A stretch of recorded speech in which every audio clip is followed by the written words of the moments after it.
I don't have it out. Oh.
Here's the listing. They are.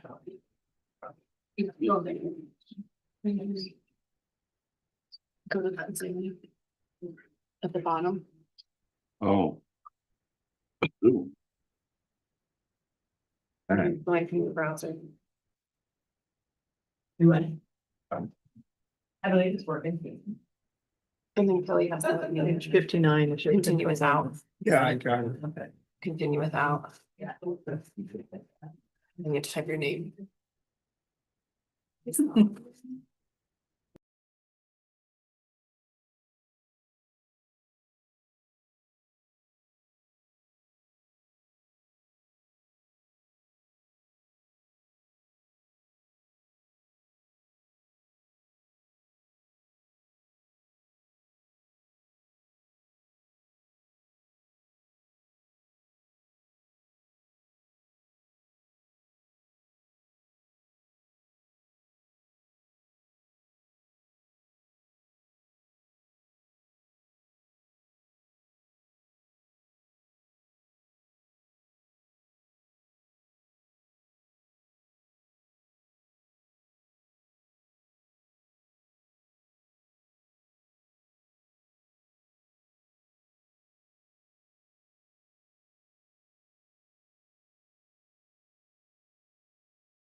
Meeting to order, and if you would stand and join us in the Pledge of Allegiance, please. Karen, would you like to lead us today? I pledge allegiance to the flag of the United States of America and to the republic for which it stands, one nation, under God, indivisible, with liberty and justice for all. Thank you. With that, we will start a very long day of looking at numbers. And this morning, we're starting with my library board. Appreciate you being here. Yes, good morning. Good morning. Thank you, Chair, Overfield, and Commissioners. It's always the fun day we all look forward to, isn't it? Yeah. And I know why you picked the library first, because we're the fun department, and then you get to start all the other ones. So yes, in front of you is our 25-26 budget, and other than basically inflation or areas where it was beyond our control, we tried to keep the budget basically exactly the same as the previous year.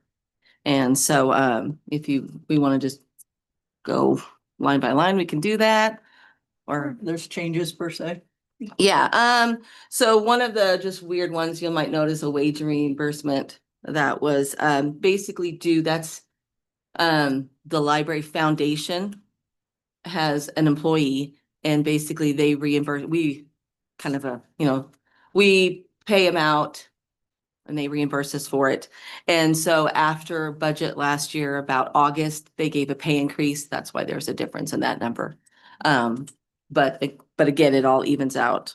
And then there was a slight difference in full-time, part-time wages, as most of you know, we've had a lot of accounting issues over the past year and a half.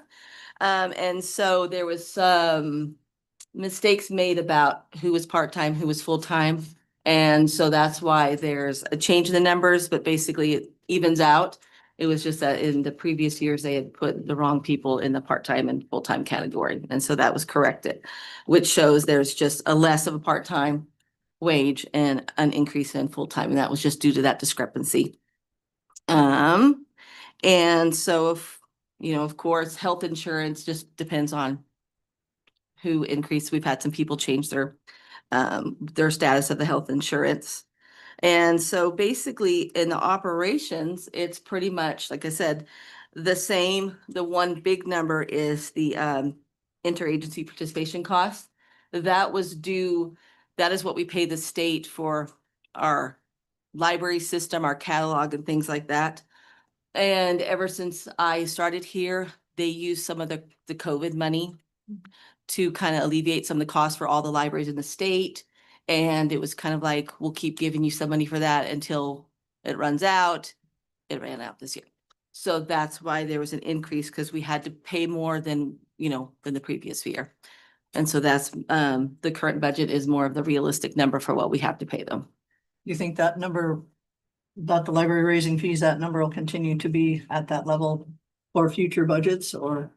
I think so. I think the state tries to do whatever they can to keep it as bare minimum. And, you know, if there's increases, it usually would be a small amount, you know, maybe 1,000 or 500 or something like that. But yeah, this big 2,000 number was basically due to the COVID stuff. But yes, I anticipate that this number is going to stay the same, of course, for this year. Next year, I do anticipate a little increase, but it might be, like I said, something that's like a $500 increase or something like that. On that, the last year was 19,000. So I mean, you're thinking it's gonna go down from last year? Because last year we're always told maybe not, you'll get it. So you're trying to estimate it. And so this year we're basing it off the fact that, 2 years prior, it was that number. yes, yeah, Understand. yeah. But actual last year was 19. Mhm. You budgeted only 14. I get that. But- Yes, So, but you think 16 will cover? yes, Oh, yes. That's fine. Madam Chair, Karen, the revenue portion. Yes. it lists Oh, as yes. A CD, do you have a CD? So basically what that is that's the 160,000 that has been held for years and years from previous times. There was carryover that the library is able to hold on to cover salaries based on the library to get money from the county until like July or February. So it was to help make payroll based on that process. And so that kind of has been just the holdover that's held there. So in the library board meeting, the library board voted to hold it in the CD just to make some more interest. And that's where that came from. What money's being held at the state right now, you know? At the state right now, we've actually altered a lot of the accounts. Before there was numerous different types of accounts. We've narrowed it down. We still have that Matizzi replacement funds, which we're using for the Matizzi materials, which you notice we didn't ask for any money for. And we're slowly knocking that down. And now we just have one, like a general account. That's mainly to be held for West, when you guys give us the book money budget, things like that, we put the money in the state, so the state pays the book bills. And there's a savings by doing that in that kind of a group order situation, or? No, and that's probably something I'll be looking at. It's just one of those things that's always been done, but there's not really any financial saving to it. It's just something that's always been done. And so, you know, efficiency will probably be something I'll look at this year if it's more efficient to do it that way, or for us just to pay the bill ourselves. So yeah, so we're trying to slowly wean away having money down at the state. Any other thoughts on the library? I'm sure you may have covered it already, but it just under the wages and salaries, we're not accounting for any COLA or anything in that. No, of That's course, just flat. the same ask with any department. If you do give it, Right. we'd like to be considered for it, but I'm not yes, saying it's out, I'm just saying. yes, we didn't You budget know for, that. Yeah, we didn't budget for any of that. I did ask, I think in the part-time budget, even though it's a less number, Right. we did add an extra half-time, part-time person for the POW library when we go to open it. We can hire someone for that. And that was something that was discussed in the library board meeting with Chair Overfield, yeah. So, The only other number that's ticks out is the postage hasn't changed really, right? no, and that was, We didn't use near that. Are we anticipating going, I mean, it yeah, was flat for a while and then it spiked. yes. And I don't know if that was Last year we COVID asked for related it, yeah, last year we asked for an increase because of course postage rates was going up and also we stopped charging ILL fees, which when we, mail books to people in other different states or our patrons request things from like Natrona, we took away those fees. So we were anticipating, we're always just kind of anticipating an increase in that cost. So, And obviously you caught up with the health insurance change. Okay. yes. I'm sure I just want to say I appreciate you trying to keep it as flat as possible, but until we see where we're at. Yeah. You're number one, we still got. Little ways to go. Yes, yes. Maybe revisiting some of these nickel dime things. Yeah, exactly. Even though they're not nickels, dimes, they add up. Yes, Chair Overfield did mention to have some thoughts if cuts had to be made and I, Yep. got some creative Thank you. thoughts, so. Okay, anything else? Anybody else from the library wants to comment? Okay. I guess we'll move forward and see where today goes. All righty. All right, Thanks so much. we probably won't be deliberating on final budget numbers until around July 1 because we will not know about built. We don't know about carryover as early as we are. So we may not get to that priority list until then, but if we get there, we'll let you Yeah. know. Perfect. So, okay, All righty. Thanks so much. thank you. Thanks for your coming time. in. Yes. And have fun the rest of the day. Oh, yeah.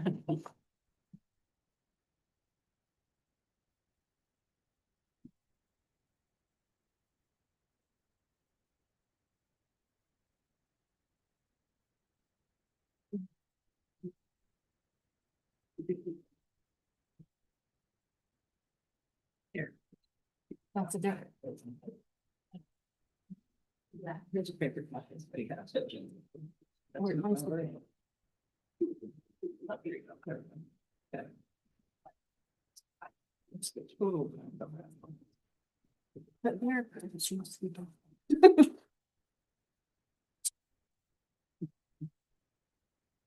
Remember what's happening, but that's what we've given. So that's the one. You do it that much. Yeah.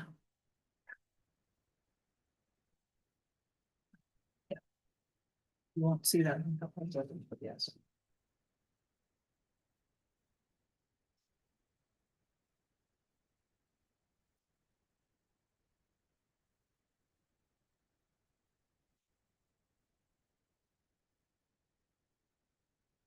There we go. Good morning, Nicole. Morning. So the next budget that we have in front of us is the museum board. Okay. Okay. Thank you, Chair Overfield and Commissioners. My name is Nicole Gerharder, and I am the Chair of the Park County Museum Board. And also in the room are Patra Lindenthal, Rebecca Childers, and Mary Moonjar, our bookkeeper. So if you have any numbers questions, she's our expert on that. I will probably refer to her, but just a little about us. I've been on the museum board for 6 years, the last 3 as chair, and this is actually my last meeting. So Maybe. it's been an honor. Just a little background.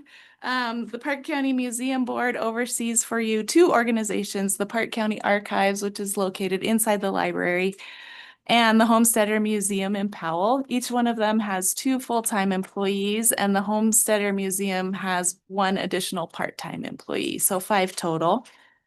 Their goals are to work to make the history of Park County collected and accessible for the community. So they promote the heritage and history of Park County, the land, the people, outdoor recreation, places, stories, agriculture, hunting, homesteading, irrigation, and more. And I just wanted, since it is my last meeting, I want to just take a few minutes and tell you that they are excellent at their jobs. They don't sit and wait for people to come to them. They're actively involved in our community, and engaged. Just for example, Brian Bouvet, who's the director of the Park County Archives, he writes about 10 articles a year for various publications, and you've probably seen it in the Cody Enterprise, but he also publishes stories and articles in peer-reviewed magazines for local history. Brian and Robin Cutter in the archives give about 10 public presentations a year, and they're always very well attended, whether they're at the library or the Center of the West or elsewhere. At the Homesteader Museum, Brandy writes big event is Homesteader Days, which you probably know. But she's also actively engaged in the community in lots of ways, including school visits and agricultural tours. They each have a group of dedicated volunteers, and I feel like they engage with history in unique ways too. You probably have heard about Brian Bouvet's Thoroughfare Rephotography project, which is a really interesting, unique way to engage with history by going to places that were photographed in the 1800s and rephotographing them today to see what the differences might be. These folks are professionals in their fields. They've all been selected to present at regional and national conferences.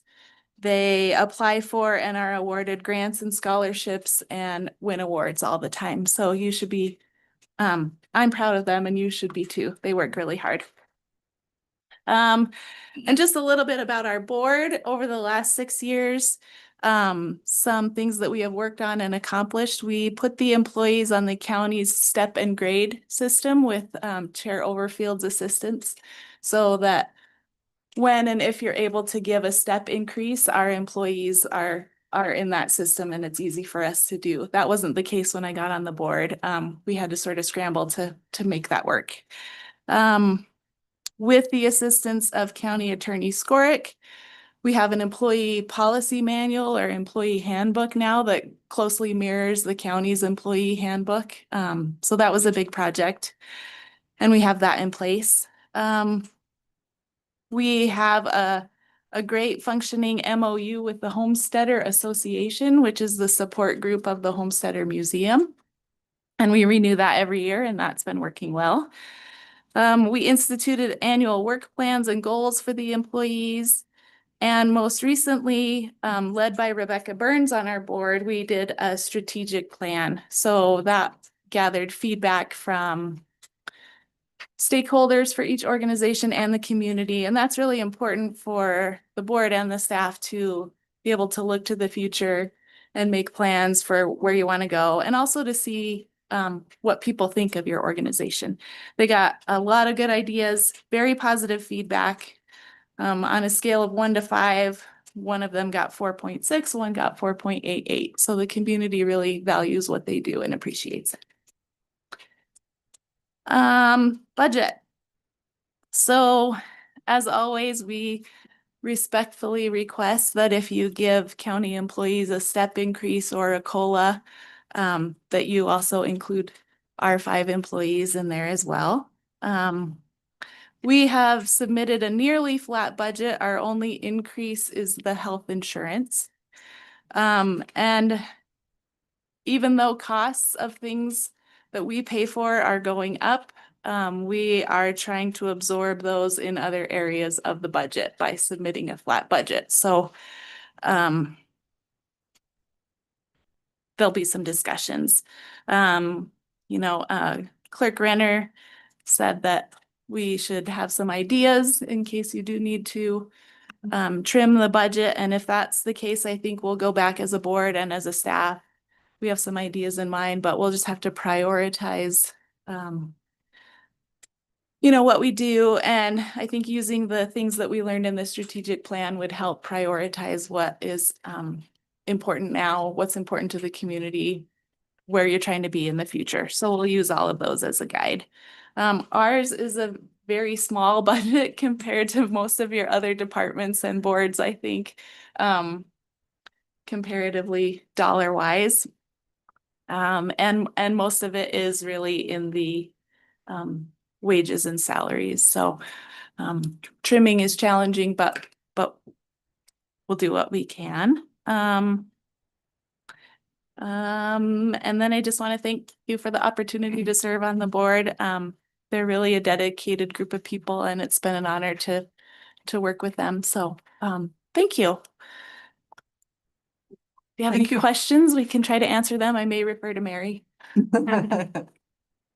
No, honestly, it's not a very big budget considering, and holding it flat's extremely helpful. We all know the health insurance issue, so work through that, but are there any other thoughts?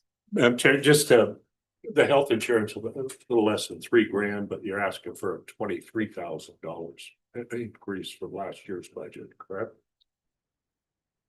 It's in the cash carryover. Okay. Anything else? I'm just, you mentioned 5 employees. How many are salary or I mean, full-time versus part-time? 4 full-time, 1 part-time. Mhm. And you have a little bit in there, and it is small, and it looks really good. I mean, compared to what we've done in the past years with the cost of everything. But maintenance, building maintenance, what is it?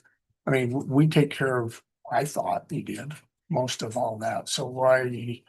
What are you spending maintenance on in buildings? That is an excellent question. Mary, do you know the kinds of things they get? Well, they just, like, wiping down the walls, keeping the floors nice, neat, stuff like that. So cleaning It's supplies. basically just supplies to, maintain the inside of the building and also, things like that. The part-time employee at the Homesteader Museum is a caretaker position. So some of the tasks are done by buildings and grounds, the county's buildings and grounds, but most of the internal things, and they have. And it's not a big deal. No. Just typically, the last 4 or 5 years, we haven't even spent $200 and Right. budgeting 800. And I So think that could be in case something goes badly So too. I'm not picking on you, but everybody, I'm gonna get a little bit of something out of. Sure. I like That's to fair. get Steve to earn his money here, so if we can change 8 to 5, what do you think? I mean, 5 is still double what you've spent in the last 5 years. That could be a possibility, yes. Yeah, I don't feel like I'm not doing my job if I don't. sure, pinch sure. Pennies. My guess is that if you know the status of the building at the Homesteader Museum and the exterior buildings, that it may have just been a just in case, a little bit of a just in case. So we wouldn't have to come to the commissioners and ask for an adjustment if. There are some major possibilities with that building, but that Understand. probably would be under buildings and grounds, not necessarily through this budget. I know that. Yeah. Yeah, All right, so what you're asking is you want Steve to change that to 500? We're gonna start saving money right away, 500. Got $300 like. We got $300, man. That paid for my print. Printed copy here, Then if we collect your $15, we're at $315. but you only did one side, so now I own 30. Okay, anything else for the museum board? thank you all. Nicole, thank Thank you you. for your service Yeah. on the board. Really appreciate it. Sure.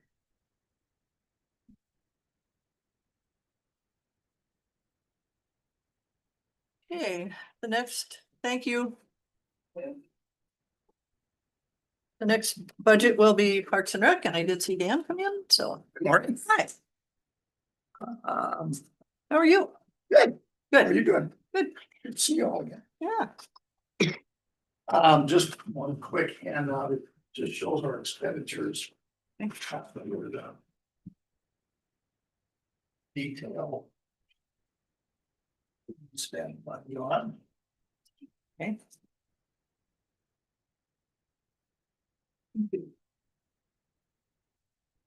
A wide gamut of people again this year.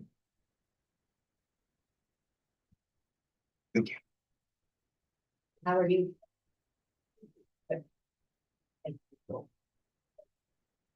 Dan, the organization pretty much does materials and stuff, not like salaries or that kind of thing.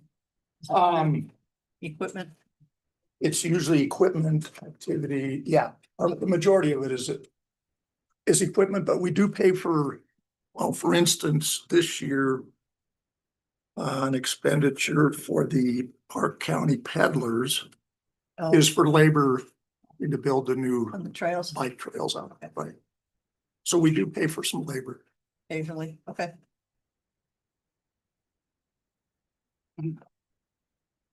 But just, you know, some of the, you know, we always have the usual expenses, but a new club's popped up, Powell Panther Clay Club.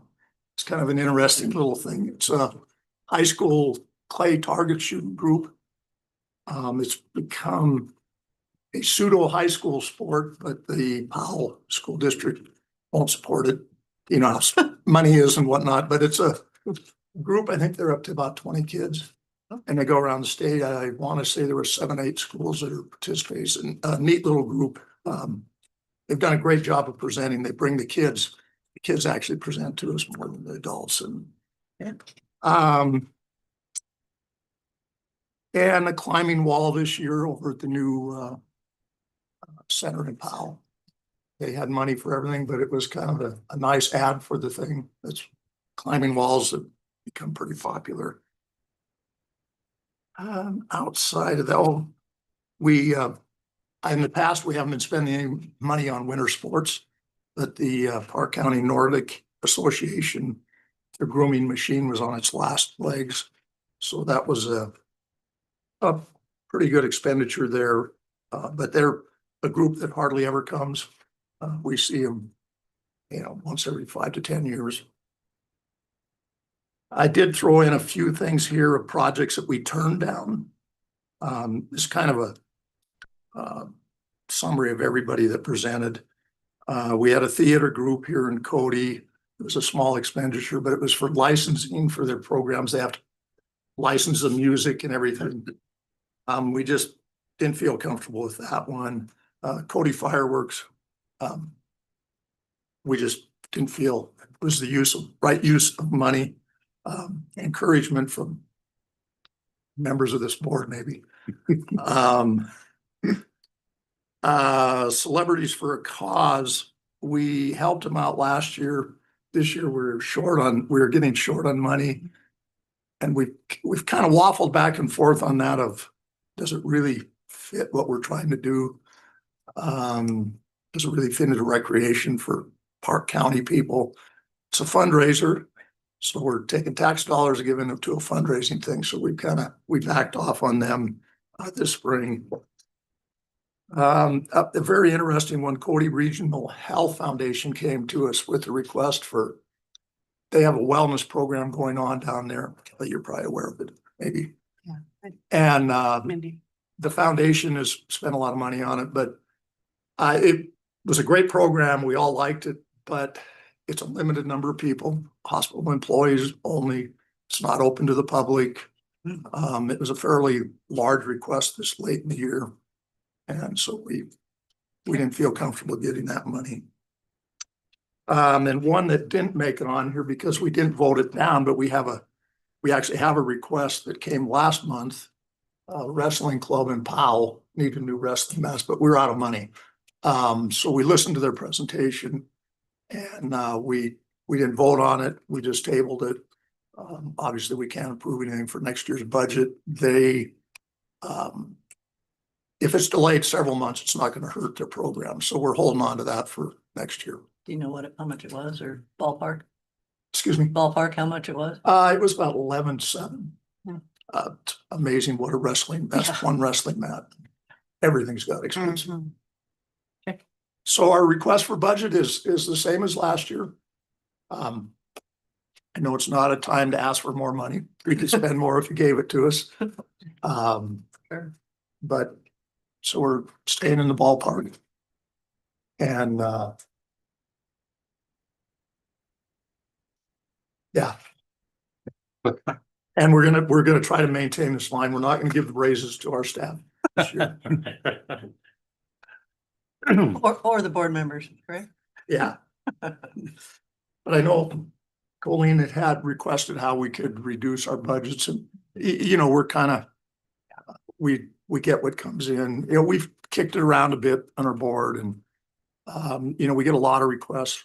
I don't know, 3/4 of them that, come without matching funds. And we've talked a lot about, well, maybe we'll start to require more. Group comes in, they want $5,000. We'll say, we'll do 25, depending on you getting the rest of the money. It's one way of doing it. Staying away from some of these, you know, $20,000 here and there. You know, we've had several of those. Well, pickleball court, Matiti, 20,000. But they're nice capital projects. We kind of like those, but also, you know, the bike path, that was 20,000. They requested 50, but it's a $500,000 project. So, but you know, the Cody Rec Center, we gave a lot of money to that over the years. I think we gave, I want to say 100,000 years ago. The Powell Pool, we gave, I want to say 50,000. That, you know, those type of things take a big chunk of our budget. In the future, you know, if we get reduced much more, we aren't gonna be able to give significant amounts to those kind of things, but it'll be what it'll be. We'll take what you give us.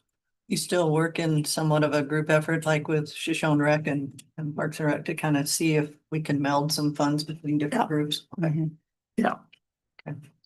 And it's still surprising the number of groups that come in to our group and aren't aware of Shoshone Rec and vice versa. Mhm. But we have a member on our board that's on Shoshone Rec, so we kind of have two of them, so we can kind of get fed back and forth on that.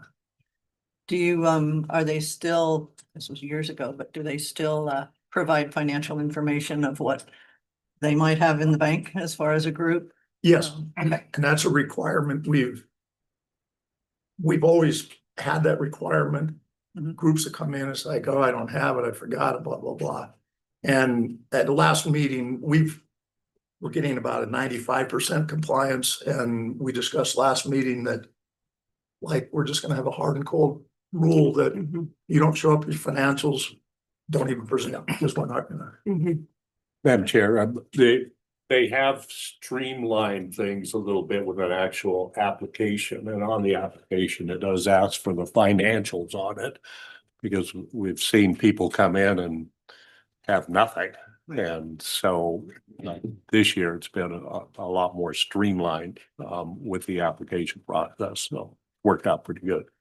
Yeah, and we're actually, right now it's conceptual, but Brody, Matisse rep, she's working on, we're gonna try to get online, because these people come in with their paperwork, and we'll have, you know, depending on how many bids they end up with, how complex it is, 30 sheets of paper.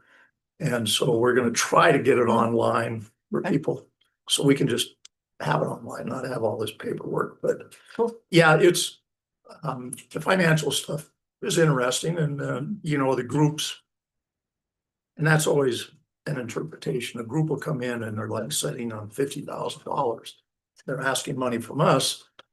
And there's usually good explanations that they're, and an example I can think of a couple years ago, Powell, I want to say it was Powell Little League came in, and they had pretty good amount of money sitting in there, and we're like, you know, but what they were doing is stockpiling for new scoreboards. Yeah.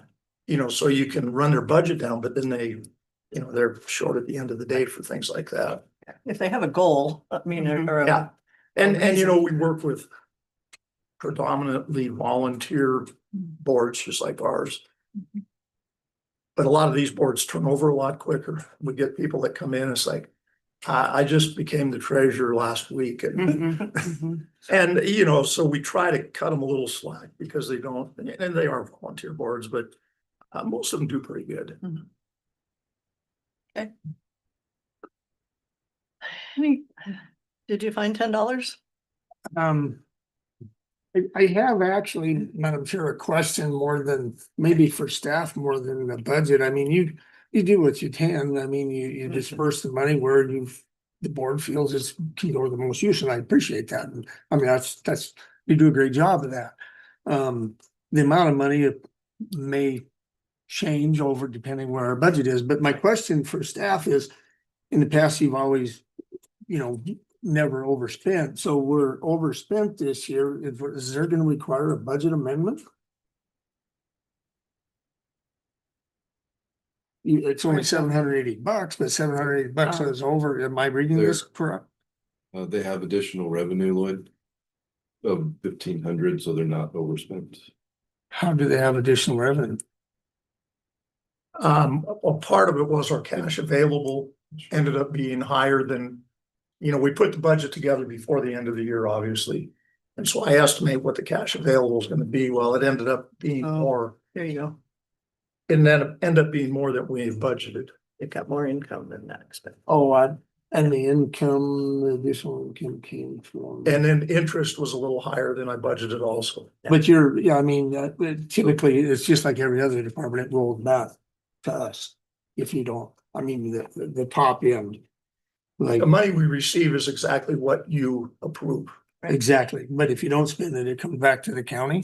It goes into their cash carryover for next year, which is $803. It does. So they're bringing $803. It's not like the other departments that if you don't spend it, it comes back to our general fund and we redistribute. They keep it, but we reduce what would they get the following year. We still don't give them the full 180, then we reduce it by that By amount. whatever their carrier. Right. Right now, we would give them 178,000. I'm fine. Okay, my bad. Thank you. And right now that, after a meeting here a week or so ago, yeah, that 803 estimate may actually be high. We may be the opposite direction next year. We approved money at the last meeting to get us down close to zero. We didn't want to wipe our budget out for unexpected things, but Okay. we may only have a couple $100 this year versus, but that's where it goes up and down. Yeah.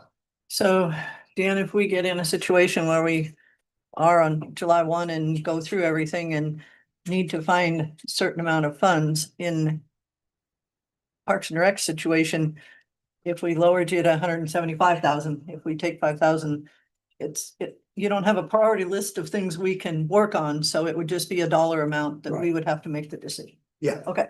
This is, well, this is the first year I can remember in 25 years that we actually have a project waiting for us to approve. Okay. We go into the year and we know we're gonna get the Legion programs in and the Little League programs and the Cody Pride softball. They're not every year, but they're pretty, we have maybe half of these that come through every year. Okay. But times are gonna get tough and we're gonna have to be telling people, Yeah. we don't have the money, but yeah, we work the budget every time and it's like, okay, guys, we need some projects. Okay. And then other times, like, yeah, we had a meeting. It was May's meeting. I think we had 11 presentations that night. Wow. I think it was a record. Yeah, we were there till 10:30. Long time for us old people. Thinking online would help a little bit. Be able to review it ahead of time. Okay, One well, last thing, Madam okay. Chair. The other thing is there's a lot more state funding available for recreation than there used to be as well through Park County Outdoor Rec.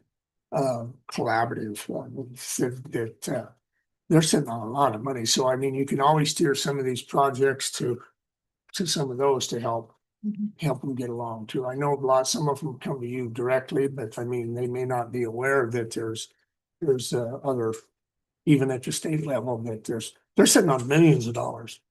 Yeah, and a lot of the bigger projects, the bike people, they've got state funding, the Matiti Rec Center, they got significant. State and county, yeah. And county, yeah. So yeah, we're aware of that. Most of these are, Oh, I know. baseball equipment, Right. this, that, and the other, Right. but yeah, we're aware there's other programs out there. And Madam Chair, a lot of these organizations know about some of the funding and they're directed that by not only our Parks and Rec Board, but by Shoshone Rec also directs them to the Outdoor Council to help out a little bit. So a lot of these groups know about some of the funding. Yeah, I'm looking at Outlaw Trails. Right. That one. Yeah. They They- be 100% funded by. They did get a lot of. They Yeah. did get a lot, but I'm just. Yeah, John, we helped out with the ARC study for that. A couple of years ago, we paid for the ARC study. And yeah, John's well aware of I know he is, yeah. he's a yeah, partner. he would have taken 200,000 from us if we'd have given it. He always comes with an open hand and we ask what his request is. He puts a number down, but he said, I'll take whatever you give me. But yeah, there's multiple funding sources out there. And that's what happened actually to the Nordic people. Their budget's going to get hit because they were getting funding from some state It program. was a grant. Yeah, and it's like over a 2-year period, they would get them, and they didn't get it this last time. Right. And so they're scrambling for funding, and that's kind of where this discussion came up as well. Maybe we can help them defer some of these expenses so we have more of it. And that's a great organization that they're Right. doing a great job.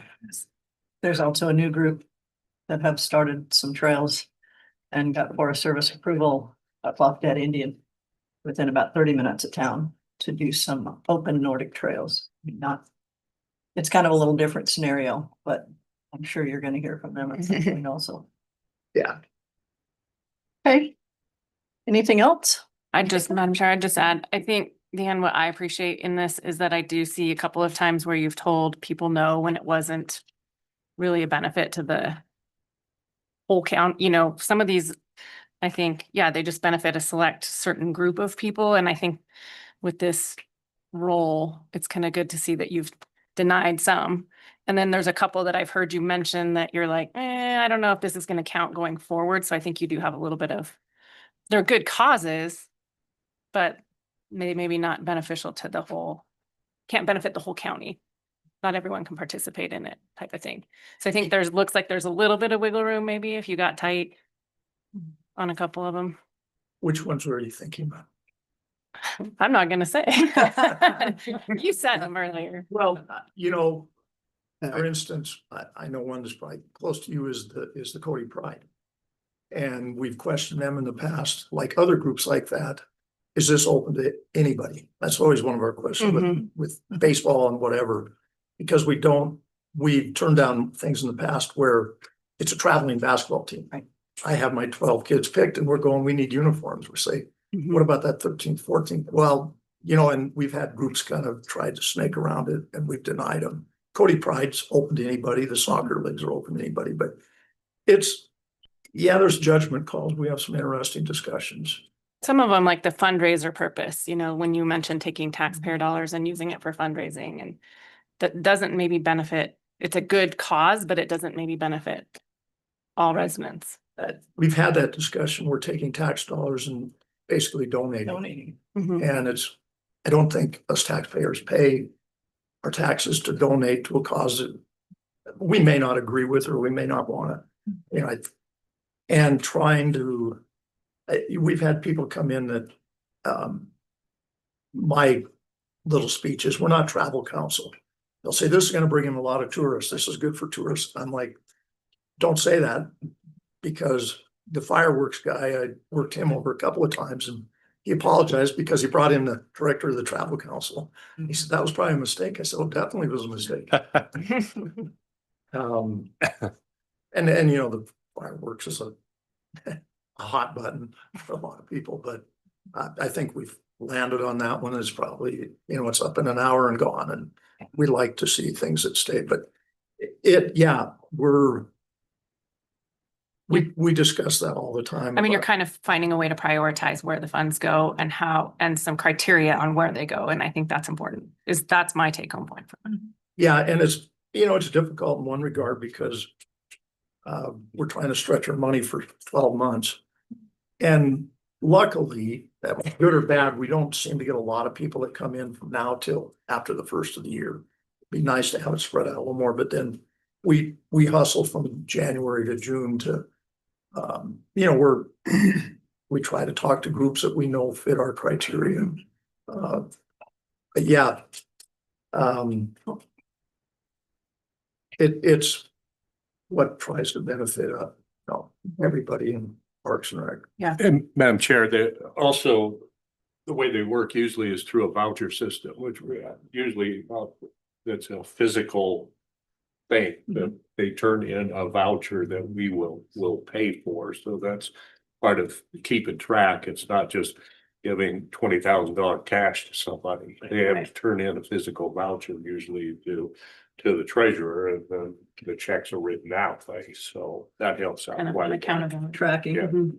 Yeah, we only pay vendors, we don't pay to any organization, and Right.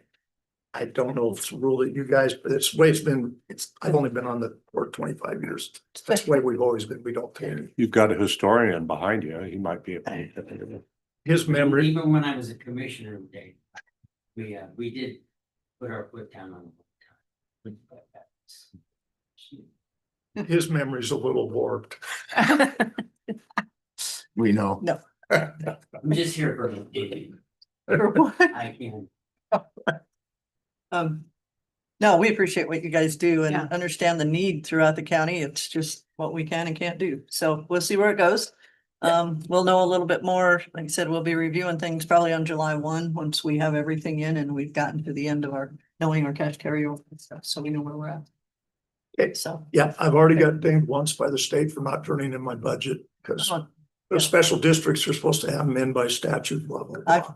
tried and And- tried. We cannot get that changed. I might give them a call this week, to see how You might try. irritated I am, and tell them there's a reason people hate government.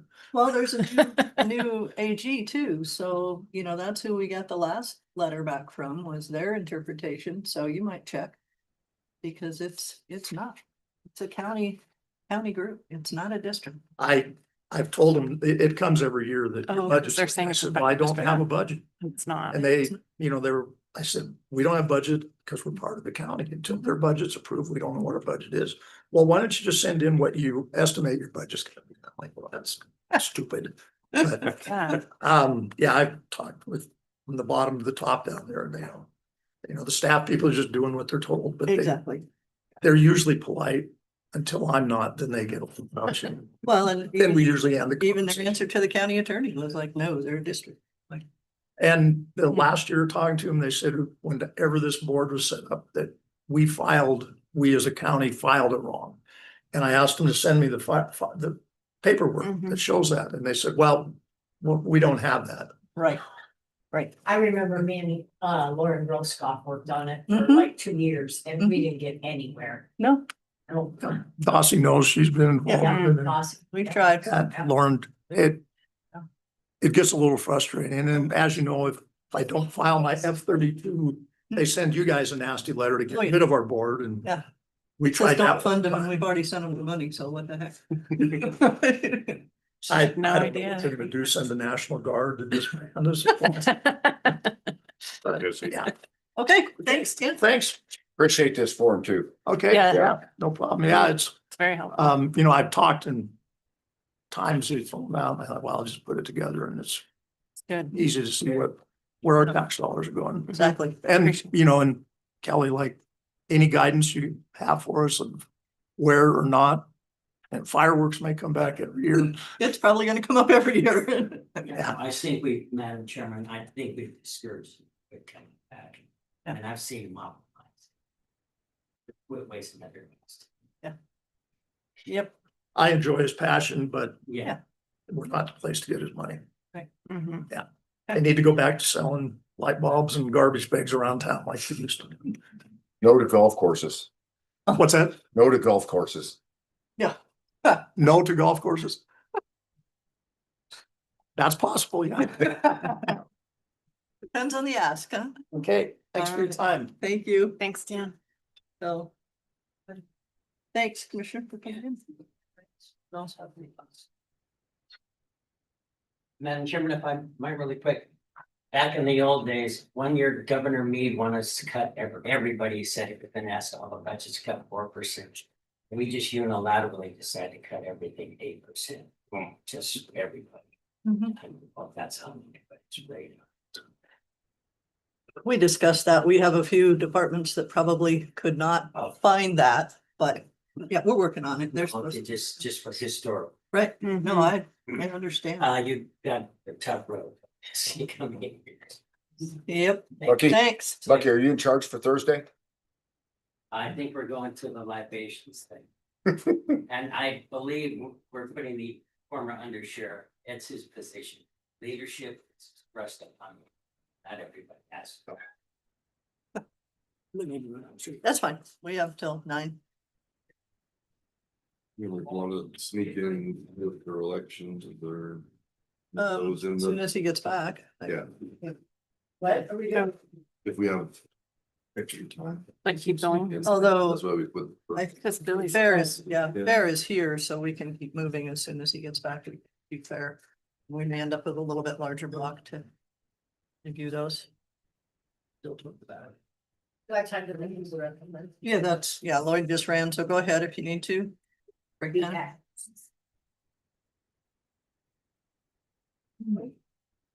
Yeah, like these, I think. Oh, yeah. These were kind of duplicates. So there's one Mhm. and there's one They came in last. again in the spring. Yeah, but I thought these were good. Mhm. I knew about this one. This is true. Moving golf courses. I mean, I was gonna ask, what's the utility, Any problem whatever with it? utility comes? Just.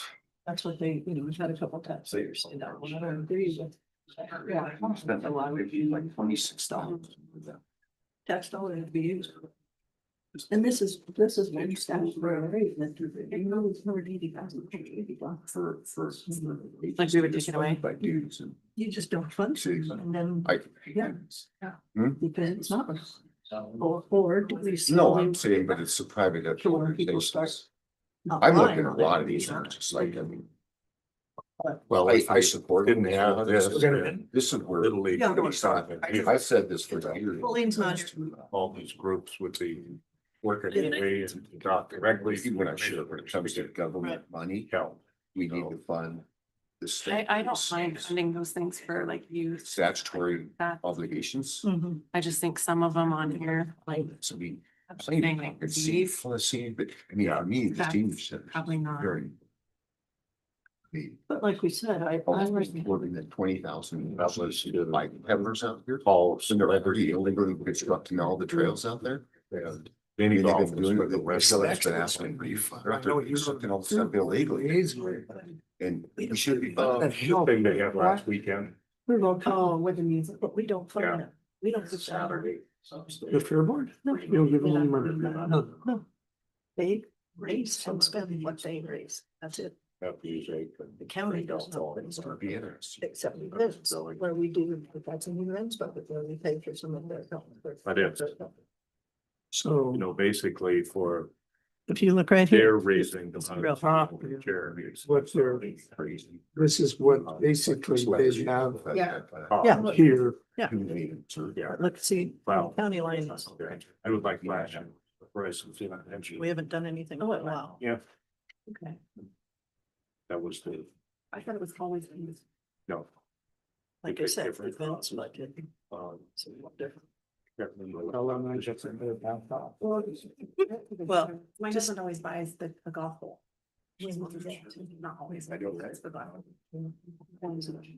I did it just to get mangled. This year, that's the secret for cancer focus. Are I was we hoping he had GW. about run out of ink and You let me know, I don't. just like that. Okay. Oh, darn. We'll keep up. I've got another one. See if Are we ready? those prices in bitch. Okay. Andrea. Hi. Good. So the next budget that we're reviewing is the Fair Advisory Board and events. There are two different budgets, as we're aware. Gonna have to find the events one. What number is events? There. Yeah, it's just looking for to have them both, but we will do the fair one first. And Andrea is chairman of the Fair Board. Andrea, appreciate you being here this morning. Yes, thank you. Trying to find this other page, so we have it. 260. Wow. All right. Okay, so the first one is the Fair Advisory Board. And I think the biggest thing to note, first of all, and then Andrew will go through things, is that over the past few years, the fair has done a great job of raising their own money and using what they raise to operate fair itself, with the exception of a little bit of help from the events budget. So that's cool. I mean, it's nice that there's not a lot of county money going into. county. Yes, yeah, and that We is our appreciate goal. that. So. Okay, if you want to go through whatever your thoughts are and where we're at this year. Well, we continually, and I think fair boards before us have continually struggled with the different nights of entertainment. And so, in the budget, we've added in different types. So one year we may not be doing something, but another year we are. So I think we've got those pretty well cleaned up, but for a while we've been fighting with that in the budget about having, because we didn't want to do like Wednesday night entertainment when it's something different each year. We want to be able to track those expenses for the different types of events. So that's one point of explanation. I think another thing worth mentioning is our equipment and furniture purchases. We always want to be able to improve the facilities, and we're oftentimes putting money into the facilities, which then are used by other things. And so we do have a wish list of things we'd like to accomplish, but that's budget dependent. And so we just look at that each year to see if we're able to make those improvements. I think our next area of focus is the beef barn. There hasn't been much done there. We also have increasing number of goats. And so being able to accommodate those with pens. And then there's just things like the water faucets and the drainage and electricity and things like that that would help make the fair run smoother. And so those are always things that we're wanting to target with those funds, and just have to look at that year by year on what's available and what improvements need to be made and which ones we can postpone a little bit longer. So those are kind of the things that I think stand out to me. Oh, I guess the bread and fed I'll mention is a bit of a pass through. They fundraise for that. And so that money then goes into its own line item, and then they use that to pay out the awards for the bread and fed, which are animals that were bred and raised in Park County. And so that is a bit of a pass through, but we have to have a line item for that in order to track those funds and those donations. So if anyone has other questions, I'm happy to address them, or Billy can help me if I can't, but that's kind of the things that I think maybe are different or worth noting. I think one of the things that is unknown to a lot of people is the expense of major concerts. And over the years, we backed off a little bit because of the either support or lack of support one way or the other. But when a very basic concert costs you $30,000 to put on, you've got to fill the stands in order to make that work without a loss. And so that hasn't been happening extremely well. So the Fair Board's done a lot of deliberating about what kind of concert to have, and hopefully try something a little bit different this year and go from there. Yes, there's a big draw to want to have those concerts happen like on Friday or Saturday night. But of course, if they're happening on Friday or Saturday night, they're more expensive for us to bring in. Mm-hmm. So, this year we are trying a different genre completely. We're doing it in the middle of the week.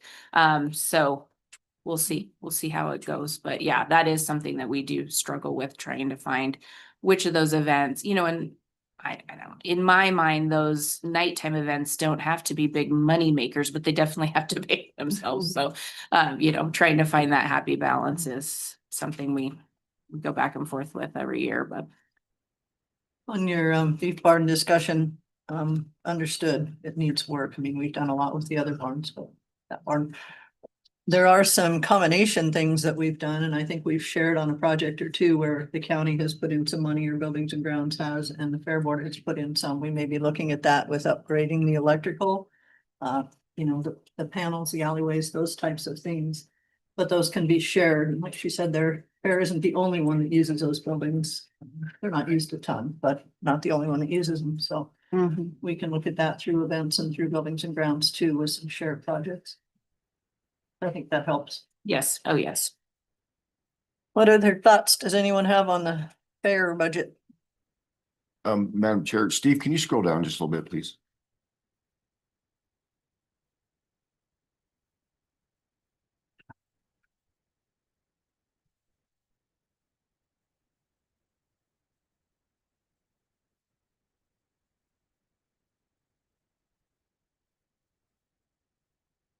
Okay, thanks.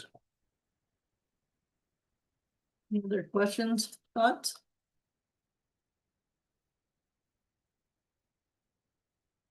Great. Pretty simple, I guess. Yep. Thank you. Thank you for your time and your support. Thank you. Appreciate it. Okay, Billy's there, so we'll go ahead and do events. Seems I can find the page that I just lost. There we go.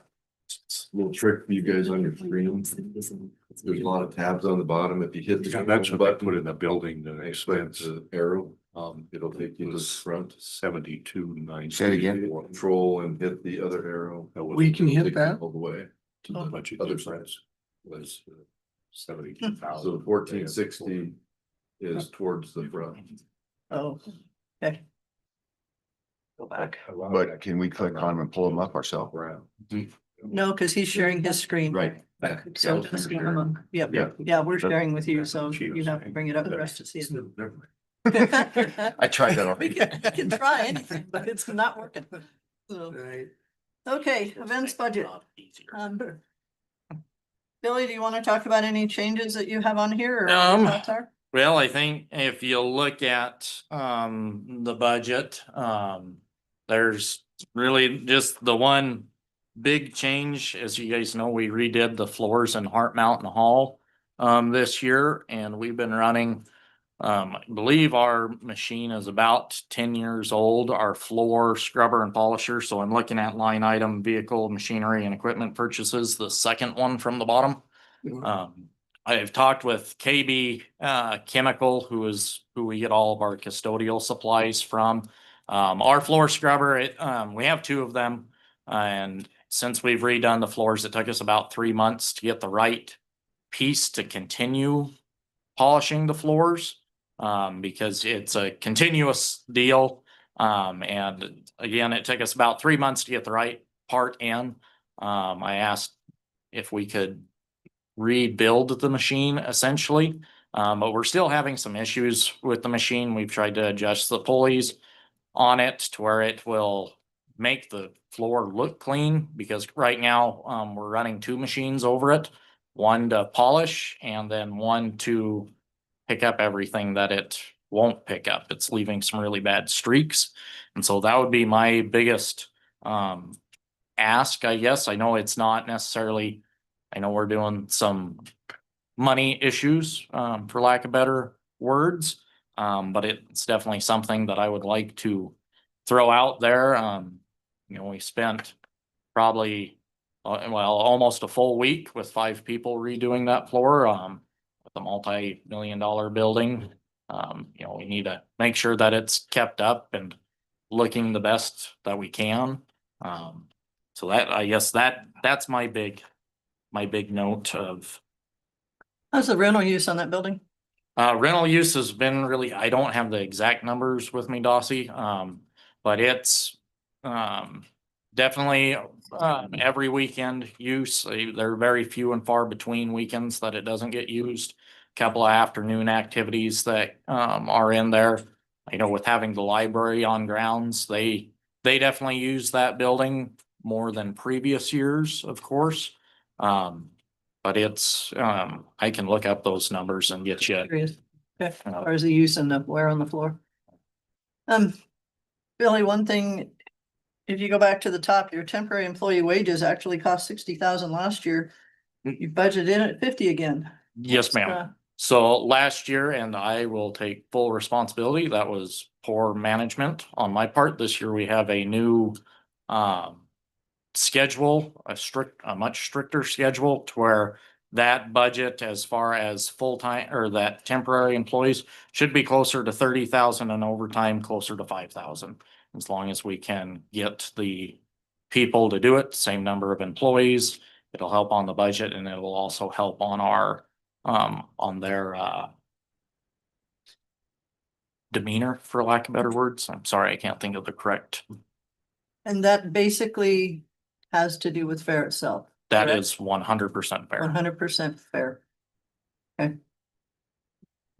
I would just ask that the board keep that in mind as we look at where we're at with the budget. If it's possible, and Fair Board has to help out with that a little bit, because it is employees, temporary employees that we only use at fair time. So And it is an area that we can look at as we work through all this. I'd be more than happy to share with you that personnel plan. Bobby and I've talked about it significantly. Okay. And it, Okay, and you got the health insurance, cut the health insurance up, so we're okay there. Other questions or concerns from the commissioners at this time? Madam Chair, with that floor scrubber, could it be used for other buildings too? This can be in buildings and grounds, like for the new library or? I would assume so. I don't know about the library because I've heard that it's gonna be carpeted. Full carpet. So it's a cement or a hard floor. Polished floor. Yeah, because it has, you can get the old head that we had prior to redoing it, it pumped the soap down and it scrubbed and sucks it up, but it's on the. Yeah, I'm just thinking that if we get a new floor scrubber, that buildings and grounds could use it too. I don't know about the size because it is a decent sized machine. It's a writing machine. I know they looked at the one that we have for Homesteader Hall. Custodial staff didn't want to use it in there. They didn't think there's plenty of room to use it, but they're enjoying hand mopping. Cause the second one's a walk behind.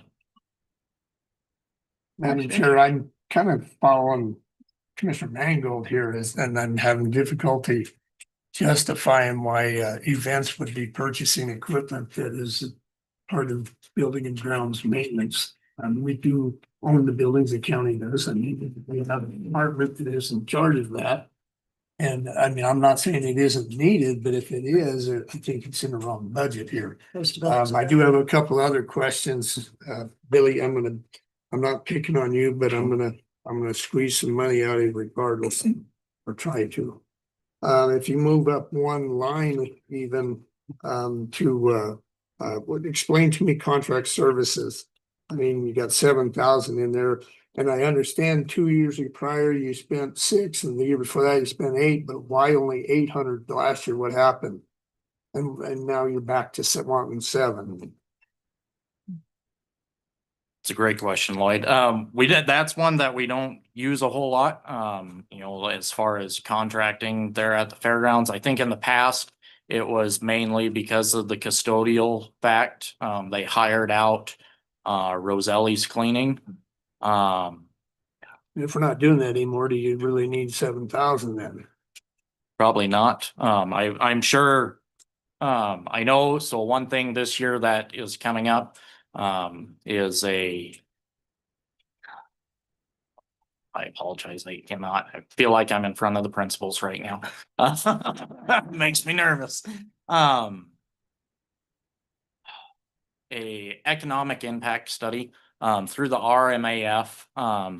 So this would fall under this, I believe. Typically those run about $10,000. We were part of a survey. It was all, you just gave them the information to be able to get a discount.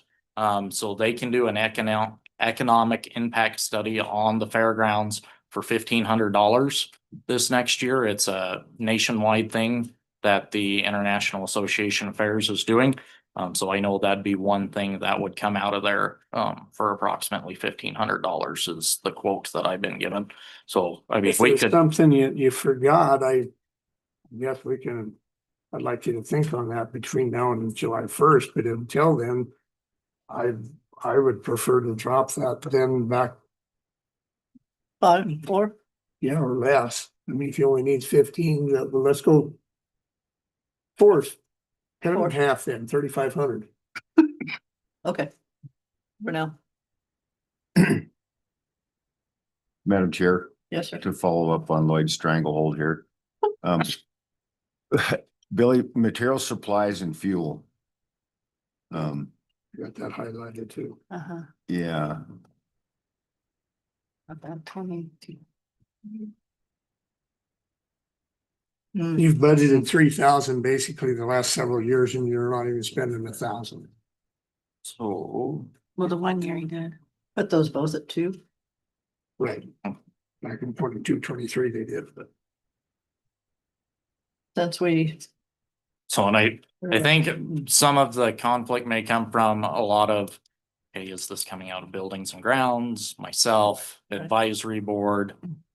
3 budgets is, I think we could easily drop those each to 2, at least. Which two? The materials and supplies and fuel.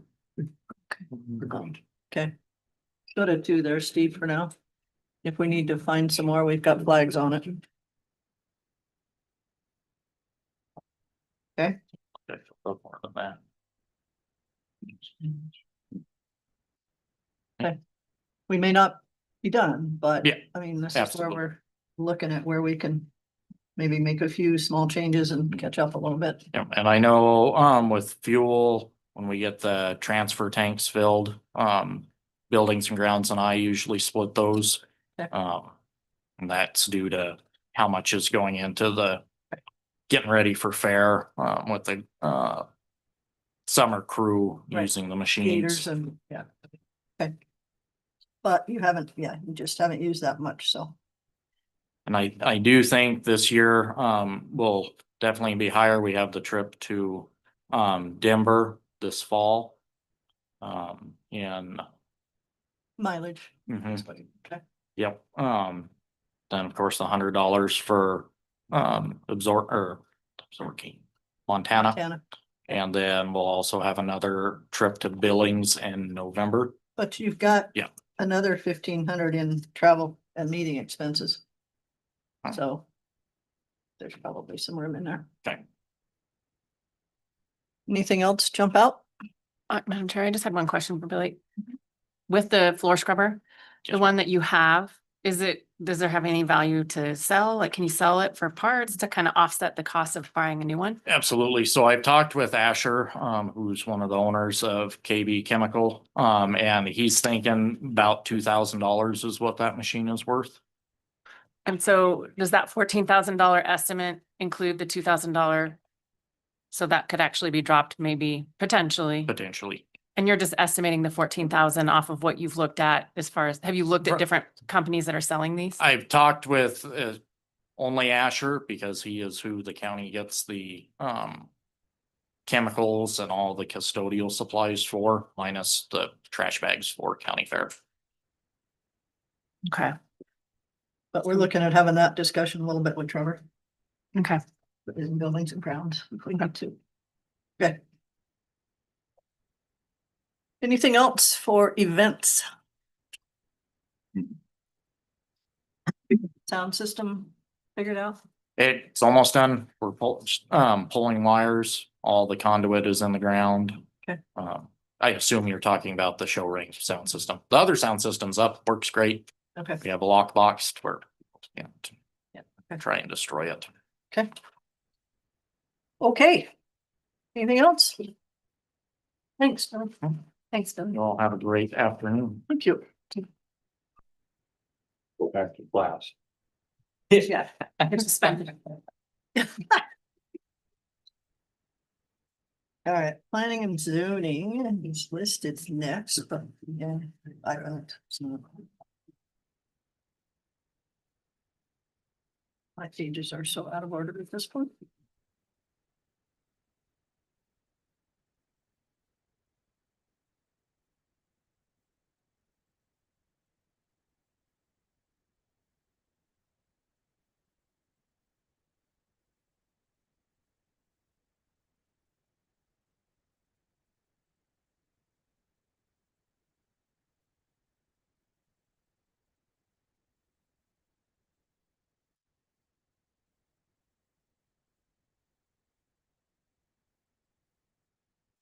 Morning, Joy. Morning. Morning. Morning. We find your budget. Let's get it up there. You've been right before events. Yeah, but I ended up getting them out of order, so. That did not help matters. Oh. There we go.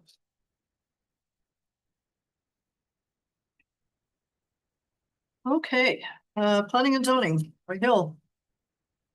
You wanna talk a little bit about what's in here? Sure. Any changes or thoughts? So Madam Chair, you'll just see, obviously the employee line for this year, we didn't spend a whole lot because we had turnover of staff. So that's a little bit of an anomaly, but I think we'll level out here for this coming fiscal year. Overtime, obviously due to regulation amendments and all the public meetings and everything that's been heavily used. Plus being down on staff, was a reason for that. We would like to carry overtime through to the coming fiscal year, but if it comes down to it, we will cut that line if needed. And staff will just take time off instead of working overtime. I don't think we have any control over social security, health insurance, life insurance, retirement, and workers' comp. So those lines are dictated by the clerk. Any questions for me on those lines? Okay. As we move down, one addition we have this year that we didn't have for a long time is a cell phone. We do need one in the field for small wastewater. It's been very helpful for the installers to get hold of Kelby when he's in the field. And so we are on the first net billing, so it's very affordable. And so we did put money in there for that.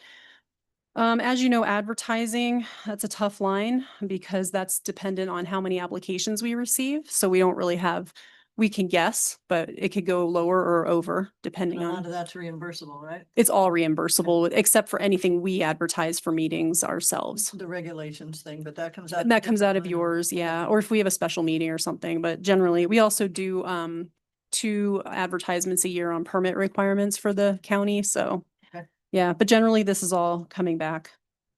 Dues and subscriptions, we didn't use as much of that this year as we had anticipated, partly due to a change in staff. That is a line where we are able to do some cutting should it be necessary. We can come back to 1,000 if we need to on that line, or obviously if the budget comes to it, we will just cut that line. Okay. And people will be responsible for that. Appointed board, this is the P and Z Commission. This is the payments that they receive for their meetings. And so, That includes their mileage. their mileage and their $75 a meeting. Okay. Let's see. Travels, that's for meetings around the state or conferences. That's another line where if we need to, we can do some cutting. Same with education, training, and meetings. That is another line that if we need to, we can do some reducing. We do not have a very big materials and supplies budget. We didn't spend much of that this year, mostly because all the materials we've needed are for the regulation amendments, and that's been coming out of that particular budget. But we do try to keep that down anyway. Fuel, gas, and oil for the county vehicle. We can't really predict that. So far, it's been coming in a lot lower than expected, I guess, which is good. But again, that's probably a line we could do some cutting, but we just don't know what the fuel prices are going to do. We did not have any tire repairs factored in for a couple years because the county vehicle was pretty new. And so I think we just put tires on it last year. So we expect to just keep that at 0 for now. Equipment maintenance, vehicle maintenance, that's oil changes. We usually do 2 a year, it seems we're averaging. Might need windshield wipers or something, so we don't have a lot of expense there. Equipment and furniture purchases, we really don't often have those. So we have a very small budget line for that, just in case. And then the last 2 line items, we just simply do not use. We don't have anything that qualifies for those. You had a few here that you said you could lower Yes. a little bit. I'm wondering if we just, because we know we're going to be at least some funds down, we need to start doing some of those types of smaller cuts as we can. So Okay. it might be prudent to go ahead and do a couple of those at this point, and then if we end up having to look deeper, we can. So the first one that you mentioned was due subscriptions and bonds. If that could go to 1,000. Yep. There's some there. And then you had travel and meeting expenses, Mhm. understanding, I don't know if that can go to 3,000 or 2,500. Do you want to go to 2,500? 2,500. Okay. Then the one right under it at 4,000, you were a little over 2.5. Do you want to go to 3 or do you want to go to 3,500? Just, Try 3. okay. Yeah, I mean, Madam Chair, if we need to cut for a year, that's what we'll do. So,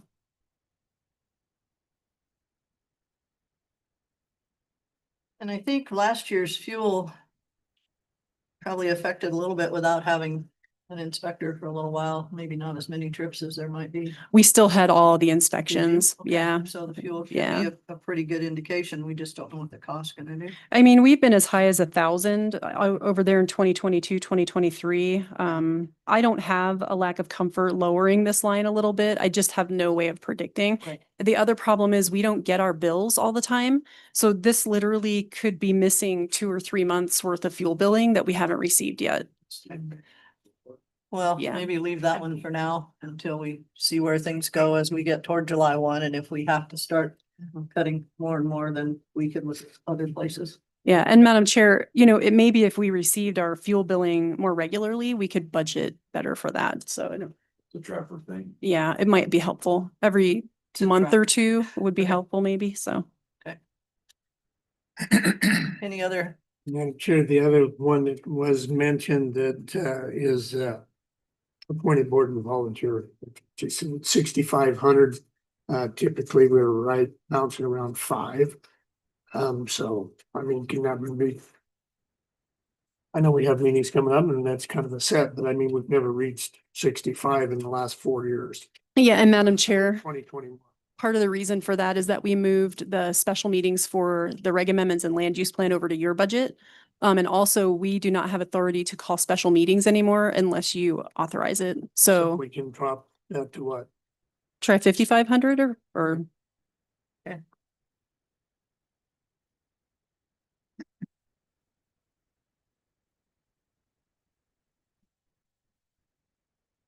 Steve, can you scroll down to the bottom line then? About 4,000 more, so let's see what yours. 667.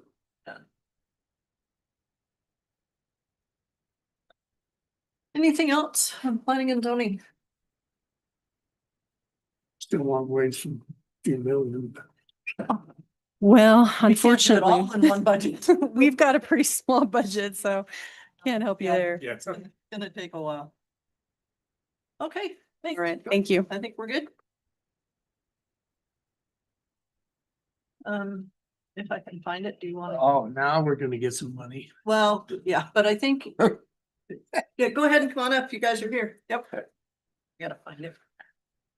Get out the hatchet. There.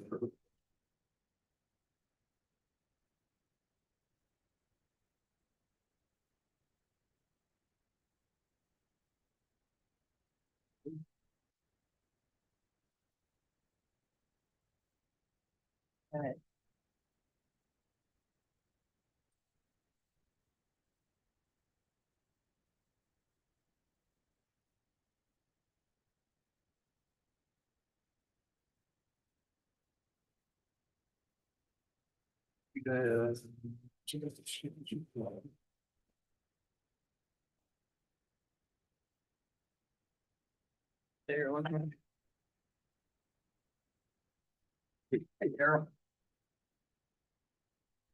Good morning. Morning, everyone. All right. I see you're out setting up a sting for that truck running stop sign out there on AEC. No, actually, I was trying to get my computer to connect. Yeah, are those your cameras set up there watching me? It was me in the truck, yeah. Is that you, Lloyd? You Yeah, like track? well, I had a I don't know, it could have been Saturday. any one of 7, but yeah, it probably was me, because I told him I'd stop twice the next day for it. I'm sure they've heard that excuse. Oh, there we go. Okay. So we have both sheriff and detention. Yes, and I also have Homeland Security, if that was something that you were Okay. looking at. All right. So let's start with the sheriff's budget. Is that what you've got? Cheat off. Okay. As you know, we're just kind of getting an idea of what your thoughts are and we'll see where it goes from there. Yes. Well, we're looking at the overall budget for this year so far, and I hope we're going to be able to return about 700 to 800,000 back. Cool. If it's anywhere close to what we were last year, we should be looking at somewhere around that. We also went through our budget line items, admin, staff, and looked at trying to reduce as much of it as we could. We can go through those that we cut unless you, I guess you guys can already see them. But if you want to start with wages, we can too. But start with wages. Sure. I think we're sitting pretty good there. We are at full staff, thanks to the wage increases last year. I think's had a significant impact on our retention. We haven't lost a single person, this year. Knock on wood, absolutely. We did lose 10 the year before and 17 the year before that. So I think this has had a significant help for us that looking at some of the wages across the state, we're still down about 5/8 of the way up from where we should be. But I don't know if that's a conversation for today or not. If It might have to wait till the first until we have an overall picture of everything. that's what I was wondering. okay. Yes. The one thing we would like to implement would be that step and grade if it's available. We don't know. We have several people that are We'll take it. eligible for that. Same. Okay. We're starting to see some overtime issues, both with, mainly with dispatch and their holiday time. I don't know if we didn't put enough in last year, or maybe I'm running too many people on during those time frames, but we may need to bump those up if we could a little bit. Let's see. Okay, so what you put in there isn't bumped. No, Okay. no, it's as is. I think the main one, in 4114.006 dispatch overtime, we're about 136% on that right now. Okay. So I'm showing that we're about $5,100 short right now. Deputies and stuff are pretty close. We should be done with the holidays for this year, I think, but I hope. They quit adding them. Yeah, if we quit adding holidays, Juneteenth.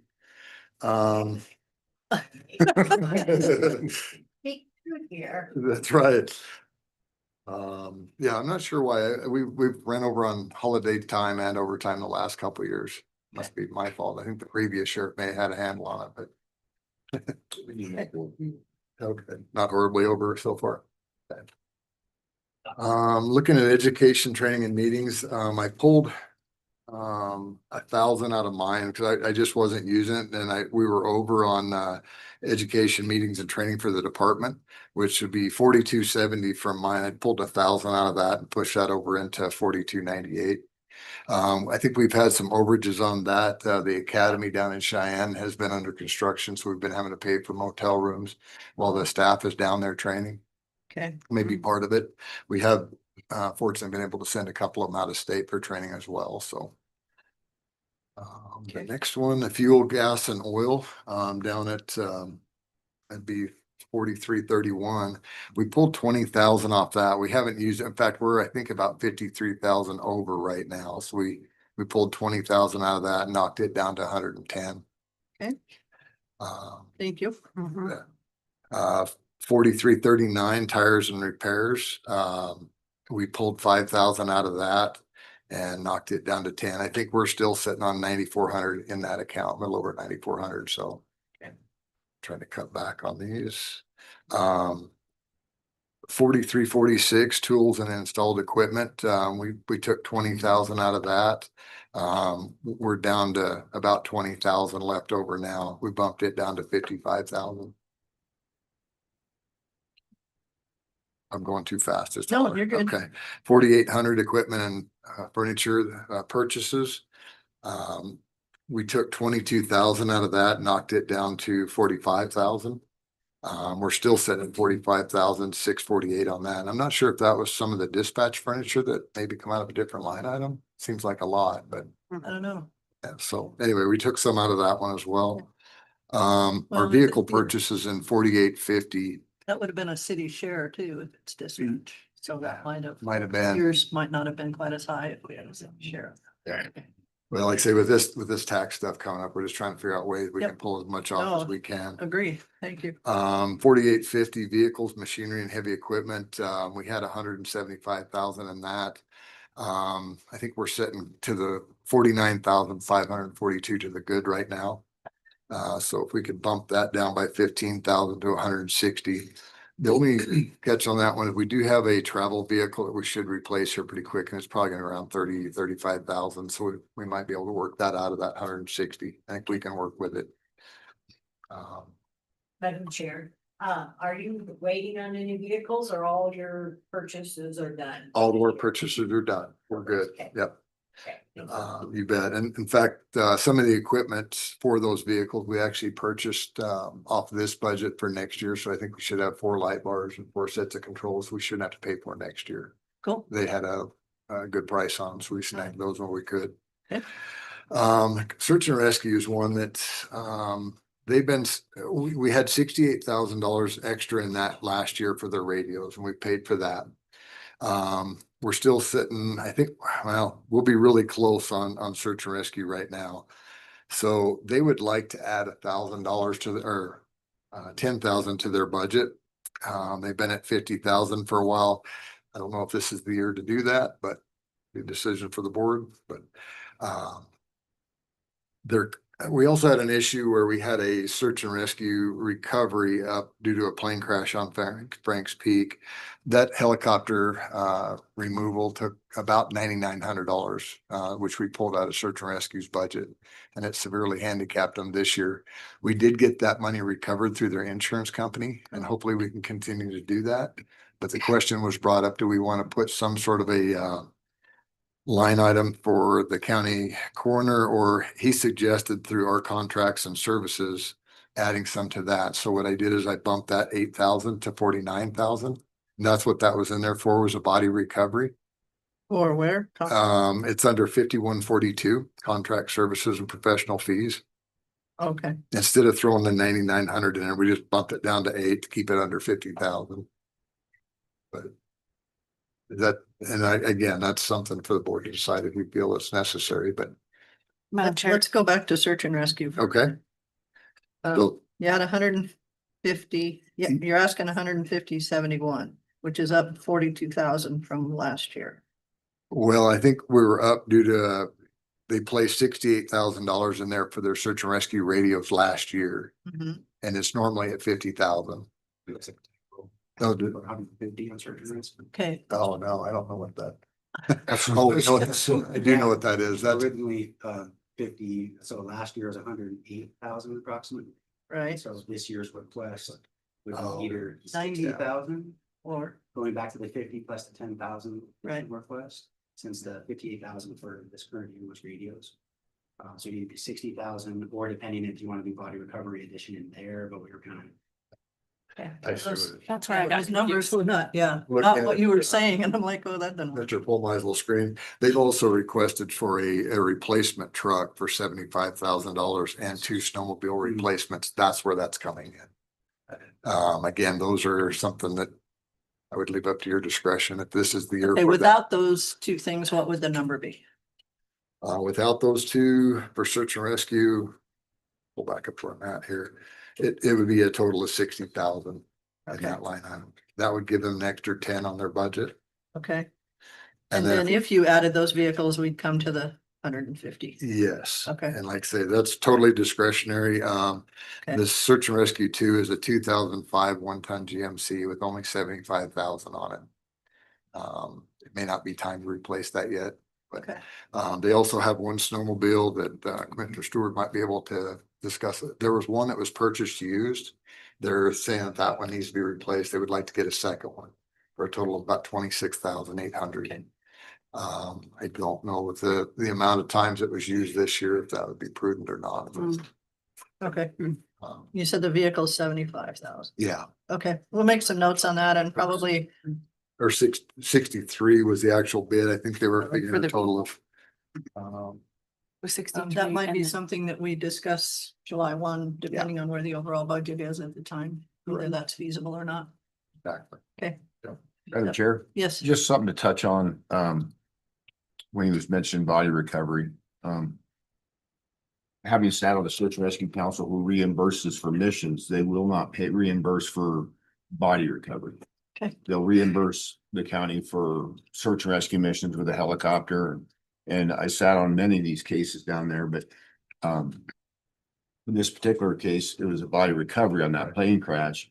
So and there's been talk back and forth whether it should be put in the coroner's budget or in the sheriff's budget, but at some point the county pays for it. Sure. Because they just don't pay for body recovery. If you go in on a rescue and find a body, it's one thing. But on this one with the plane crash where they knew boots on the ground that the person's, yeah, so they wouldn't pay for that. And so that's some discussion at some point. Do we just deal with it when it comes, or do we put it in the budget somewhere?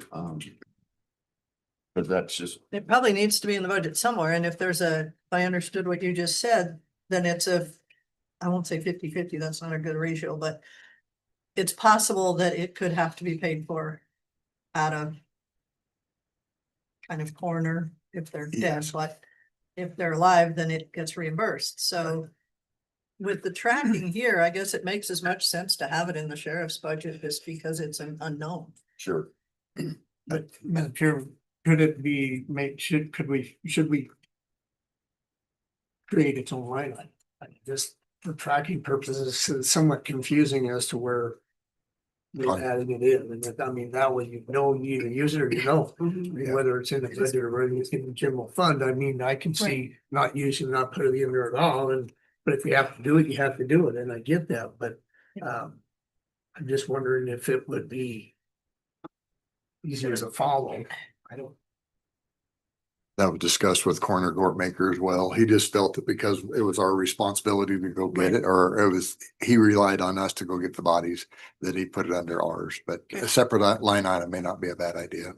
How difficult is that, Steve, if we had one for, I don't know how you'd word it to be politically correct, but body recovery, I don't know. I mean, we could do that or just note on the side of the budget that that amount is in that line item. But I could make a new line if you want. It might be cleaner for us and the public if there's a line item that states, does that make sense? I'm sure I would just recommend a line item, that's body recovery. I mean, that's what it is. It is fatality. Madam Chair, Steve, do we already have that in the corner though, or not? That body recovery in the corner? Yeah.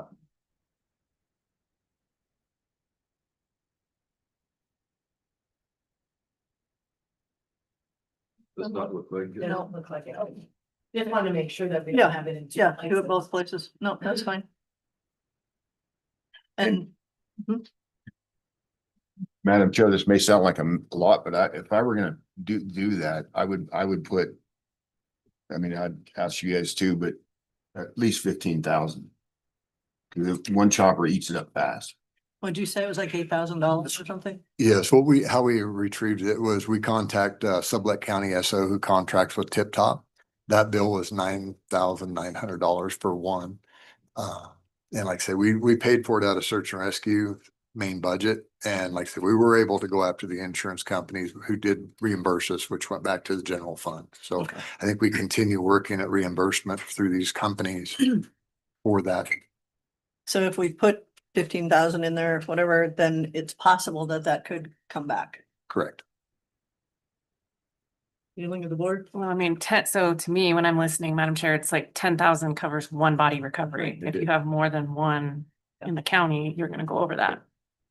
And I don't know if you can say if there's been an average of how many you've had. I mean, I don't know No. how we would estimate, you know? Or, like a bear attack, you only bring part of them. Oh, No, stop. no, I mean, like on an average year, I mean, is it usually just one body recovery? Is it? That's all we had last year. Now usually, well, I should say that because we had one out on Outlaw Trails, which we just did ourselves through Oh, I remember that. ATVs and trailering equipment. You don't know. I believe Scott had one that was, well, that wasn't a fatality up on Frank's Peak before, so they will haul them out, but the fatalities are the problem. And Madam Chair, the problem is if you go in knowing it's a fatality, the Then that's when Wyoming it's not. Search and Rescue Council is not gonna reimburse. Right, understood. And there's been some flip flop back and forth and we argued on that. That's a hot topic down there in Cheyenne, but if you go in knowing and then there was some, well, we won't get into weeds, but it's if you know it's, if you're going in on a rescue and you find, they'll reimburse. It's when you go in on this one, when they knew they They were a already know? deceased person, then they Okay. will reimburse.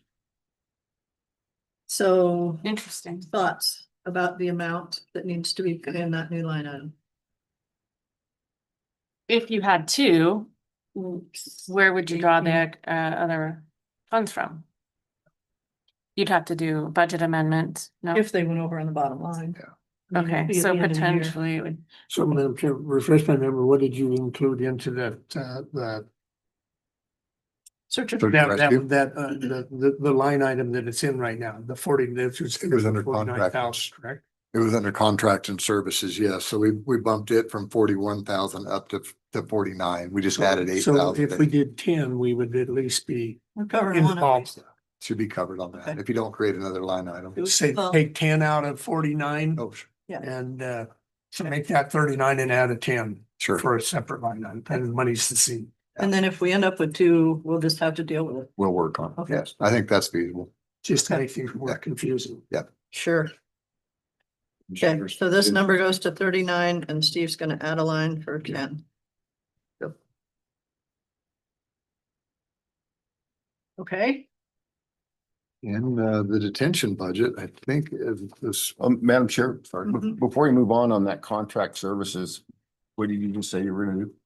we're gonna change that from 49,000 to 39,000 and make a separate line item for body recovery for 10,000. Okay. Is that? that's feasible. Yes. And that will still, Sheriff, that will still cover for contracts for the vehicles and upfitting and, Yes, they were at 41 before, and I think we're still at, You only use 31, so, yeah. okay, That's the year before 32. Yeah. we should still be okay. okay. Madam Chair, I don't think we addressed the 11,000 increase in telephone services. But that's the 11,000 for the data terminals mobile Oh, plan. Thank you. okay, So you know, Yes, we're working through IT to try to work on getting mobile data terminals in the supervisor's card and then so on down. And that's an increase for the SIM cards for each one of those data terminals. Okay. They would have to have. so it's like the Mobile Verizon service. charge. right. for next year. Yeah. Thanks. I think we have had that discussion with IT. He's been keeping us up to date on that. We just didn't have the Steve, funding can you part of bump it. down real quick Sure. to the bottom? If we're ready to move on to detention, I think we're pretty good on that. The overtime pay it's getting close, but it's not over. Again, we were trying to refill positions there. We've got everything all full. We are up to full staff. Again, knock on wood, it stays there. When it came to amendments that we did in there under materials, supplies and under the officers, 4311.003. We dropped 2,000 off that, brought it down to 10,000. We're still sitting about 5,500 on that for this year. On which materials? The- Materials, officers and supplies, it's 4311.003. Okay, And then under 4311.005, in the kitchen, we took it down 2,000 as well to 5,000. okay, And right now we're currently setting at 4,400 on that, a little over. Okay. The equipment, furniture, maintenance and repairs, 4,340. mhm, We took 500 off that. We had it at 2,500 and we'll be good at 2,000. Okay. 4,800.002, which is our equipment, furniture purchase and replacement. We dropped 4,000 off that, bringing it down to 8,000. We're still sitting at 1185, I think, on it. okay, Contract services under 5142.003. mhm, That one is the one that's gonna get us another, that's WellPath. So they had an amendment to their contract, went up 15,000. So if we put in another 15,000 there, it'll bring us up to 540, and that should cover us for this year, Okay. this coming year. we just signed that contract, correct? Yes, we did, and that's been forwarded. Homeland Security, Jeff's doing pretty well on his budget. As of last month, it's at 26,000. The problem we're having, I think everyone's fully aware that the government's not gonna back his half of the wages for next year. which the letter I received from him says about 57,000 is what the county would have to pick up if we choose to keep him. 50. About how much? 57,000 total. Looks like his overall benefit or wage and benefit package was, if I remember, was 117 or 107,000. But we would, according to Jeff's figures, we would have to pick up 57,000. Okay. That's not being paid by the state Yes, under the grants. into the past. Yeah, Madam Chair, are we, is that 100% sure? Because I remember Jeff was saying that he didn't know yet if he had heard back, but are we 100% sure they're not picking it up, or are we still kind of in limbo? We're in Right there. Yeah, I think the overall current budget for the report for this coming year, kind of plus I have no information from them. They haven't updated at all. They're sure there's gonna be grants available, but sure it doesn't pay bills, so. I think at this point right now, it's probably the board will pick up at some point, I just can't say. And every county's got to be in the same boat, waiting to find out by July 1. So maybe we'll know more by then. Yeah. And by the time we actually cruise through the rest of this. So, okay, but we do know that we may be looking to keep the department, like you say, moving the way it is. We're going to need 57,000 if the state doesn't do that. At least, yes. Okay. Okay. We kind of got through the sheriff one. Was there anything else on detention or Homeland Security that anybody had comments on? Appreciate you making the cuts that you did, Sheriff. There is an upcoming bill that may be coming through IT. It's for the upgrade on the cameras, locks and computer systems in there. They have that in their budget. Do they? Okay. I think so. Yeah. That's the way he's talked anyway. And just a reminder, there are dispatch consoles for 2027. Just keep that in the back of your head. I mean, that's 600,000 for Split? replacement. Split. Um, If it's dispatch consoles, does that split with the city? I think that's just for us. The only thing they pay is wages. Okay. They don't pay equipment. I take that back. I They did- think they did do, pay. They did, yeah. I'm sorry, they did pay on Yeah. the last ones, yep. For for the Yep. admin area, dispatch area. Yep. Okay, No, so just we'll need to on take a look at that, but we also need to warn them. Yeah. Um, And I did have contact with Chief Stafford this morning, and it sounds like have added the requested wage increase through the city on the dispatch side of things, but I'll remind him of this 600,000 because Okay. it's well, gonna we be a got to remind significant them of hit. that and the HVAC situation, so. Yeah. It's not gonna be pretty. The other thing that I was gonna bring up was the law enforcement retirement increase of 2.68. True. We're either looking at as a cut for the deputy wages or we're looking at. I think the commission, correct me, Colleen, if I'm wrong, the commission made a determination a year or two ago that we would keep our employees equal as far as what we paid on retirement. That all employees would receive the same benefit on retirement amount, even though law enforcement can pay out a little bit differently. So I believe right now we're paying 19.1.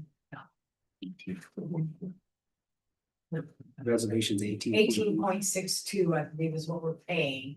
And then the employees pay 0.5 on the public side for a total of 19.12. So anything over 18.62 on law enforcement comes off on the employee. And what is law enforcement perceived to be at? It's gonna settle next year at 23%. That's what the state decided with their kind of, they wanted to increase the contributions for law enforcement. Currently, right now, it's about 19%, and then this next fiscal year is jumping up to just under 21%. So if the commission stays with the resolution for law enforcement with covering 18.12.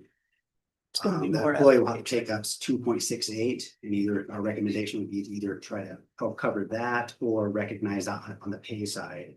Because every agency is a little different. When we've done our studies with local law enforcement competition, we look at PAL PD, Cody PD, and Highway Patrol, and they vary quite a bit on what they cover. For example, PAL covers the full amount.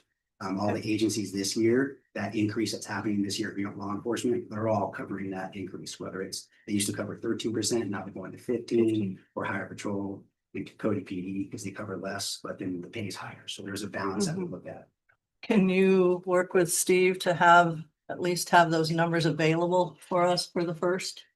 No matter how we look at it, whether it's covering the percentage, covering the pay, or adjusting pay or whatever we need to do, but let's look at the dollar figures so that at least we have an idea. Just to orient you on what we try to do when we communicate with local law enforcement competition, we look at pay and pay plus benefits. And Right. two metrics, starting Mhm. and then veteran. So we kind As you move up. of can create averages on how we. I know you're really good at those reports. Try to at least understand where we're at. Again, it's, we try to have apples to apples review on how do we measure up. Law enforcement, not other agencies, but just looking at how do we measure up with the local competition, because that's what employees. Right, and keep our health, yeah. That's why I bring him along. Understood, but He it's knows the helpful numbers. to have those numbers roughed so that we at least know what we're discussing. If we get to that point and make any kind of decision on changes, we won't know anything about wages and what we're gonna do until probably the first. Would there be a time that you want us to meet with you on that or just wait? Don't know as we move forward and the questions start to come up, when we know what cash carryover and those things are and have an idea where we are, so we'll be in touch, but I'd pencil in July 1 as far as a budget discussion. And one thing to mention too is the overtime due to court security. That's gonna be an issue, I think, but we're trying to work through it. Okay. So far, we've been working well with circuit court. They provide us with a schedule and the number of hearings that they're gonna need staff there. And Judge Dare's gotten better about releasing deputies when they're not needed. Okay. So depends on if both parties show up in the courtroom or not. I think we've had to have at least 2 or maybe 3 hearings where we've brought people in off duty because our schedule was so light. Okay. That we weren't able to. I've been trying to pick up some of it myself, but the only other things we had, dispatch, Monty McLean may be in here with IT later. They're looking at dispatch 911 phone system. They'll go digital here pretty quick. It's 410,000. They have that covered in the E911 budget, so it won't cost us, but it'll be a big thing we may need to approve chunk. for him. Okay, and Um, the officers in the courtroom is basically a statutory requirement that we haven't had to meet in the past, but both of our judges are pretty adamant that we get there on some of these bigger cases at this point, so we have more security, so that's why that discussion's.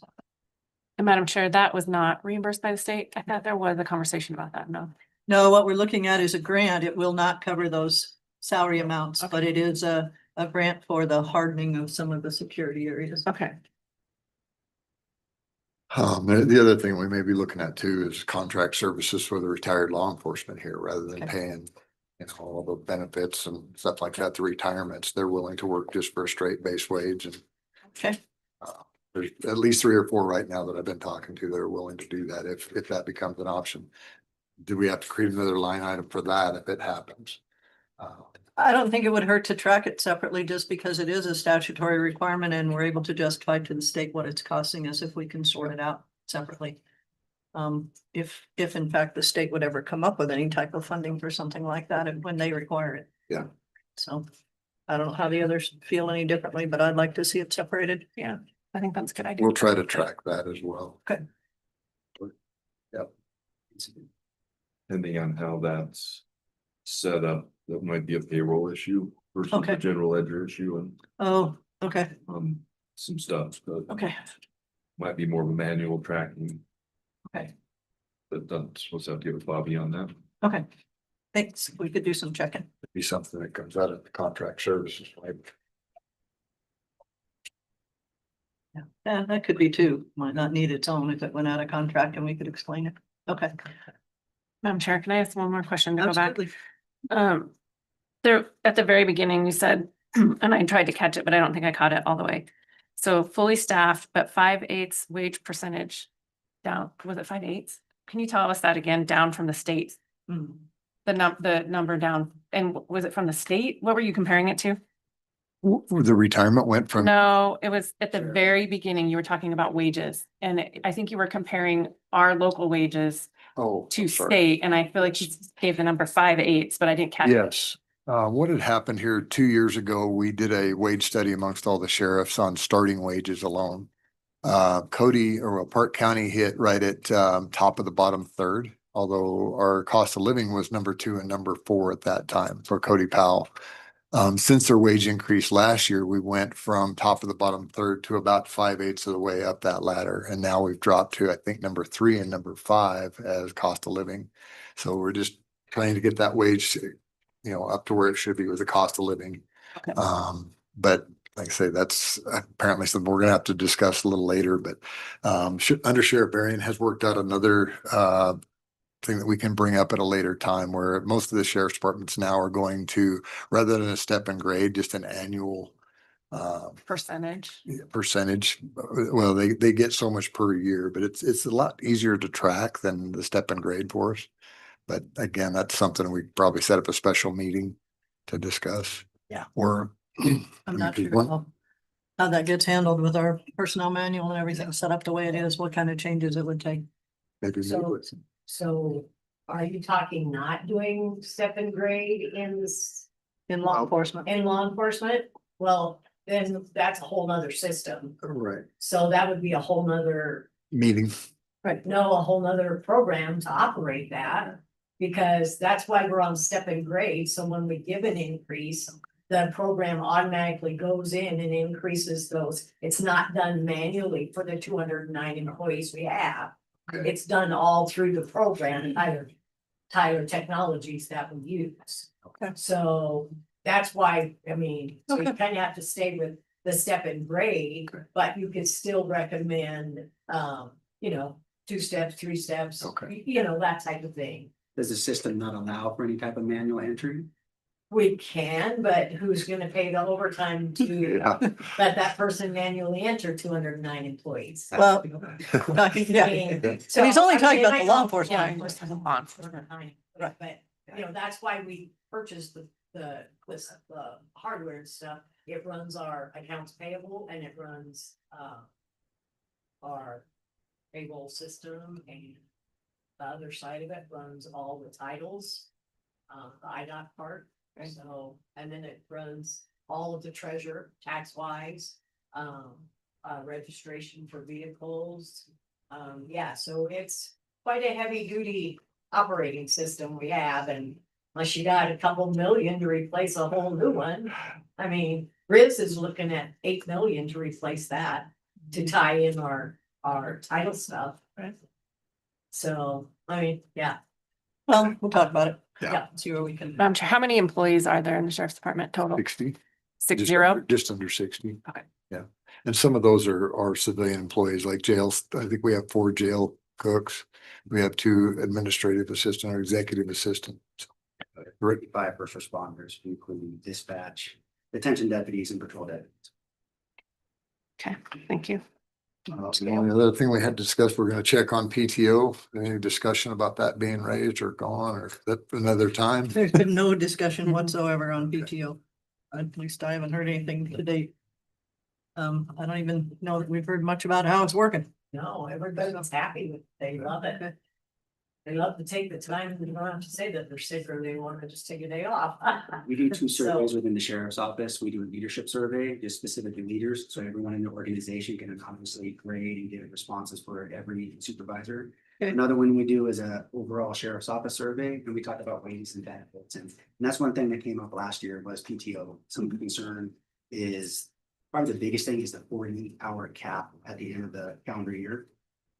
Our past system allowed carry more over. benefits to be carried over so that if there was any type of catastrophic event, medical event, family event, in January, February, beginning of the year, you have more mobility and flexibility, where the current system capping it at 40 doesn't give them a lot of people. That's kind of the feedback we got from our survey. Good. Madam Chair, they have to understand that they also get 3 days added to their, I believe it's 3, I'd have to look, but they get that, added to, for every year of service, they get 3 plus the 40, but they get 3 added to a bank that because we don't have short-term care. I don't know if I'm explaining it right. I understand. But they're understanding that, right? They do. So that doesn't take effect until they work 1 full year. They get 24 hours worth of additional medical flexibility. So Yeah, if an employee doesn't have any family problems, over 10 years, they have 240 hours that they can bank. Fortunately, that's just, when you look at our old system, we have a lot more sick leave accrual, it gave them a little more flexibility. So we had a different employee that was new with us and they had some stuff going on to where there just wasn't, again, until they work that first year, they can't even get the 24 hours. So it takes time, say they're 3 or 4 years in, then they have kind of. Same with 50 to everybody, 75. yeah, I mean, it takes time, you don't get 720 right at the top, so. I think some of what we were looking at also had budget ramifications on payout, you know, what's left, what can be paid, what isn't, that kind of thing. So we were also working on that when we made the change to not have quite so much sitting out there and I mean, so Yeah. we'll get there. One of the things that the employees, I guess that we have, the issue we have that the rest of them don't is that, 24 hours for a normal employee is 3 days. For our people, it's 2 days because they work 12-hour That's shift true. sometimes. So they just use it at a different rate. So that is something we can discuss Interesting. because I think I'm cutting into your break. Okay, no, we're fine. Okay, we will, made a few notes and we will go back and look at some of these things as we kind of know where the budget's gonna end up. You don't know that right now. Thank you. Okay. Thank you for your time. Done for one thing. Andy, if you can put together a chart like you did and kind of be ready for July 1 on what you would recommend, like you guys have done in the past, that would be a great help. Raise his hand. Yep, I will put together things on the different options and. Okay. for that. Jeff, did you have something else? Thank you. Just really quick, I didn't anticipate this when I submitted my visual budget, but last year, emergency operations line item for the we had 5,000 we didn't spend. Mhm. That's, we are gonna spend that, but I'd like to carry that over. That's gonna resupply our sandbag, our flood fight stuff. Or to fire season, On what line item? 4863. That 5,000 is usually Oh, there okay. for, the first 24 hours of emergency. Okay, But what I'd like to do is to carry that over. That 5,000 will help rebuild the garage with sandbag, flood supplies. so instead of being 3,000, you want 5? Because they have it at 3,000. Instead of yeah, so the 3 was for this year going forward and the 5 carrying over with the 8. Oh. Okay. We can put that down as a request. To make it 8. Okay.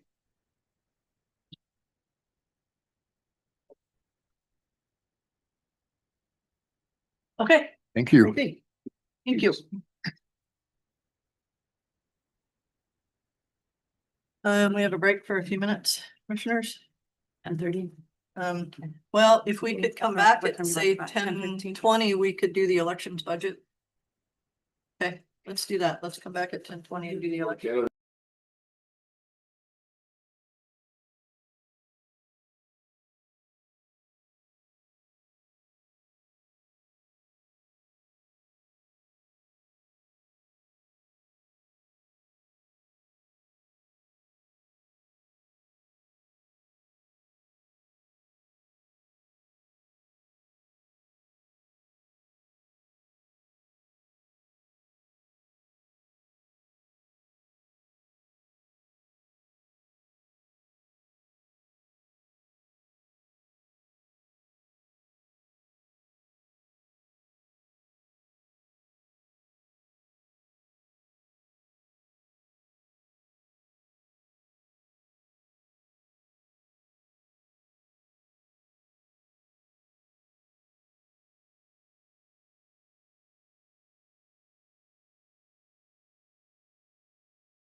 Okay, so the next one, we're gonna jump to do elections since we have a few extra minutes here. So, Anth and Katie, I guess. Where were they? They were with the county clerk on the back page. Oh, okay.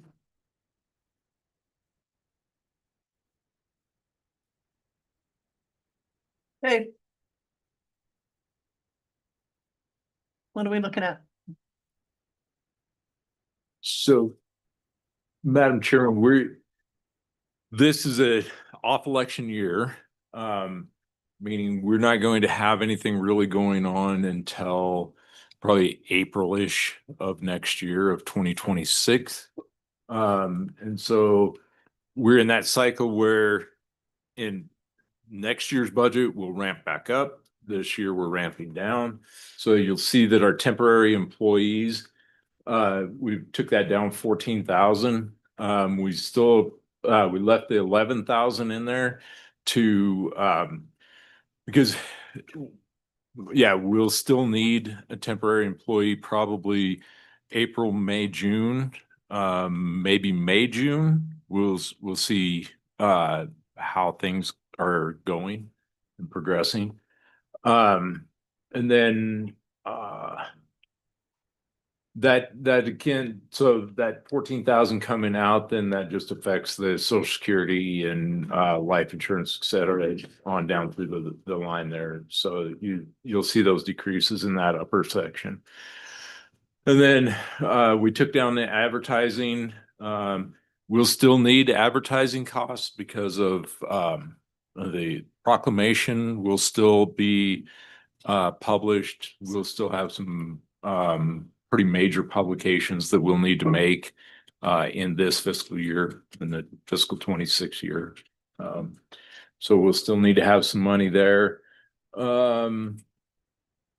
The computer tech software that remained static, and that is for our contract with ES&S for our machines, our maintenance.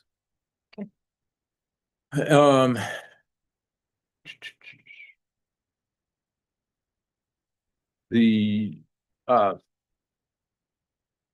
travel, we still have training that we'll need to go to next spring. So that's, it remains in there. And let's talk about that one real quick. Okay. You have 7,000. Last year you used 3,500. You have 7,000 again for next year. Do you anticipate more training or is it?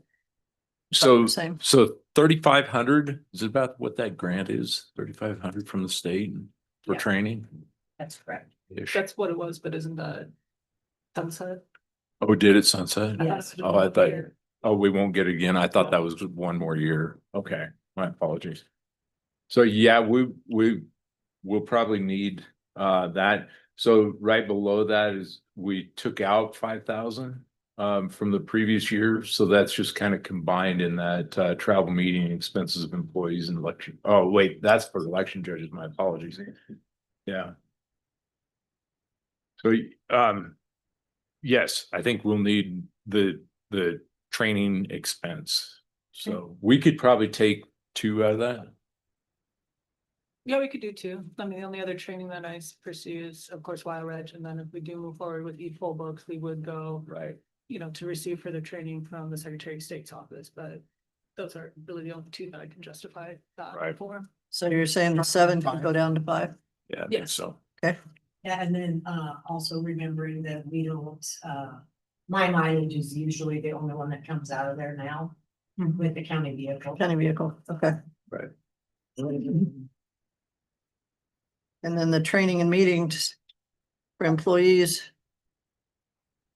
down farther is 4. And you spent 250. Spent $250. So does that need to be 4? Last 2 years.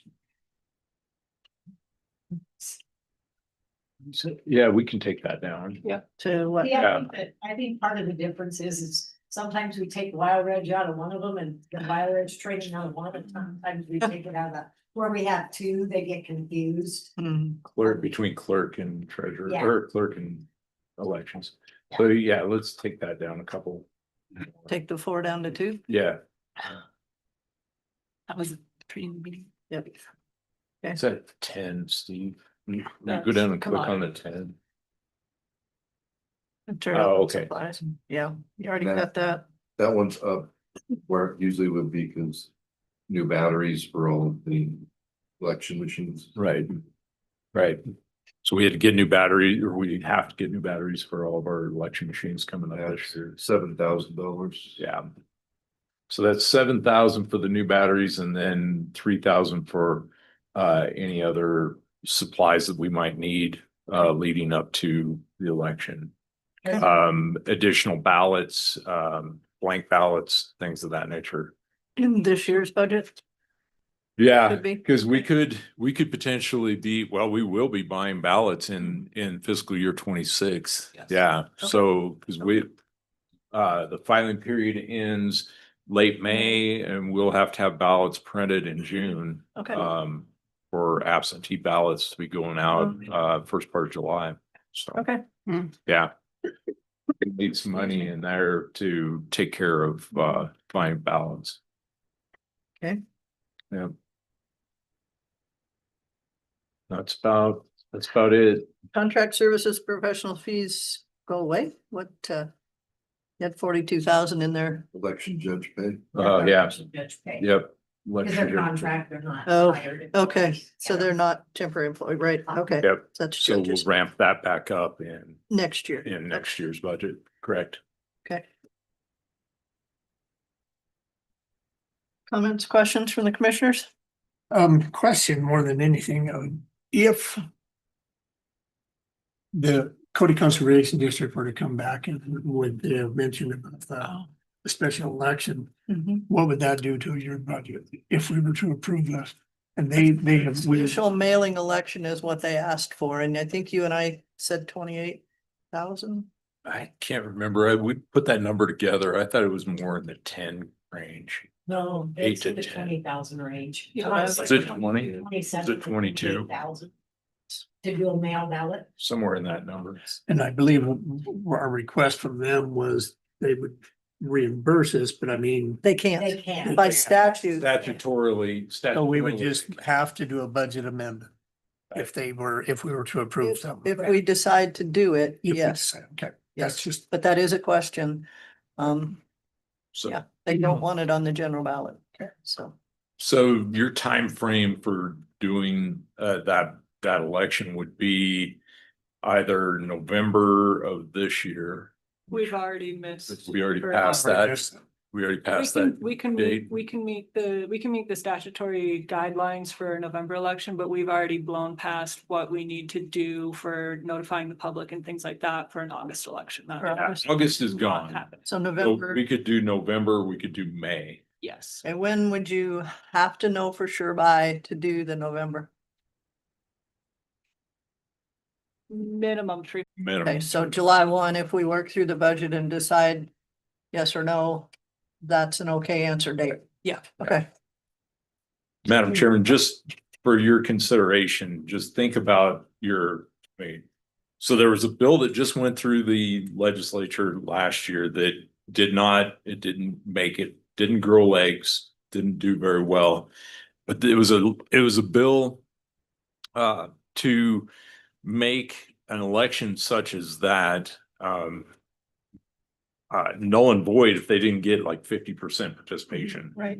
So just, and you're not gonna, I mean, a mail ballot election, even going out to all set 9,000, about 9,000 voters right now in that, you're probably not gonna get very good participation.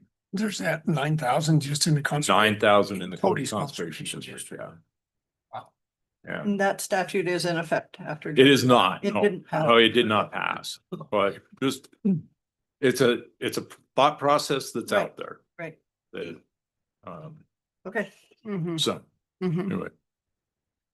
Anything else on elections for this year? So, Madam Chair, just really quickly, so the only anticipated cost with the e-full books potentially is training. Yes, Correct. on our budget, yes, that would be for training. what we have done, and you'll see later on this afternoon, IT has made that in Oh, their budget okay. because they would essentially be controlling and purchasing a lot of those items that we Got it. need. So they would have control of that budget so they can purchase as they Okay. see fit and what works. I was with their wondering, because I timeline. thought, yeah, we Okay. might need more. Right, and the items that they would be buying for the e-poll book, make sure you remember that those things, once we're finished with them after the election cycle is finished in November, that those can be recycled back into computers at your desk, in the treasurer's office, and in the clerk's office, wherever. Okay. So those are commodities that will be utilized further than one election cycle. And it would be in every other year. Right, right. And I think, Andrew will probably tell you that it's things that he will be planning every year for replacement Right. of different computers in different offices and things like that. This would just be part of that cycle. The computers that we would use for e-poll votes would be part of that replacement cycle. Okay. Anything else? Fine. Okay. Thank you, Madam Chairman. Board? Oh, the next budget on our list is the county attorney and victim witness. Morning.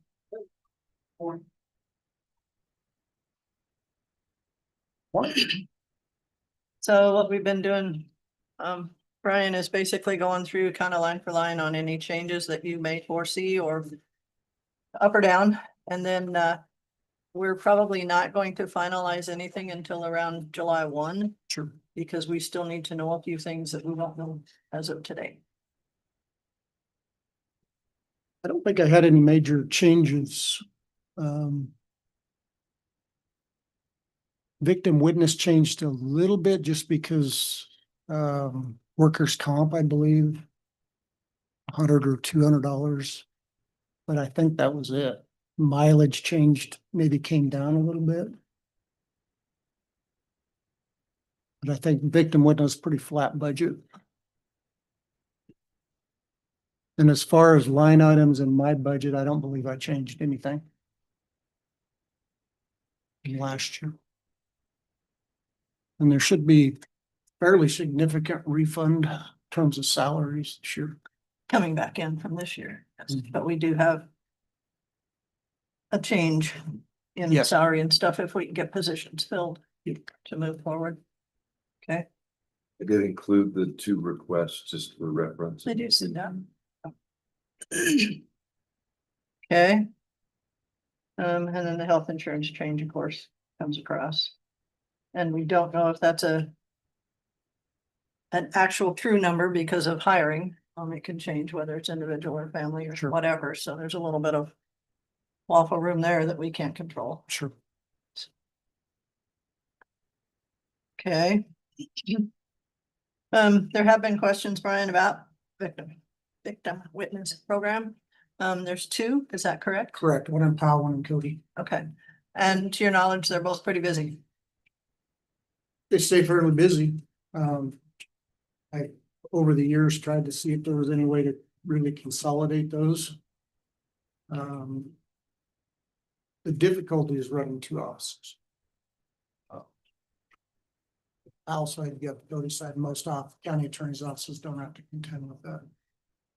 We do the way they're separated out, and so. Would it be an impossibility for one to do it? Probably not. Would it affect workflow and getting it right 99% of the time? Probably would. But it's unfortunate that the state keeps cutting it. I think that's the thing, is it was a good program and proved to be a good program, and the state was participating in the funding, and now they're backing out completely, so it's one of those unfunded situations at this point that we Right. have to pick up the difference. Yeah. And it's been around as long as I've been there and before, so. Okay, with 2, Yeah, and it used to be almost entirely funded by the state. okay, and they just keep moving it down. Seems to be. This last year was a big cut. It was entirely funded when I came 10 years ago. Now I believe it costs us about $76,000. Is this, Madam Chair, is that, so the state's paying about 20,000 because the number's 96? Is that what you're saying? I'm looking at the, 60 something. I'm looking at, I guess it's 4115.700. Can you show me that again? These, The these 96,434. line, you have to look at the bottom line Okay, where it's 136,000 yeah, for the expense, and we only get reimbursed back 76,000 less than that. okay.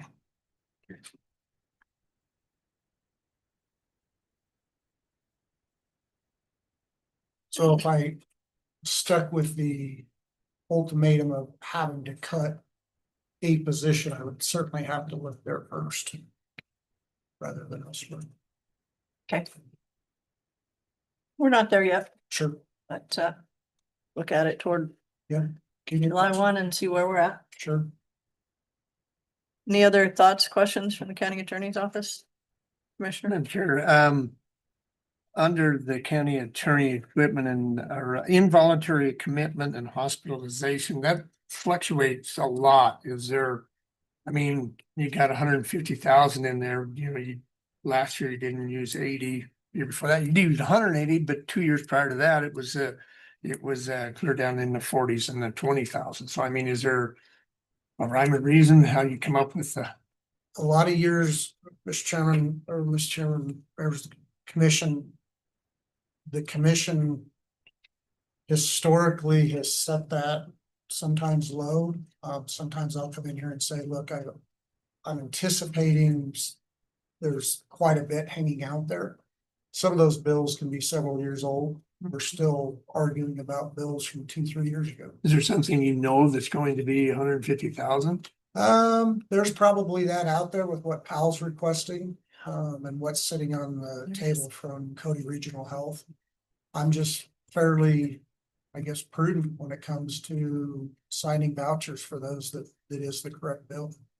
But is that program per year 150,000 easily? With what we're being billed, but it's always lagging behind. So you're saying that it can cost 150 a year, we just don't necessarily get those bills in and get them approved in a timely manner that would Correct. total that. Yep. But we could, Some of that's on the hospitals doing, some of it's on the review process that I'm doing. I'm still waiting an answer back several months ago from. I'm just looking at a Powell. 5-year cycle, we're only averaging less than half that. That 1 year we were well over that. So I Right. just Madam Chair. was something that.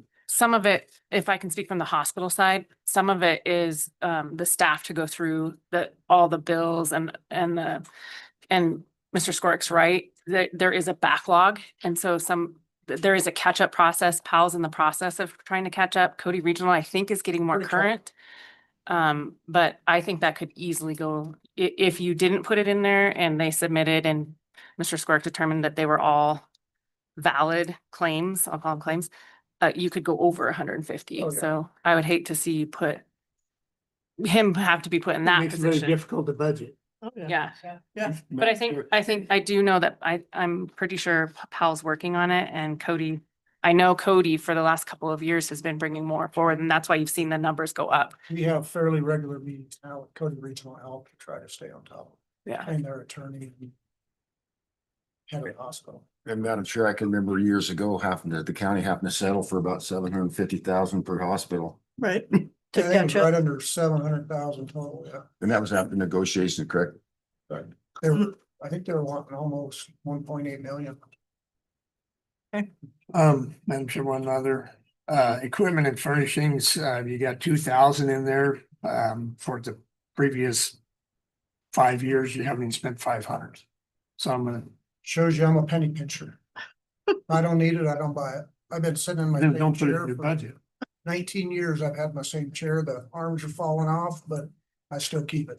So Duct tape. those expenses can pop up. If I don't spend it, I give it back.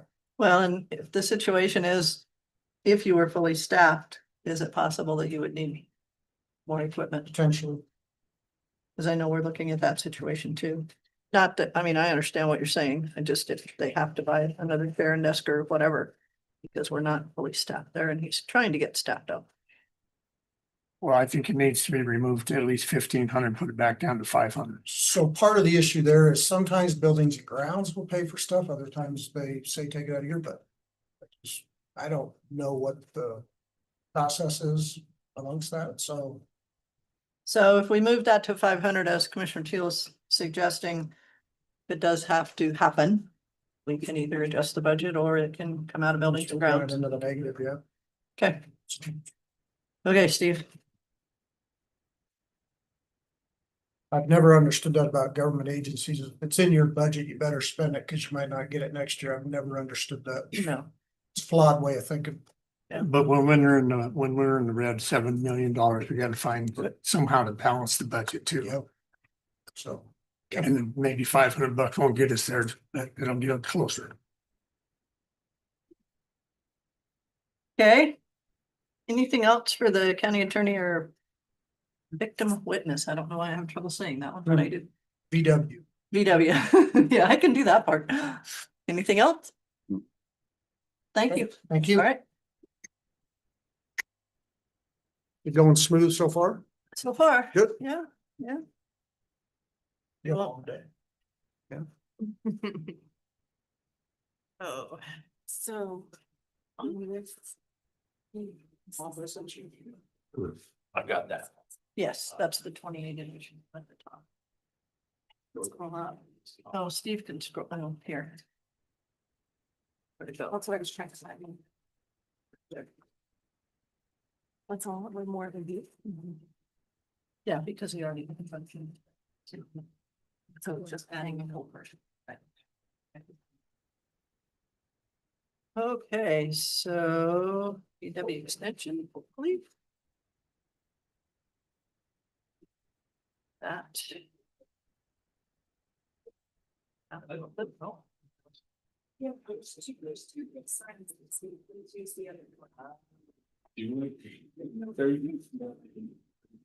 Yeah. Extension. Lloyd. Just so you know. So, seven in the hole. I mean, we're not. So your paper says it is until we got there, And it has a bunch of zeros on it. but it's still 3. Over 2, sure. Over 2, but we knew that the property tax would get that, take that away from us. Yeah. We still don't know about pill. Hasn't come in yet. Nope, that's another week. But it still doesn't mean you can budget 4 times more than what you. No, I understand. I understand what That's you're a saying. damn good reason. Oh, yeah, Yeah. did not know until the last week. I mean, First thing you cut is out of your budget. Huh? First thing you cut is. They do it on their side. First thing you cut is this. Oh, I know. And, That's why- and the But whole it- other page. I know. Yeah. The thing that's new. That's why we're not doing anything until July 1. First thing. The other thing that comes into effect is we use that. I know your addition was right on the last meeting. yeah, that's too scary. So we put it in. We're playing a game. Mary Louise, you can come on up to the table. 40? You wanted time to process before she got on.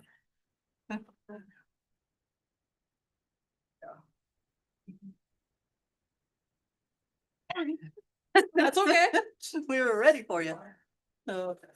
Oh, one of them needed to hit the little girl's room. Oh, yeah, not a problem. Not a problem. Please use the microphone. Okay. Our, oh, yeah, our next budget is UW extension. Mary Louise?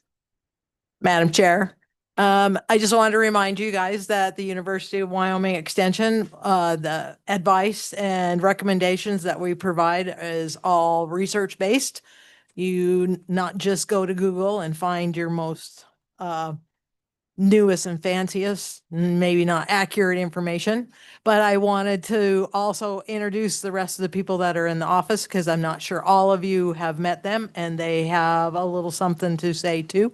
So first of all, we have Michaela Getz, our Ag and Natural Resources educator. So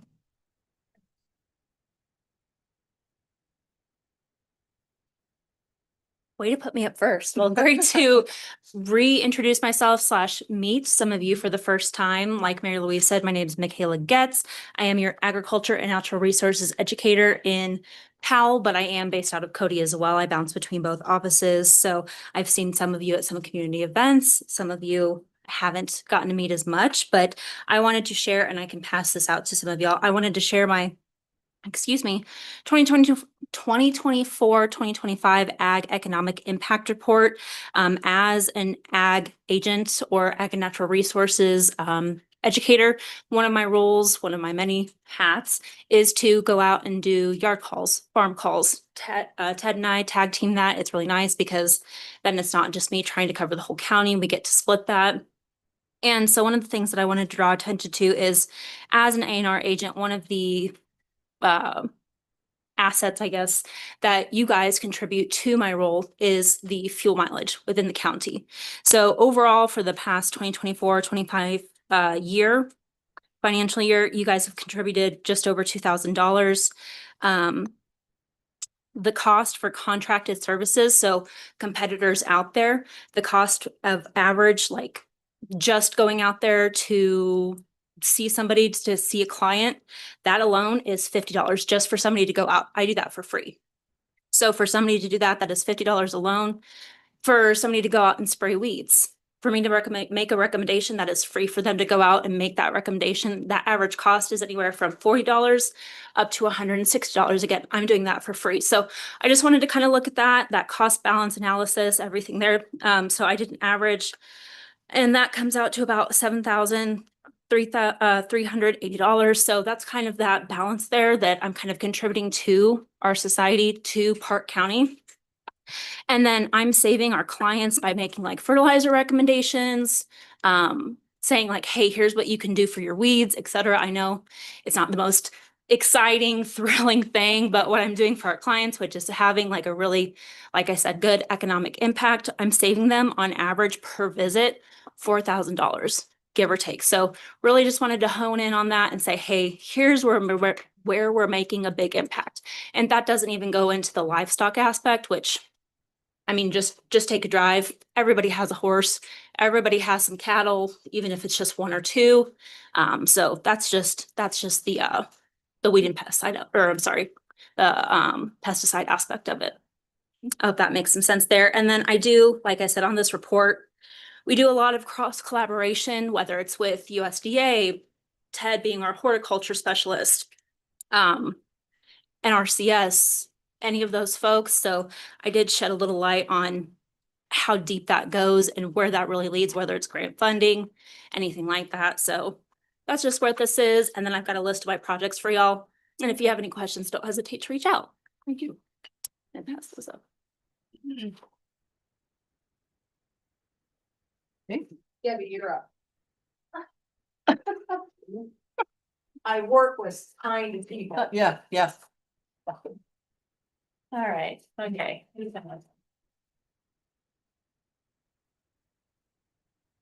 Oh, in the hot seat again. All right, so my name's Debbie Kelly and I work for the Sensible Nutrition Program, which is housed under UW Extension. So my grant funding comes from the SNAP program. I'm the educational component of that. So right now, in fact, I just come zipping down the hill from doing a class with, I work pretty closely with drug court. And so I've got 20 people in a class right now. Well, I just left them, but we're meeting every Monday. They're not waiting on me. We're meeting every Monday for the next 8 weeks, and they'll go through the Sensible Nutrition Program, which they all truly love. So anyhow, what I gave you, these are impact. This handout is impacts that were for the 2024 SNAP Ed and FNEP program statewide. I did not have a chance to get my county numbers put together, but by the time I get done with these, when I graduate these, this group of people, that'll be 41 adults that I graduated from the Sensible Nutrition Program in the last year, in the 2024-2025 year. I know that doesn't sound like a lot, but to try to get somebody to come to class to learn how to cook properly or to cook right, to spend their food dollar more wisely, is pretty difficult, especially for an adult, because once again, we have those little things that are with us all the time. And they just go, oh, I already know all that. And it's like, really? You do? Okay. You know, so, but as far as youth, and I'm also in charge of, or I also cover Northern Bighorn County. I've done that for the last year because they did not replace the educator in Bighorn County. So between Northern Bighorn County and Park County, I taught pushing 300 third graders over the course of the last school year. So, and if you don't think that's not a lot, it is. If you've ever had a room full of 60 third graders that, you know, but they're little sponges and they love my class and they like the snacks that I bring them, and I see them. I've been 21 years, I'm pushing 21 years with UW Extension at this point. And I even have some high school kids and kids that are out of high school. They'll say, oh, I remember you, you're Marty Moose, you brought the smoothies. So, you know, hopefully this will help answer some questions. If you have any other questions, I'd definitely be willing to answer anything. So, all right. Thank you.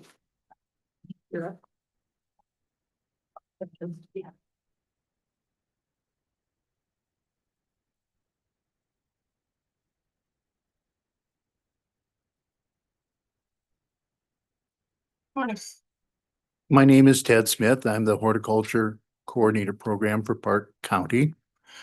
I've been in my position for a little over 2 years. I used to work for the county.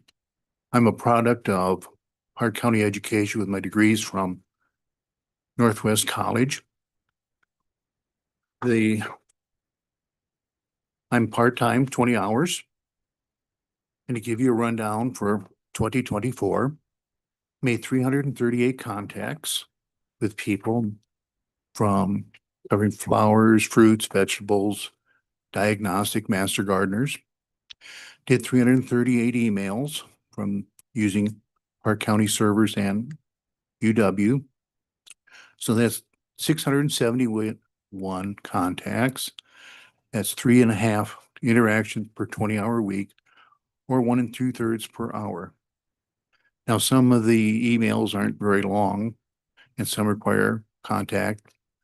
I do go out and make yard calls and diagnose insects, their damages, how to control them. Oh, this past week, there was a bacterial blight out by the airport that went out. We contacted the gentleman. The next day I gave him with the information he needed so he could do things. And that's the nature of my business here. Also, there's the events I participate in, do a lot of master gardeners, work with them.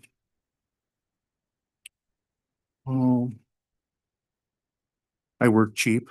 I have no benefits.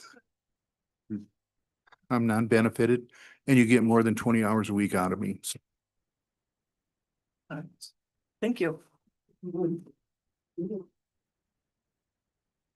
Okay, And I gave you my stuff when I did the special funding request, so I'm not gonna go back over that. okay. We have basically the budget in front of us, keeping in mind that we do have an agreement with the state of Wyoming. And they pay part of Mary Louise's salary through that state grant program. The one thing that is changing, Mary Louise and I had this conversation, is that Park County Weed and Pest have participated in the past years up to the amount of $15,000 a year toward the horticulture position. And Mary Louise has been notified that Park County Weed and Pest is not going to participate any longer in that program. Their budget, of course, is going down. So that is a situation. It is a part-time position, Ted's position, so we'll have to take a look at that. The county contributes what, 7,500, 7,600, something? 7,580. 80, okay, to that position, and Weed and Pest had paid the other 15. So that is something that the county will have to be looking at. We are not in a position to make any kinds of final decisions today. We had talked about going through probably July 1, when we know what cash carryover is, when we know the rest of this year's budget numbers as they come together, then we'll be able to make those kinds of decisions, but we're not prepared to do that today. So, Madam Chair, did the Weed and Pest create the horticulture program? I don't know about the history on that. Mary Louise might. So I don't know how many years that it's been, Scott, but it used to be 2 people. And the county and Weed and Pest contributed to that for at least like the last 30 years. The 2 offices, we're lucky we have housing in both Powell and in Cody. And I do know that we've had 2 offices for more than 50 years. So that both sides of the county are equally served.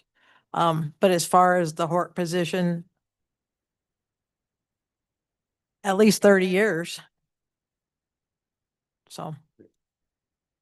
So, Madam Chair, you mentioned that the county contributes 7,000. Where is that shown on our budget? Is that part of the salary employee or? Tracks. That's at the bottom.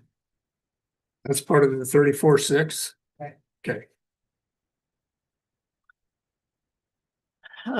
It's not a surprise to Mary Louise that we talked about several things that the county is looking at budget wise. We'll just put it out there. Like I said, no decisions today. We need to look at how things are gonna unfold in the entire picture. We have been blessed with being able to have extension at the complex. And they moved up there when we started some of the HVAC things, and we're looking at whether that's feasible or whether that's some good rental income for the county or how that needs to sort out. We do have other office space available in other locations. So those are the kinds of things we're going to really look at over the next few weeks, and see where we end up, just so there's no surprises to anybody. If those discussions have to happen, that's where we'll get to. We don't know that yet. I also have, I guess, a proposal that I'll leave with you guys that you can look at. Right. Also, like, so going forward, will we have an idea before the public hearing and stuff, or like, how does that work? July 1, we should Okay. have some answers as to what we are going to propose in the for the public hearing. But the public hearing is July 14th in the evening, so we'll have things put together by then, but hopefully on July 1, we can work through, know where we're at. Yeah. So that's all we know right now. Okay. Just Okay. wanted you guys to meet everybody in the office, because you always see me and there is more. So There's a lot of work that goes on out there. a little bit. Any other questions for extension? And no other word out of the state about them changing anything else, correct? As far as we know. For your salary and stuff, we've signed for. No, you signed, so Okay. yeah. We're okay for another year on that one. Mm-hmm.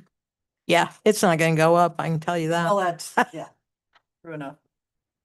Okay, So, thank you.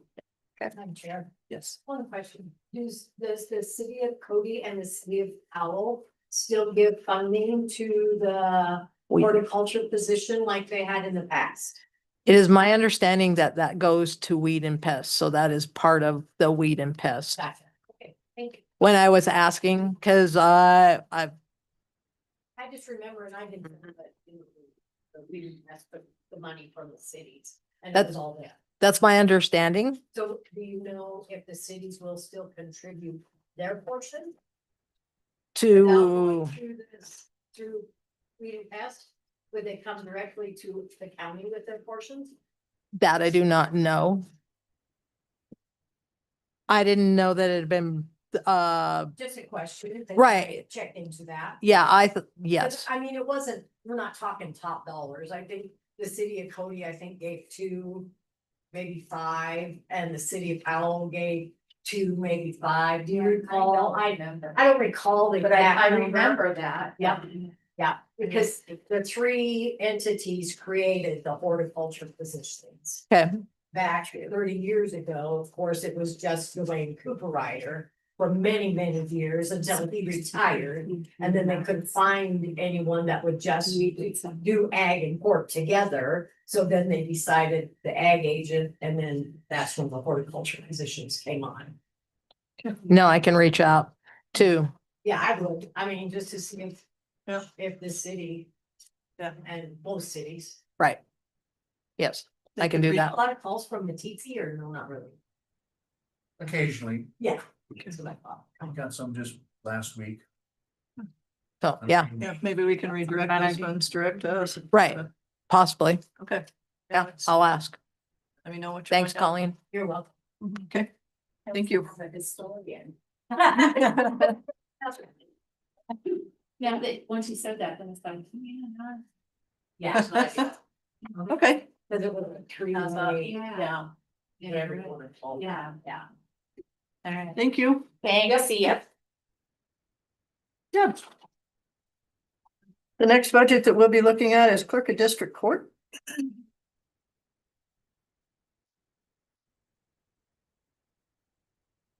Good morning. Good morning. How are you? Good, how are you guys? Good. So I think you've heard most of what we said. Mhm. You know, we'll go through what we have and then no final decisions until we All get right. closer to July 1. All right. Well, I upped my dues and subscriptions and bonds for this time period. As our dues for the Clerks Association went from $150 a year to $300 a year. And I would also like to, well, that, and then with the travel went up just a little bit. As since I will be retiring the end of next year, I would like to take my first deputy, Jessica Goodwin here, to the Clerk Association meetings, or at least Waco, I guess, and to meet all the other clerks. We have a great interface of communication and helping each other. And so I'd like to introduce her to everybody and try to get her in there. So in the past, there's only been one that's gone. Yes. When I'm looking at the expenses, and so you're looking at taking. Okay. Yes. Okay. And also a new child support clerk. Well, she's been here just over a year now, and I sent her last year to the Wyoming Child Support Association meeting, which luckily was here in Cody. They have great classes there teaching them the program, how to input the information for support orders so we can actually take payments for child support. That is one thing the state is trying to take away from us. We gave up the afternoon, what we call our EFT batch, which was approximately 60 checks a day or so. We gave that up to the state when I got the new child support clerk. And now they want to take away, we also process all the payments for people that mail us a payment for child support or bring it into us. They'll bring cash. They call us with credit card payments. And I just feel for the people around, we need to keep that business to help assist people all the time. Some of the other clerks are even sending like their payments. They get a payment for a child support. They put it in an envelope. They send it to the state for the people. That delays our custodial parents' child support by a week or more, which I don't think is fair. So we are trying to keep that, which, so that's why sending the child support clerk to these meetings, which this year it is in Casper, to learn more, help our constituents and help through things. So More local. yes, yes. Okay. I have reduced my materials and supplies. We finally got a good handle on our case files. We were going through so many of them so much that this order, I believe we just did, was close to 5,000, Jess? 5,000. Our last one was almost 8,000 as we were so low on case files. So I think we've got a good handle on that and can keep that reduced. So I did reduce that amount. I know you don't have control over the numbers themselves, but you're fully staffed. Yes, we are. Yes. Okay. Any other thoughts? I think we talked about, if push comes to shove and as we get toward July 1, if we're gonna be looking for other funds, we'll let you know. And then maybe prioritize some things that we might be able to look at a little different. There's not a lot on here, but No, and we are looking at, I know we got a notice from Colleen's office that they're going to start charging us for notaries. We don't think it's really fair if they're charging that then people can come to our office and get it for free. So I believe we're gonna start charging also at the same time. Madam Chair, you have notaries? We have one. Oh. Yes. So the reason we decided to start charging for notaries Mhm. is because we were spending 45 minutes, half hour, 45 minutes on documents that go back to your office, stamping 10 or 15 different places, notarizing people's signatures, which takes away from getting our work. Mhm. So that's why, and we just thought $5, I mean, the banks I know will do it for free. So if you're willing to charge the $5, we called around, it's not like we wanna overcharge. The UPS store, it's $10 per stamp. So every time they stamp a document, it's $10, so some of the documents that we're doing for you could be up to $75, $80. Which we'll do it for half that price, just so they can stay in the building, but. Mhm. And I mean, if other offices wanna charge, I don't know who all has notaries. In the building, but that's totally up to each department, but. Yeah, we just have the one. Karen was a notary when she worked at Game and Fish before she came to our office. Oh. We always were told that we couldn't have notaries, but after researching the statutes, we are allowed to now and still file the documents. So she does notary, somebody else will actually file stamp the documents. But just looking at, since we did start doing that, which I believe it was less than a year, we could have made $760, charging $5 each one. So a little bit's gonna help as we move forward. yes, that's what we thought. So Yeah, we And, might have big documents now that you have your own. well, and also the, we have started e-filing with the attorneys. So they're going to be changing the statutes where we can't charge. We've always charged $1 a page for somebody to fax or email to us. It's in the statutes. They're going to be taking that out. So we're going to be losing funding, our money for that, because they're not going to allow us to charge. But if we send stuff out, they're still allowing us to charge. Some of the clerks are still charging like, well, the first 10 pages are free.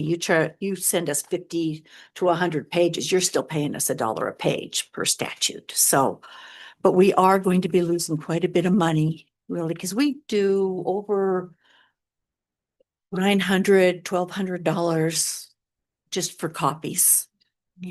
So. Okay. Yeah, we're going to be losing that through the state, so. Okay. I'm sure. Yes. Question.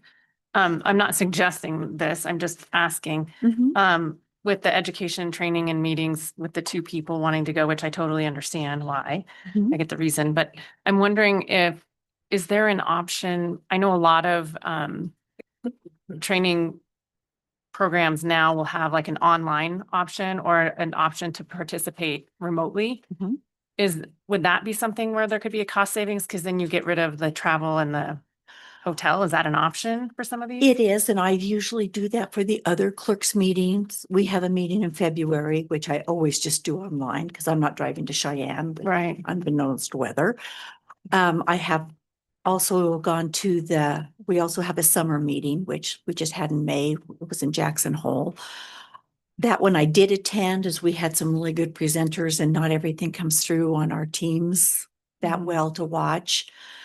but for Waco, I think it's very important to be there and associate with everybody. And so that's the only meeting that I would like to take Jessica to, is to Waco, which is in Rock Springs again this I mean, year. that makes sense because you'll want people to meet face to face, Yes. which I understand that. I was just Yes. looking at your budget. If you had to cut somewhere, Mhm. if we had to, I was just trying to figure out where Yeah, that there and might be room or how. Jessica is on the board for the Wyoming Child Support Association this year, so she is also going to Casper. But I don't believe she has to pay the registration fee since she's on the board.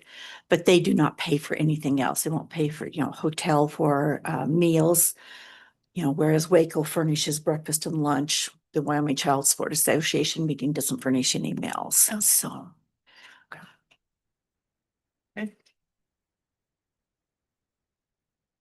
Anything else for district court? Okay. All right. Thank you. We'll be in touch. We'll be here.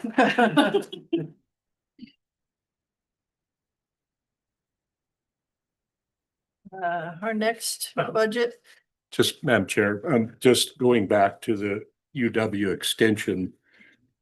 Zach said that the city of Powell gives them $3,500 that supports UW extension office and contracted services to Weed and Pest or to to, Weed and Pest. okay, and Weed and Pest is pulling their funding, so. Was that all the funding was it just for the horticultural portion of it, or? I'd have to look into that, Commissioner, because they told me it was for the horticultural position at $15,000, but I haven't confirmed that. I can check. I'm sure Mary Louise will be checking. Okay, you said 3,500 from Powell? What's that? You said 3,500 from Powell? Yeah. It used to be 1,500 and they raised it a couple, so to 35. Okay.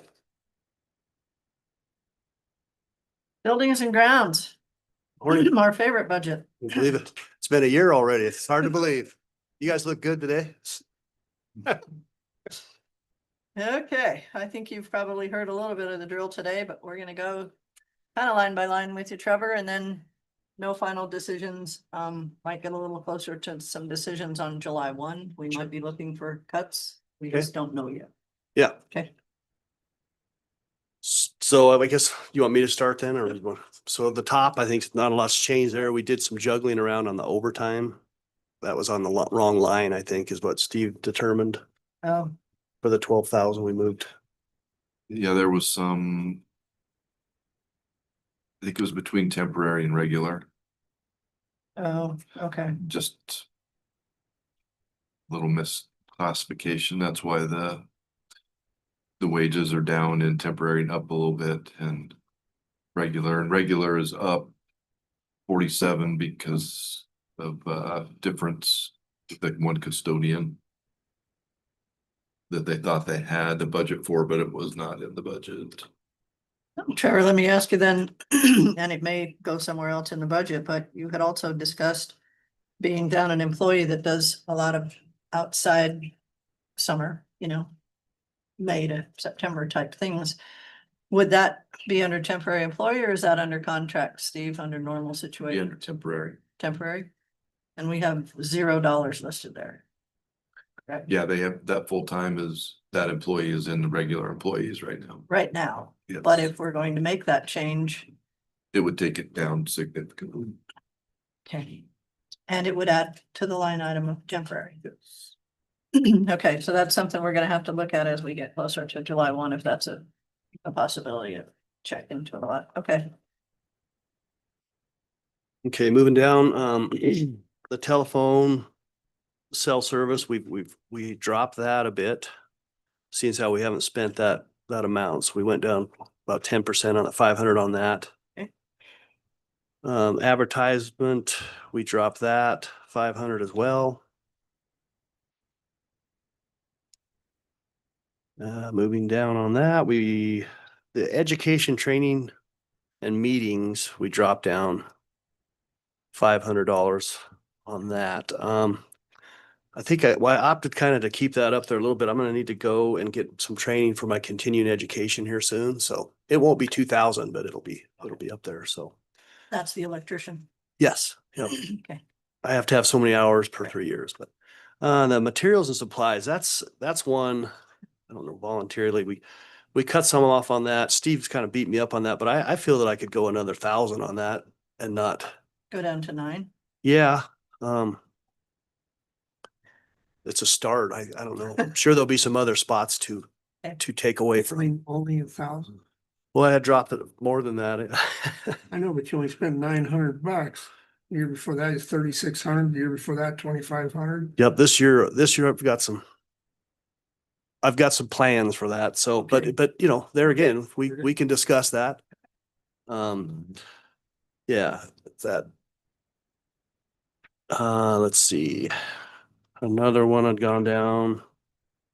Janitorial, we've dropped that by 500 for equipment and supplies. Then we come down to buildings and others. We dropped that 2,000. That's kind of one of those that kind of encompass a lot of things that are out there. Let's go to one right above it though. Why did it go up by 2,500? Well, The library, yeah, that was due to the fact of what we had spent, maybe how far we were over this year because of the batteries, and we have some equipment that we need to get down in that library that's been inoperable for years, I believe. the Cody Library. Yeah. Okay. Just for keeping people safe. Madam Chair, we kind of looked through the maintenance of buildings pretty closely, and you can see they're all over the place on the line items. And we kind of get one line item kind of in good shape and the other one falls apart. Okay. And also there's 5,000 in the courthouse budget for panic buttons. Right. Which you were in the process of doing last week, so. Yeah, we're just- that's done. The invoice will come in the new budget, so. We're in good shape with that now. Okay. Let's see, the safety, supplies and training. I've got some AEDs that are in need of replacement. So we kind of put that price in there. They're not cheap, $1,200 a pop. For now, I've been able to get them, nurse them by with just some batteries, but we've had some that wouldn't come back after a battery swap, so they're just end of life. So on at those. 3,000, you're looking at 2 of them? Yeah. Okay. And then, of course, the vehicles, machinery and heavy equipment purchases, we dropped that by 50%. Well, that's which is a question that we've had earlier with events. With the floor cleaning. Yep. That probably doesn't belong in Billy's budget, $14,000 piece of equipment. For the floor. Yeah.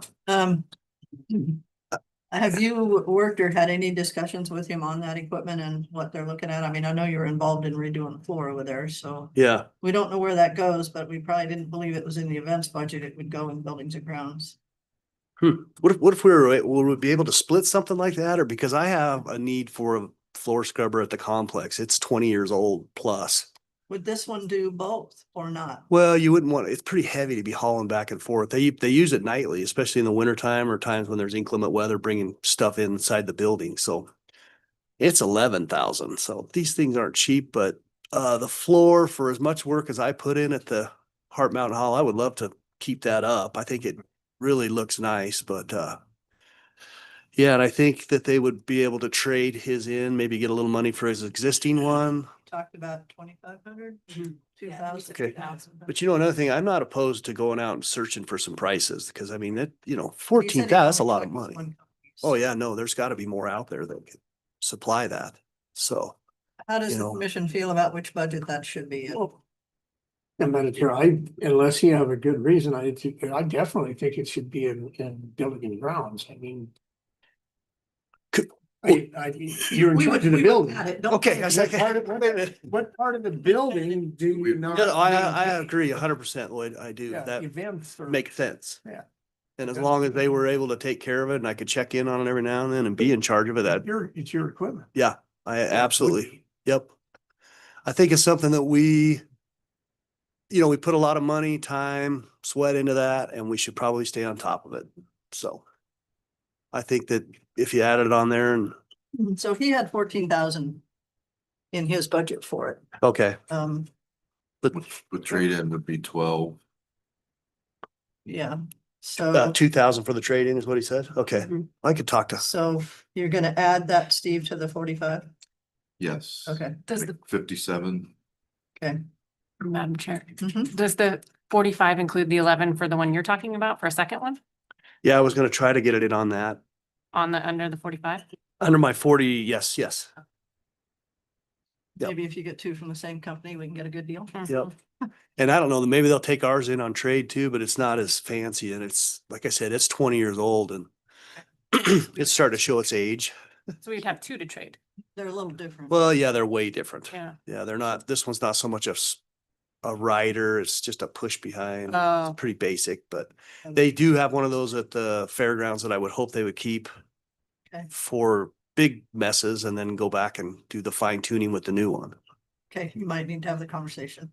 Yep. With the MEMS. Absolutely. How things are being maintained. Mhm. Okay. Madam Chairman, how often do you use them? Ours are used almost daily at the complex, yeah. Especially if there's wet weather, Right. they're dragging mud in. Okay. Billy's, I think they just mainly use them after events. I would have to verify that with him, but it Said makes it's most sense. Weekends. so- Yeah, yes, Okay. yeah, they're quite busy on the weekend. Is yours at the complex good enough to, if they're only using the one at the fairgrounds once a week or once a month, is yours good enough? Better shape than the one they're using, I guess is my question. Oh, no, Okay. no, it's the old style. It's 20 years old. Yeah, no, they have one like mine, so. Okay. So that's, Well, again, we'll just weigh out the needs and wants and yep, figure out what the picture really looks like. okay, Okay. All right, we took it out of events, basically, so okay. put it here at 12 and then see what you can find. Yeah, I think we could shop around a little bit. Okay. And if you could, I don't want to put pressure on you time wise, but if you could do a little bit of that checking before July 1, we Absolutely, might have a better idea of what we're looking at. you bet. Okay, I'll Thank get you. on that right away. thank you. Buildings and grounds. Yes.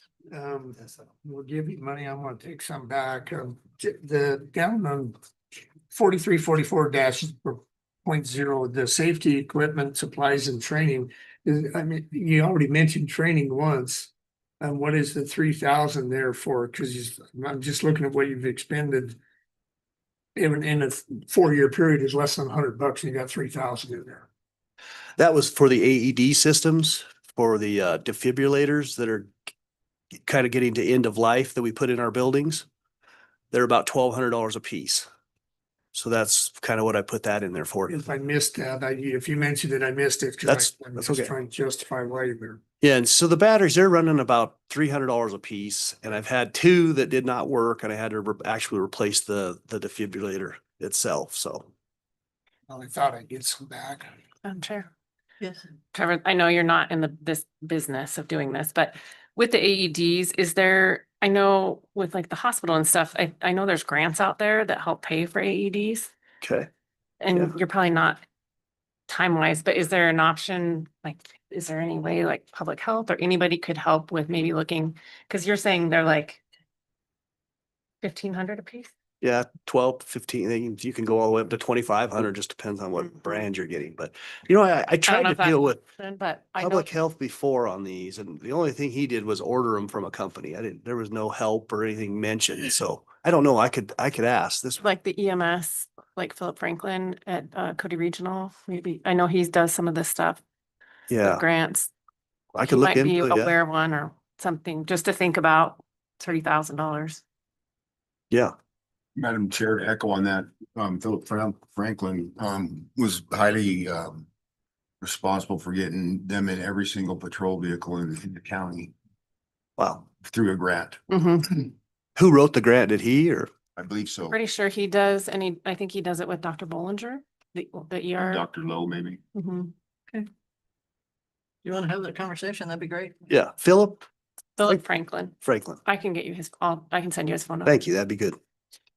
Yeah, I'm not opposed to that at all. I mean, I think it's a good idea to have them, obviously, because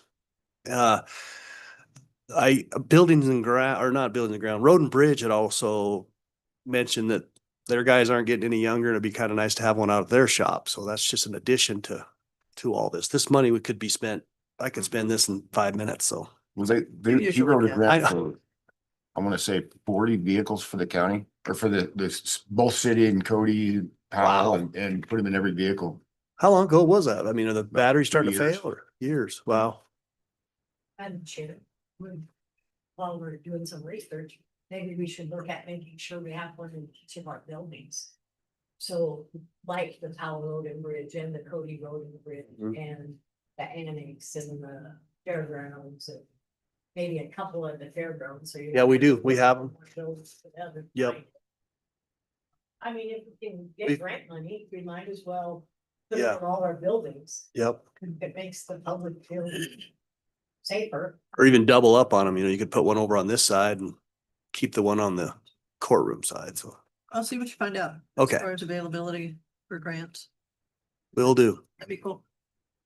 Madam Chair, Yes. one other quick question. We actually had a pop-up from somebody, a question on the utilities, which I want to question is, I haven't highlighted as well. You have a pretty good increase in utilities. Just to clarify, building and grounds pays all utilities. It's not just, I mean, it doesn't come out of our general budget, so. Oh, And okay. I believe that might have been the question, but there is a pretty good increase of 75, 6 to 100,000 increase in utilities. And our utilities are actually going down. I think it's part of our HVAC that we've replaced as well as 6,000. lighting. What? 6,000. Where is it? Utilities Yes. There it is. goes from 670,000 to 676,000. Yeah, but we only spent 543. Right. And the Well, year we're before not- that, we're we not spent done yet. 6. Yeah, we haven't made the final payments yet. We've got vouchers running through tomorrow. And June. For June. and the $6,000 increase is for water or at the Powell shop. Oh, because we went to city water. It's the, Well, it's- It's a monthly charge. Yeah, we Monthly. waited a year to get that back and now we got it. So Yeah. we had to add it There'll be on. another 50,000 in utilities before now and then. No. What's the average utility monthly? it depends on the weather. All of them, but we haven't received any of the second half or any of June's utilities. No, there won't be anything there's not gonna be 50,000 worth, but that doesn't mean that we have a hard winter next winter. Yeah, I mean, if you wanna cut it off, Well, I mean, last year it was 543. yeah, it was six. The year before that was It 600. was 600, yeah. And it was 670 the year before. No, it was 600. It No, was go to 22. budgeted 22, 670, 22, 23, the actual was 670. right? That's when we started bumping it up from the 600 that had it at. I once we did understand, that. but we've made major improvements over the last few years with windows and HVAC system and switching to LED lighting, and that was the idea, was to spend that money to help it. And it's. What'd you have in to me, mind? It's helping. It went from 670 down. In the last 3 years, it's went down. Mhm. So then we brought it back up to the 3-year, that's all I'm asking. You know, Probably go down based on history. yeah, I think that is something to look at there. Pay for a floor scrubber. Yep. Or two. But no, I think we could probably look at that. 650, I think you could probably go to 625. and then we bought 2. 625. Okay. Okay. It's 50 more than this year.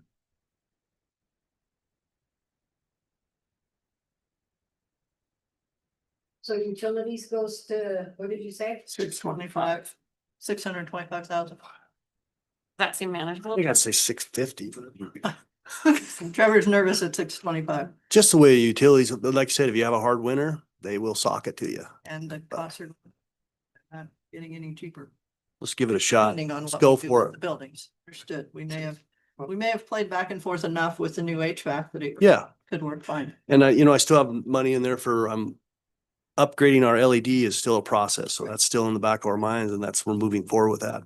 Full steam ahead. So That grant's still hanging out there. Madam Okay. Chair. Yes, sorry, I have another question. So we've talked about the roof. Is the roof And what are we doing? What are we doing? Budget. It'll be on the capital projects. On a capital, Capital okay, so projects. that doesn't come out of buildings and ground. It's a Come out of subcategory. 1810. Okay. 1800. So we're not gonna see it in this budget. It's in this budget under a different line, It's under a different section. Capital. Okay, So it'll show up in a little bit, and Trevor usually manages those, but we'll go over that in separate. okay. We've cut back a little bit on that, but we have some like the LEC, the HVAC job, that's gotta be started. That Oh. just- Just one other thing I wanted to mention, we down on equipment and furniture purchases, 4,800. It's up $13,000 over last year, but we moved that out of 1810 because it was dumb to have two lines with the same description and take chairs out of 1800 and chairs out of 1810. So we just moved that out of 1810 into the building and grounds budget. So that's the moving 13 from one to the other. We don't have another category today, time-wise, for the capital projects budget. So we might want to throw that in right now for a few minutes and see what's on the list. Project. Capital project. Did you bring that one with you? I did. Okay. Are we okay on the B and G budget for now? Can we go over this one? Okay. So these are project quotes for capital projects, just the things that we've been talking about doing. Only 4 million worth. What are your thoughts on prioritizing these?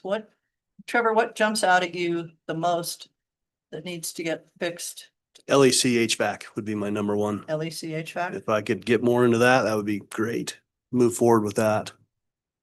Okay, you've got an LEC boiler replacement on here, and then So There's 1,250,000 total for the LEC, the boiler and there's the the, HVAC. okay, there's the million, okay. And Madam Chair, the LEC HVAC is not shared. Cause it's only if it's dispatch. Right. Right? That will not be shared. So we're starting inside the jail would be my first pick because we're having more problems with that equipment than we are for the administration. 100%. And due to the fact that the administration can get out and, but the prisoners would have to be really take care of it. That's why we're gonna move forward with We're that. talking a little bit about that being in some of the ARPA general dollars, which we may have. We're in the middle of the two projects, the Powell Library and the Sewer Lagoons project, which right now the Sewer Lagoons project is basically on track cost wise. The library is actually a little bit under what we anticipated. So it may be a situation where we have some help there from that ARPA dollars. So that's possible. But if those are your highest priority, we can keep those marked at least. And then the roof situation, I know you've got it patched right now, but that also causes interior damage, which we just finished. Yeah, I know. So, what are your quotes doing on that? Did you? They're not doing well with quotes. I don't know if I need to go out of the state or what's going on there, but I've asked several times for quotes from Bighorn Roofing and haven't got an answer back. So It's because they're so busy right now. that's what I'm assuming. But yeah, that is definitely something we need to look at. The floor scrubber, this was included in this capital too, The floor scrubber for you. for me, yeah. Which Or we is- could make it for up there, but Oh, yeah. there it is, 24. Okay. And a trailer and the refrigerant monitor. The mower for the annex, we already covered. No, that's another thing. We need to, so that line right there should probably be looked at if we can share back and forth with the Billy's floor scrubber and mine. Maybe look at those needs. Okay. So, Madam Chair, I'm confused. The floor scrubber is Me too. I just got confused. budgeted under capital improvement, or is it under yours? Because you said earlier it was under equipment and maintenance on building and grounds. Well, I thought, I meant to say that it would be moved into there for like Billy's that he wants there. We put it in on this line. But the one that I was trying to budget for is here on the capital charges. So you've got But you have 24. 45.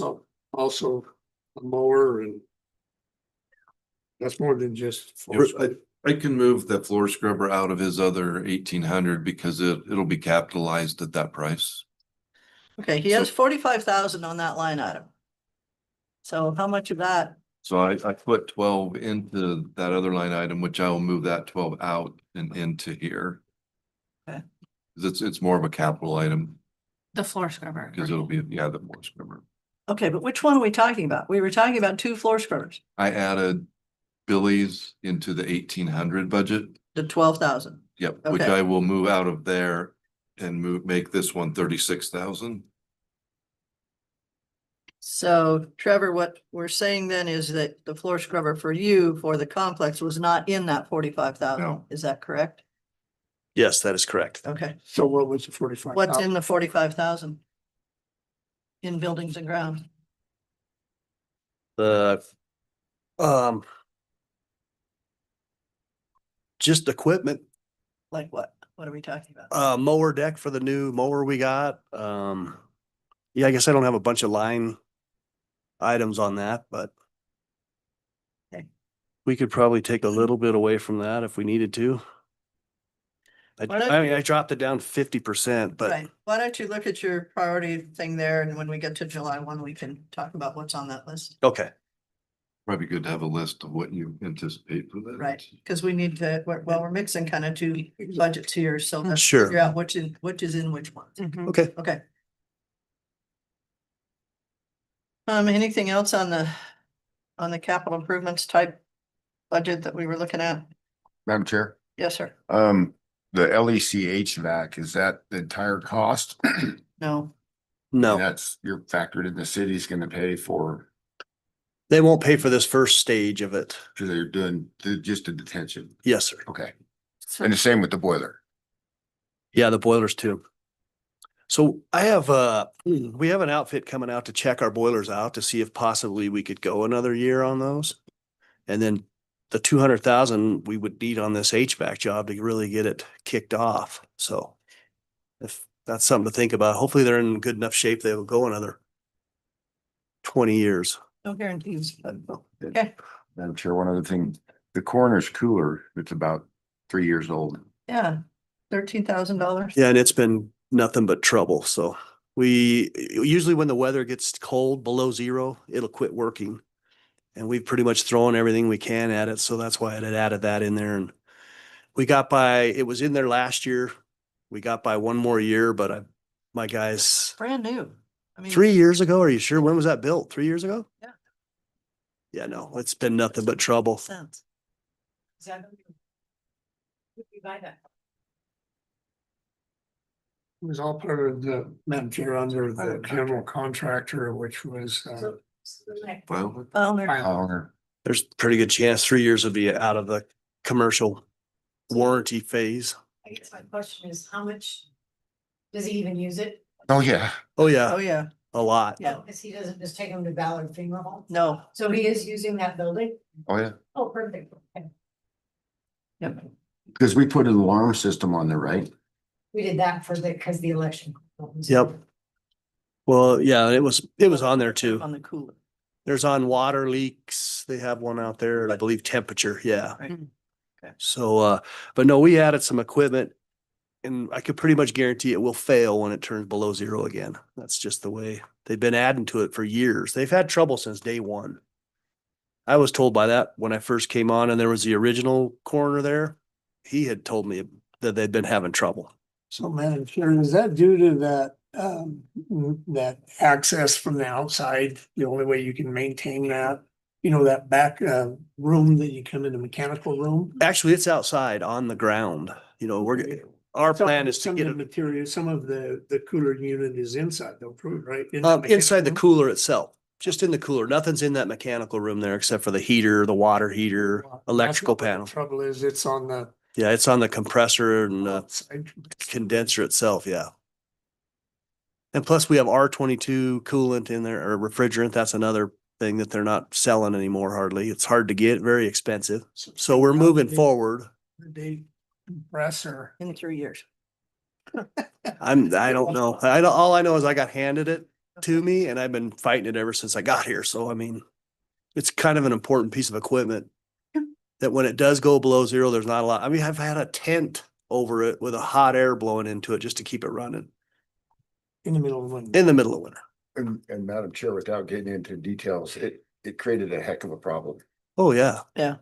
And Okay. so So if you get too cold, you can get in trouble. If you get too hot, you can get in trouble. So, but cold, you can ruin evidence, and it's just it's pretty mission critical for the county. Let's go to one line. We just talked about it. The panic buttons you've done in the courthouse, but the bill's gonna be in this next budget, correct? Because we have not paid the bill. Correct? Okay. Fire alarms, where were those? Those library. Fire alarms. Got I'm not- fire alarms under the third listing with the panic buttons, cell phone comm, and fire alarms. Okay. Where are Fire those? alarms. That part of that is gonna be for the new systems like the annex. We're gonna be putting cellular devices in there, so they'll be more reliable on their, you need two means of communication going to those panels. So right now we have our internet. We're able to get rid of a hard wire, which will save us money in the long run Okay. and be more reliable. Also the annex needs to have their panic buttons worked over too. It'll be about half as much as the courthouse was to put in. So Okay.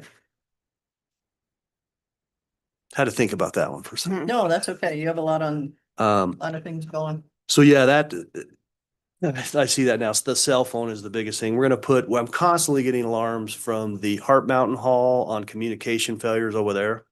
So this will just take that. We have it running over in the public works right now. It's been bulletproof. So that's why we're choosing to go to these cellular networks Okay. as well as our in-house networks.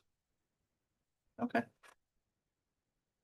Commissioner? Madam Chair, the courthouse step resurface and rail, I mean, that was my little thing, but as much as I'd like to do that, it's more of a want than an absolute need. It looks like crap, but we can get by without that for more. I mean, unless, when it gets done to cutting, I mean, we're cutting everything else, so. I just don't know how sturdy that rail is since it was bent. It's pretty good. We've tested. That railing, I've had the mower tied to that thing, trying to pull it straight again. It's pretty stout, but Okay. I think it's cosmetic at this point. I haven't had a lot of luck finding people to look at that thing either. So. Okay. Well. All right. Without.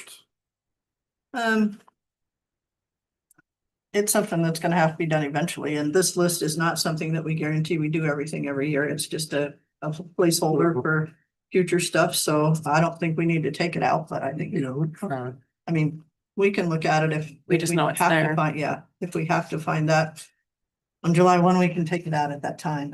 I'm just saying it is cosmetic. It's not really a safety issue yet, I don't believe.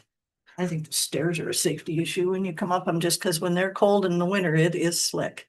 And they're But the narrow. blocking of the concrete gives you traction. Right. Okay. So, just below that, we've got the annex HVAC. So we nursed that along last year. I don't know if you remember that. It's done this year. So I wanted to take that one in. And then the windows, I think that's something that we're still working with see if we can get some money with Brian. We haven't heard anything back, so I don't know what's going on there. Well. Probably their budget season. Yeah, the state's in kind of a So, precarious position looking at funding dollars too. okay. That could definitely, Madam Chair, save us in utilities once we get those. Oh, absolutely. I Yeah. understand that with that building. Yeah. Okay. Anything else on buildings and grounds? Madam Chair, if you take the windows out of the annex HVAC, what kind of price you're looking at there? Oh, the HVAC we could probably do for 15. It was the windows that were the main, the big spend there. But if we could get some help with that, that would probably half this. If we could just get an answer before July 1st, we'd be in good shape on that line. So I don't know. Okay. So the back of that page is just the capital projects itself. We've kind of gone through each of your quotes, so. Trevor also does have two items on 1930 general. Oh, boy. Okay, What was that, Steve? general, General funds, Trevor has two lines in there. Which is 1930? Yeah.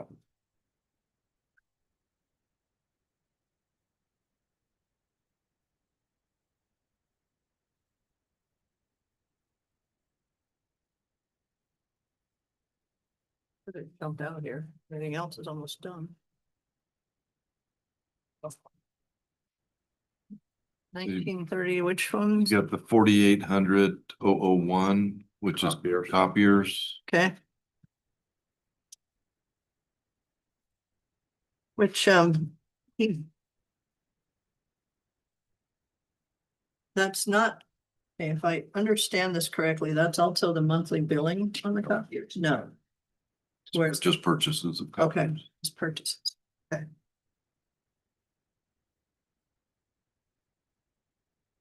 So that stays at 30,000, goes away. It actually went up by 10. Went up by 10. So Trevor had a list of copiers that are behind and Need replaced. replaced. Okay, that might be something that we have to look at as needs and wants, but, and I think we really need to look at the necessity for the color stuff. I mean, I know it's nice and I know it's helpful sometimes, but color copies cost so much more than the black and white. And with everything on digital and stuff, I'm not sure that we really need to do that with color all the time, whether they have to be color machines or not. But anyway. What was his other one? Then he also had just copied paper. Yeah. And that's because they brought that down 7,000. Okay. It was, yeah, we, 15 down to 8. well, it probably, after the last run, it's up to 9 now. It probably should go up to 9 where we were this year. That's how much we spent this year. How much we spent, yes. Okay, so instead of 8, you're wanting to put that at 9? Yes. Okay, last year it was budgeted at 15, so we're still coming down. And we spent 17 the year before for whatever reason. Okay, And the copier maintenance is down on 4340-002. That went up 2,000, but we spent 28,000 this year. okay. So we're at 25. It's been 23 the year before, so we're still Yeah. kind of breaking in the middle there. Yep. So that would be his 3 in general fund. Okay. Any thoughts on those? We'll get back to the general budget later. Okay. Thanks, Trevor. Thank you.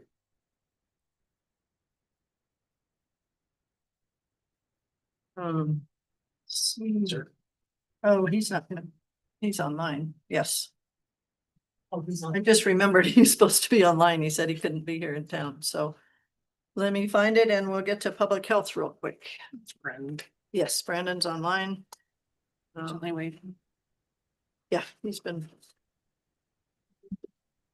Hi, Brandon. Hello, how are you? Good, how are you? Very good. Thank you for asking. Okay, we're looking at 4115. Public health, that one's COVID-19 though. Isn't there another one, Steve? 5 or 6. So. So we're starting with the health. Where do you want to, you want to start at 4150? That's fine. Which is 0, that was ARPA grant, so there's nothing left there. Okay. These are all gone. That was easy. That one was easy. Okay, Just pick. zero it out. Outside of that. Public health emergency preparedness. 4114. So. Well, the biggest thing is, Madam Chair, none of that accounts for our dollars. That's how grants. Correct, Steve. So. they is tell health us- insurance included in the grant? Yep, they tell us what they're gonna give us. And they. Public health, that's not the way they want. It was lower with Jeff than previous. But I believe the new one has the higher health insurance and the state said they would cover that amount. I was told. Okay, Yes, that is correct, Brandon. that is correct. Yeah, Jeff didn't have it before because he had insurance elsewhere.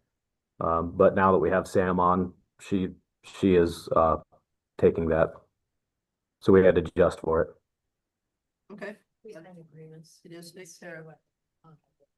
Okay, Same with Anna. okay, We signed an agreement, and so they divvy up the dollars where they see fit. MFH, that's maternal family Right. grant. same way. 4112. Yep, they Okay. tell us what we get, and they, public health divvies it up. Now, 4111 is his actual budget. Sure, the one I haven't found yet. And Madam Chair, on the other Okay. budgets, the pass-through grants, those even cover material, meetings, training, everything. Yep, whatever they market to be spent for. comes But with it's- the- It's passed. And the carryover goes where? There is no, usually there is no carryover, once in a blue moon. But there is, I mean, there's 8,700 on the maternal and family grant. Unless I'm looking at something. So we just won't get the full amount. Oh, okay. Okay, I got you. The grant where you, as we spend, we get reimbursed. Okay. They don't just give us the dollars up, Right. we have to actually spend, and then. Right, okay. Yep. Follow. Okay. So you said TANF's the same way, which I know we just updated the TANF contract. Why can't I find the regular one? Well, we'll just look at it online. 4111. Yeah, I just don't have the sheet that I can find, but that's fine. Go ahead. If there's anything, Brandon, is there anything that jumps out at you? I know you're fairly new to this situation. Yeah, thank you. Yeah, no changes. I did talk to Bill before he left. It's going to be the same as last year. I confirmed it with the regional manager, Jackie. Everything's going to be as it was. No changes at this time. Okay, let's go down a little bit just so we understand, and maybe Colleen just explained this, but 4111, 4870, 714 shows 34,868. Expended was 5,786, and we've left it at 34,868. Is that county funds or is that state? That should be. That's the workforce grant, I believe, That'll carry over. but it should just carry over. I'll correct that one when I get to the final number. So it should be 29,082 at this point, but it's offset by matching revenue. Okay. Okay, That should be correct. all right. Anything else, commissioners, that jumps out? Pretty basic. Medical Gotta keep supplies, it simple. it is what it is, 90,000. We just have no idea what the next year is bringing. You got it. I have a quick question, Madam Chair, just for clarification, and I don't know, Brandon, if you can help answer this, but so if like the TAMP grant and the maternal, Mhm. The MCH grant. let's say you go over on those, like you get allotted a certain amount from the state and for some reason you go over on that, then do you come to the county and ask to make up the difference? Yeah, That's what we did last year. we had to last year with the MCH grant because that nurse ended up working a little bit extra to try to cover some needs. And we had to pull it out of the general account to cover for that. But yes, we did have to go through the commissioners to confirm it. And we had a large gap in that salary. Yeah, there was a huge gap in the salary because we didn't have any nurses on at the time. So there was plenty of room to make that difference up. But it was an uncommon situation. I can't hear him very well, so if I can't hear him, I don't think Lloyd or Scott can hear him either. Can't hear him very well. Would you repeat Can that? anybody hear me? It's like really muffled. Yeah. So I'm sorry, my internet connection might not be a little unstable, so I apologize. No, that was an uncommon event with our MCH nurse. She ended up working extra, and we had to make up the difference in the general fund, which we did go through the commissioners to verify. We had extra because we didn't have enough staff at the time, so it was no issue. But unfortunately, we did have to make up that difference. So just a follow-up question so that I understand, is that request, do they come and it gets pre-approved before that happens? Or that's just an after the fact and it can go over any amount, or how is that, how do we oversee that? We asked for permission. Madam Chair, I guess I would say that if they were coming, they would come forth and ask for permission. But I know in past years as the clerk, sometimes we've just had to go in and make a budget amendment because they'd already spent the dollars. So therefore, the county had to cover the dollars. But it doesn't happen frequently by any means, so. But the state won't pick it up. The No. state is hard and fast Nope, on their amount. Fast on what they're giving us, because it's all done by MOU. Yeah, Okay. that's all And each grant. Okay, with a CFTA number, and so we have to track the grants and all that. okay. I don't foresee that happening again in the future. It was kind of a one-time event. Okay, Okay, thank you. Thank you. I'm hearing parts of it, but back to your concern, you say that the amplifier outfit had happened on all three of these grants this year. Am I not reading this correct? Maternal, they overspent 8,700. The needy family, they overspent 1,300. The emergency preparedness grant, they overspent 13,000. I kind of remember Bill telling me something about this. It's true. We have to amend all three of them this year? Yeah. Wowza. Is that what you're seeing, Steve? Yeah, the emergency preparedness was just a change in. I mean, the revenue is gonna be higher. Than the expense is higher, but the revenue will also be higher. But yeah, that looks like. TANF is overspent by. 1376. And MFH by 8733. Yeah, see, that's not supposed to happen. I don't understand how TANF can be over when it's sorted out by exactly what's allowed to be given. How could you spend extra? That is a different tangent. Oh, okay. Dawson, that's tangent Commissioner through a TANF. different. Okay, means. all right. This is TANF through, Public health. State of Wyoming Public Health. Okay. But the MFH is over. $4,700 in supplies. And the rest is salaries, 4,200.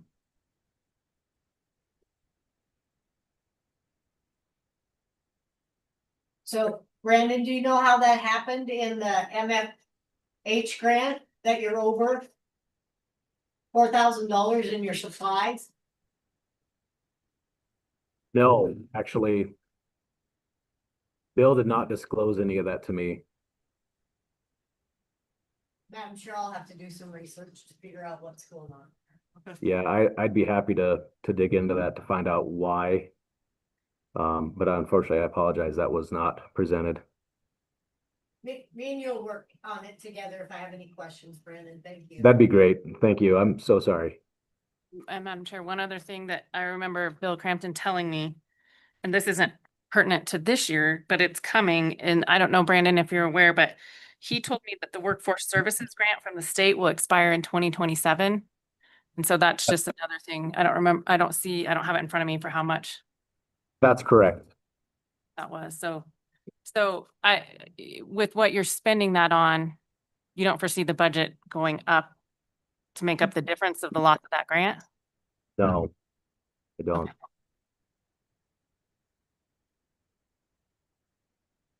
Okay, anything else on public health right now? We'll try to get some answers to those overruns for this past year, but understood, Brandon, that you weren't here, so those are questions you can answer, but we'll work on it. Thank you. Yeah, I'll dig into it some more and Okay. Pauline, if she can maybe help guide me through some of what might have happened during that. So thank you. Okay. Yeah, I only knew about the salary. Okay, not a problem. Right, anything else for public health? Let's relook at the MOUs. Possible. Don't know how often those are signed and. What's that? The MOUs. We With need the to- state and public health. They're yearly. Yeah, he told me. But I mean, yearly. we need to look at those again and see how they're worded. Well, we put the dollar amount in that they say they're gonna give us, and Okay. so, that's all we can do, but I didn't realize that they had overspent by that much. Okay. So we'll do some checking and figure it out. Okay, The supplies could be a misclassified bill, okay, but the salaries are. aren't, shouldn't be, okay. Okay, thank you, Brandon, thanks for joining us. Absolutely. Thank you for your time. Okay, we are scheduled to do IT at 1:15. Recess for lunch.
Ma'am.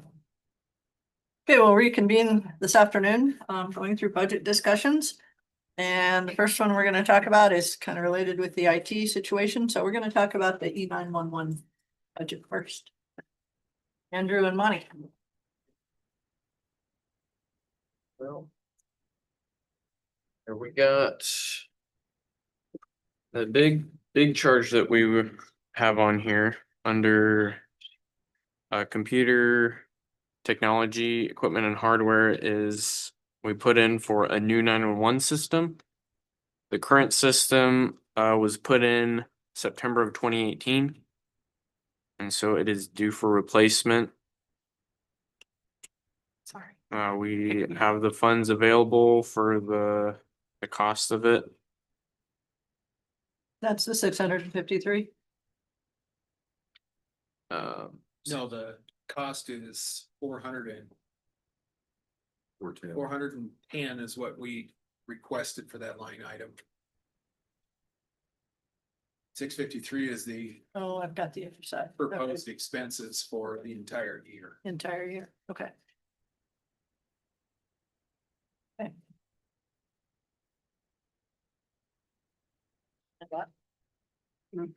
Okay.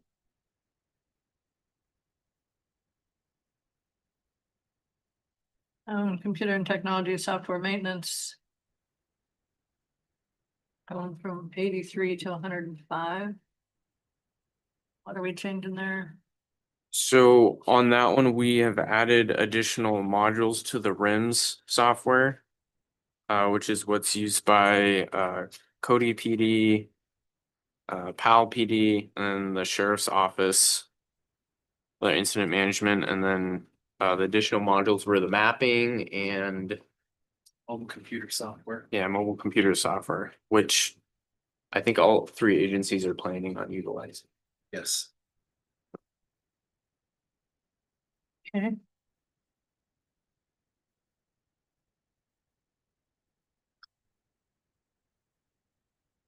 Contracts and fees, anything specific there or just covering, because you used 7,200 of 8,200, so you were adding a little bit, but.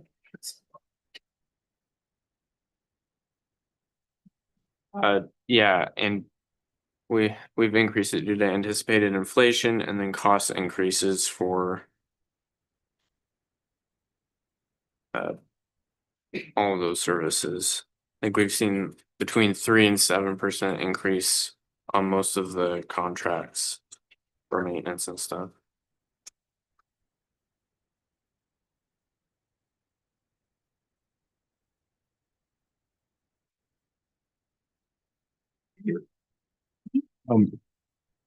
Question for, I guess, probably Monty, is that strictly for the SO and Cody PD? That's 400? That's for the sheriff's office, dispatch, and PAL's dispatch. Oh, it is for PAL too. It is for Okay. PAL too, yes. The current system that we have, again, we put it in 2018. It's hit end of life. Just to replace all the equipment would be over 450,000. Just to upgrade all the equipment we currently have. The new system is cloud-based, so it's cheaper in the long run for us.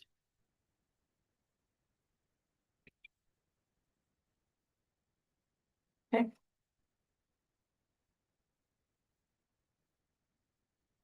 Any other thoughts on, excuse me, the E911 one? Budget, it kind of takes care of itself.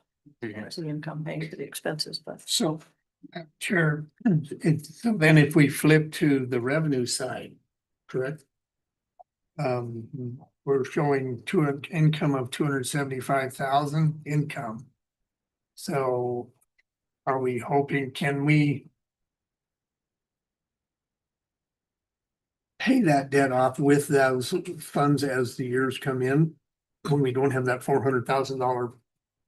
We currently have just shy of $600,000 in that account. In the account. What page am I on? Not seeing that. Oh, okay, Oh, on for the what? next page, even up. So they'll end up at the end of next year with 217,000. Gotcha, okay, What's gotcha. left? I was looking at. And we. 400 even, Yeah. even one time. And as we've discussed, we may Yeah, that's. update our agreement with Yellowstone National Park. Okay. Have a situation, we're working with that, so we're only trying to get that. Yep. Okay. Okay, anything else on E911? Okay, nothing else on that, and then we'll go to, Madam Chair, just really quick, just for the public's knowledge, in case anyone's listening, that the revenue is generated from the fees on cell phones for 911 calls. Correct. 911 surcharge is 75 cents per device capable of contacting 911. And that even applies, from what I understood before, to like tourists that are passing through. No, It does. Some of it- Unfortunately, we don't see the revenue. Revenue goes to the county where the billing address is. oh, okay. Okay, thank you. Also landlines. oh, Still that have count those. landline. Yeah. Okay, anything else? Okay. Thank you.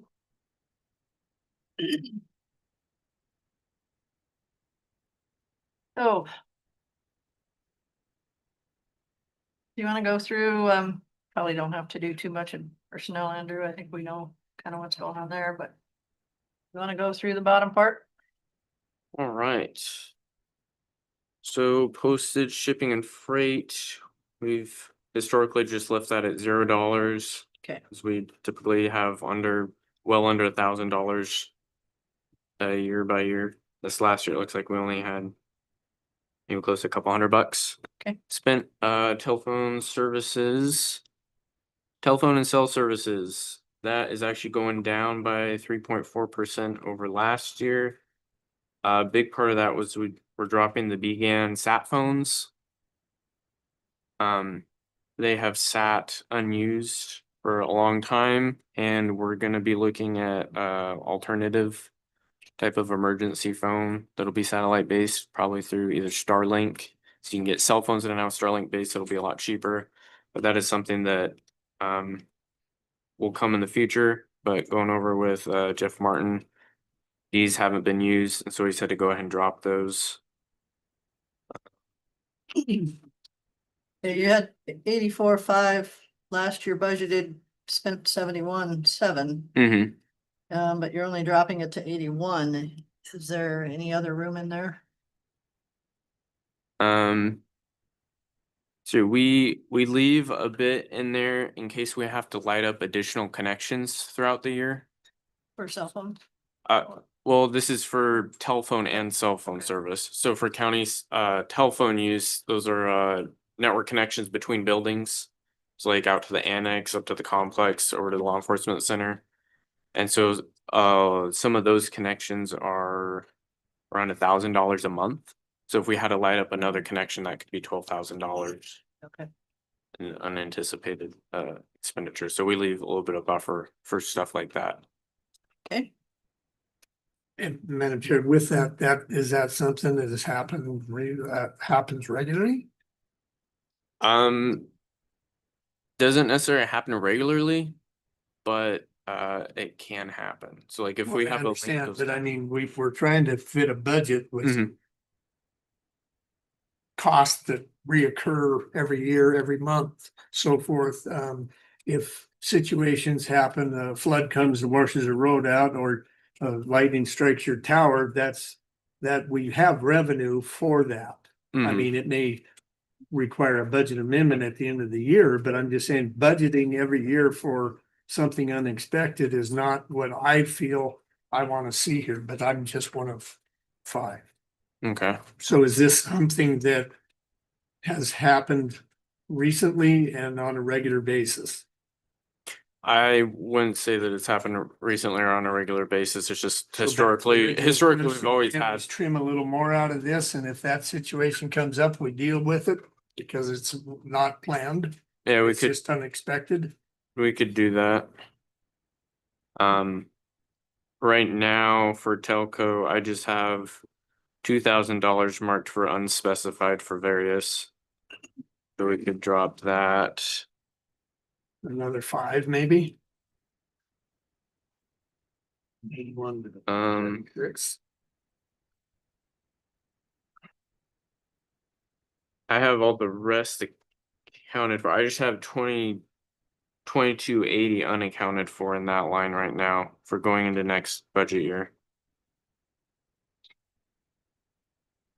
We've had some cost increase, it looks like, on some of the lines, so where we may have had a bigger padding last year. So you're thinking that you may get to 74 or 75 this year? That's what it looks like on the sheet that I have with all the Okay. all of our bills. Are you Like, cause the telco one is derived just from monthly bills. Are you comfortable if we take it down to 76? Take it down, Yeah, if we drop it 2200, that drop it, that's more than 20. Yeah, that's 5. So Dropping at 5. you won't drop at 5000? 5,000. It'd be 76,660. Okay, I'll have to re-crunch to see if I can get it that low. But it's like the sheet that I have right now that I'm looking at, I only have 22 unaccounted for going into next year. I'm not picking on you, No, that's fine. but your budget, man, since you took over, is blown way out of the water. Yeah. we knew that was coming. Yeah, well, I mean, on a lot of the bills, TCD has increased I'm then. joking. Okay.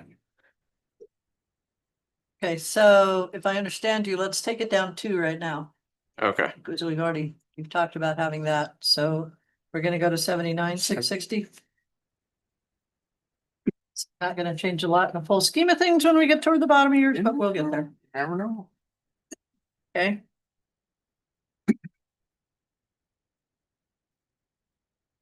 Okay, so moving on to computer hardware.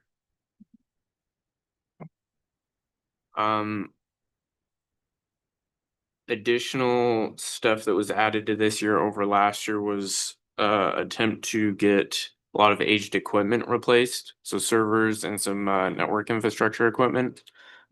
We have a lot of servers that are 10+ years old, and so we would like to work on some of those, and then additional desktops.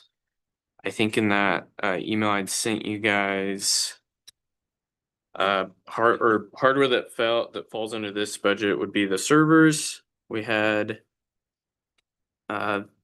58,000 for that. Desktops, 40 desktops and 44 monitors, the total 71,000, and then laptops that come to 40,000. So all of those are items that fall under there that if we absolutely had to, we could push that off another year.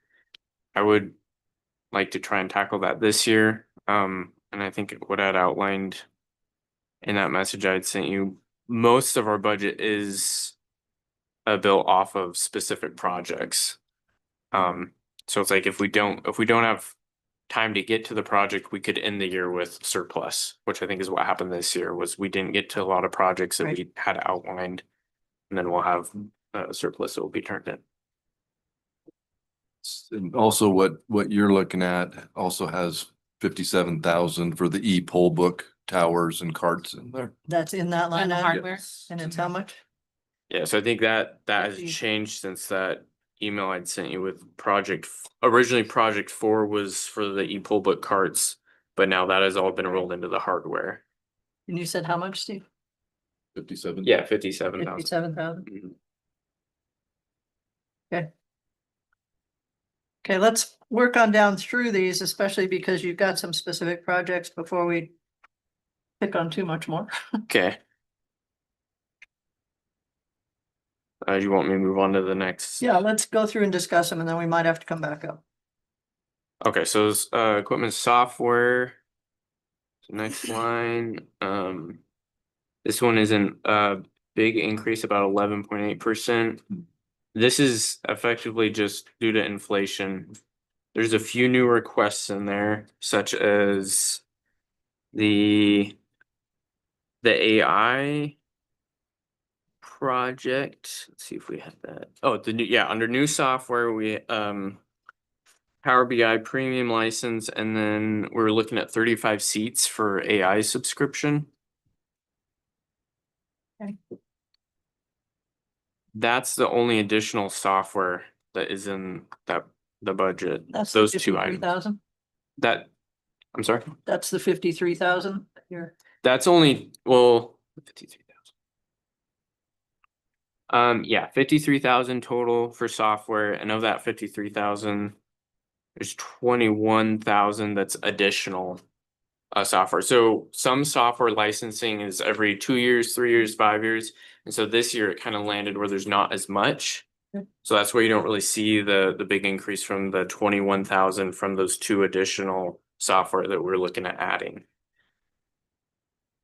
So like next year, it could be quite a bit larger because we might have a bunch of contracts due. for Last year, licensing. this past year was only 6,400. Is that? Yeah, because there was a lot of ones that didn't line up for renewal this past year. All right.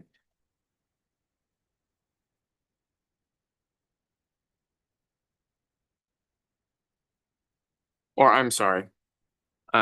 This is software's new purchase. The software maintenance is where the renewals are. Okay. So this past year, we didn't buy a lot of new software. Okay. So this coming year, we were looking at buying some new software, but then once it's purchased, then it'll fall under software maintenance if we continue to upkeep it. Okay.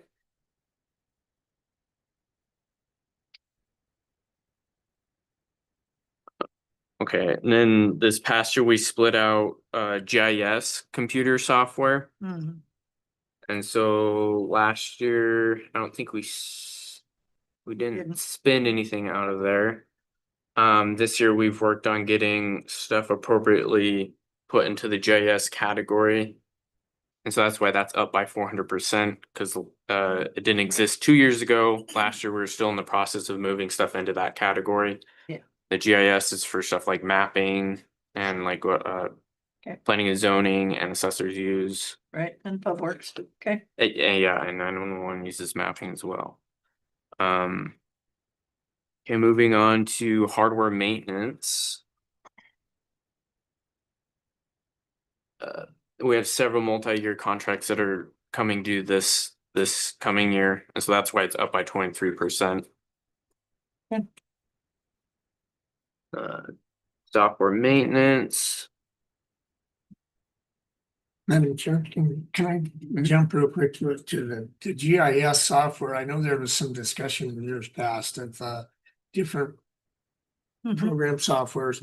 What you're doing here will be available and it will be what will all departments will use if we're providing it. Is this, am I correct? For GIS? For GIS. Yeah, so this budget So is. we don't have multiple. No. Well, they like this version, somebody else likes a different version, so we. This isn't taking care of that per se. This is, no, this account is just used for anything that falls under the GIS category, so that way you can track it. So if you want to know how much are we spending on GIS related software, we'd look at this account and we can look at all the reoccurring costs, any new costs, and the total expenditure on that. If we get to the point that we would like to get to, it's going to be a significant amount to bring everybody on the same layers, same program, and we may need an employee, a half-time employee to manage GIS for the county when we get to that. So that what we're budgeting here doesn't solve any of the discrepancy between No. assessors and This, Pub Works and. yeah, this would getting- just be a getting- piece toward moving that direction as far as it makes it easier to see how much we are spending and where we're spending that money. Okay, we got to keep moving, guys. I think I know all this. Okay, hardware maintenance. Again, several multi-year contracts all due the same year. Okay. Software maintenance. We have moved several items that were in the special project from last year for our insurance requirements into our continued software maintenance. So we purchased it under the special project, we've adopted it, and now to maintain it, we moved it in an appropriate account. So that's where there's the big increase, because a lot of these items that we've had to add are software as a service. Also, Public Works has added their Samsara vehicle tracking software this year. Okay. Okay, and then back to GIS computer technology software maintenance. Although it says, we have a big increase on that account on that item, there wasn't that much of an increase. We just are moving items that were in the regular software maintenance into the GIS maintenance for tracking purposes. Okay. Okay. No change to travel and meeting expenses. No change to our internet service. Then down to the education, training and meetings. This is one that before I think was only like $1,000, but we're planning on sending staff to professional training. We applied for a grant to cover this. We haven't heard back if that'll be covered or not. So if that does get covered, the county could get reimbursed for that expense. Okay. Then on to materials and supplies. It's down over last year. Okay. And then on to special projects. So special project 1, this is the one that I think we've had running for, this will be the 3rd or 4th year that we've had special project 1 for the insurance requirements. Okay.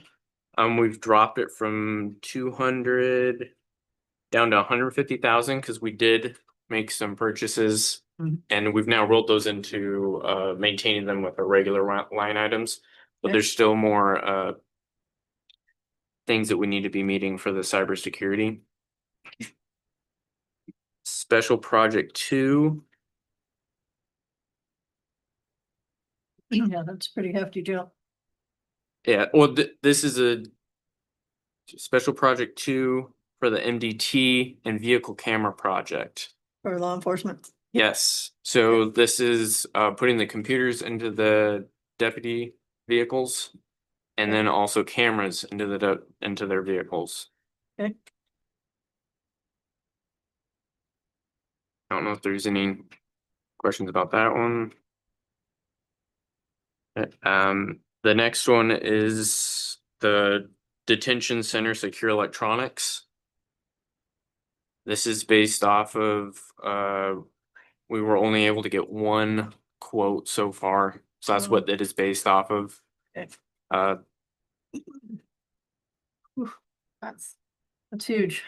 Yeah, and this is let's see, the replacement of a lot of the electronic systems in the jail. So intercom, door control, some of the PLC controls. Those were originally put in, they would have been installed 2005. The jail went live 2006. Some of the systems were replaced in 2009, but they're starting to fail. And so that's why it's on there. Okay. And then we moved special project 4 into the regular hardware budget for the e-poll books. Okay. And that's the 57,000 plus the additional desktops that are already in the computer hardware budget. Yeah. So the computers that would go on the e-poll book carts would be used for the election season, and then they would be taken off the carts and then deployed into used for county Rolled out. Right. use. We had that discussion earlier with the elections department. Yeah. And that one's where at? It's in the hardware. It's in the hardware. Yeah, so all of it got rolled into equipment or computer and technology equipment and hardware, 4259. Okay, this one's big. This one's pretty deep. It's big. So we've had some discussions about, we really don't know where we are yet. So we're talking about another type of work session or discussion July 1 to know where the fund budget might be. Still got some income we're not sure of and that kind of thing. And with this big of changes in here, we may have to have a discussion about what can happen this year and what can't. But anyway, if unless anybody has any other specific questions at the time, this is one we're gonna have to come back to. And one really quickly. Or just really quickly, we had some discussion earlier about users outside of the county. Is that, has that been adjusted in here or addressed? Have we looked at that number? Yeah, so these numbers are based off of just continuing on as we are right now. So we haven't heard back from Okay, just, any of those parties about if that's something that we could remove Right, or not. right. So well, that might be. this budget's totally, yeah. Okay. What the connection might be. Okay. Madam Chair, just that your special project 3, $750, that is just an estimate from one vendor. That was one vendor, yeah. And The- are there other vendors? Another vendor came out, yeah. What's that? That's $50. 750,000, yeah. Yeah, so one vendor came out to look at one piece of it, the intercom part, and they declined to put in a bid. The other vendor that we contacted was gonna come out in May.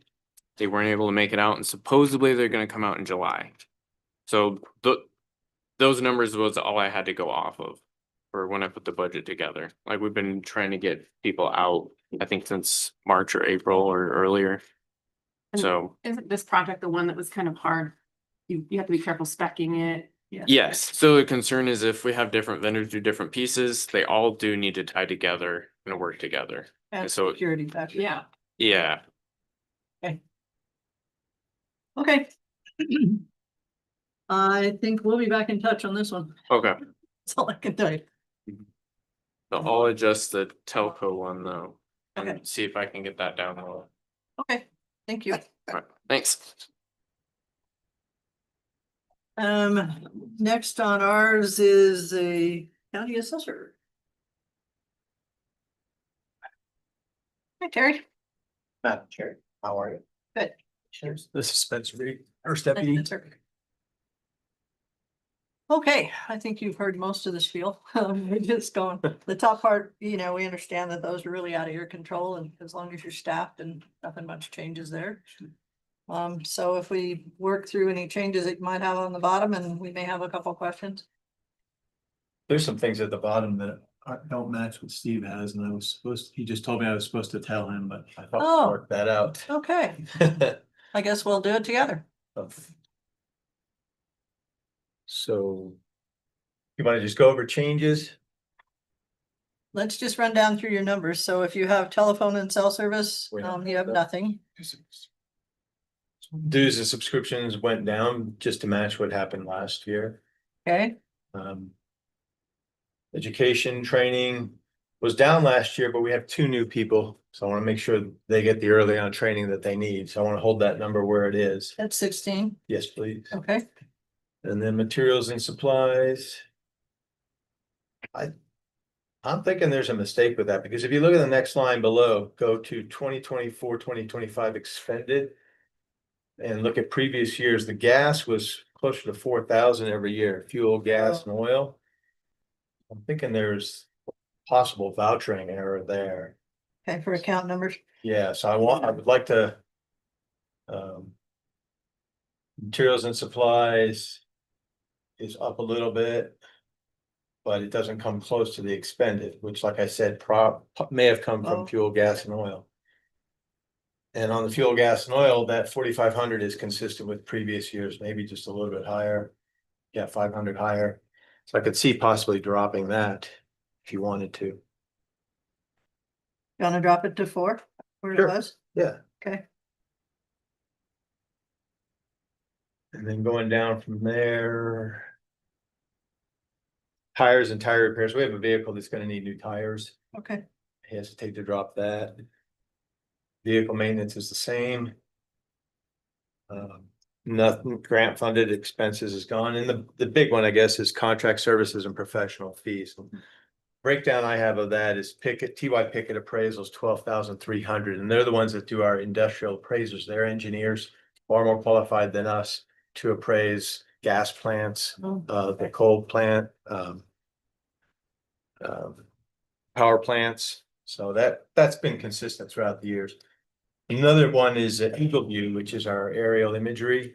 That comes up every 2 years. Of course, that only came up, it's fairly new. It's only been around for 3 years. The state pays for a huge chunk of that, but they don't pay for special areas, like we'll need occasionally areas like Clark or the South Fork flown.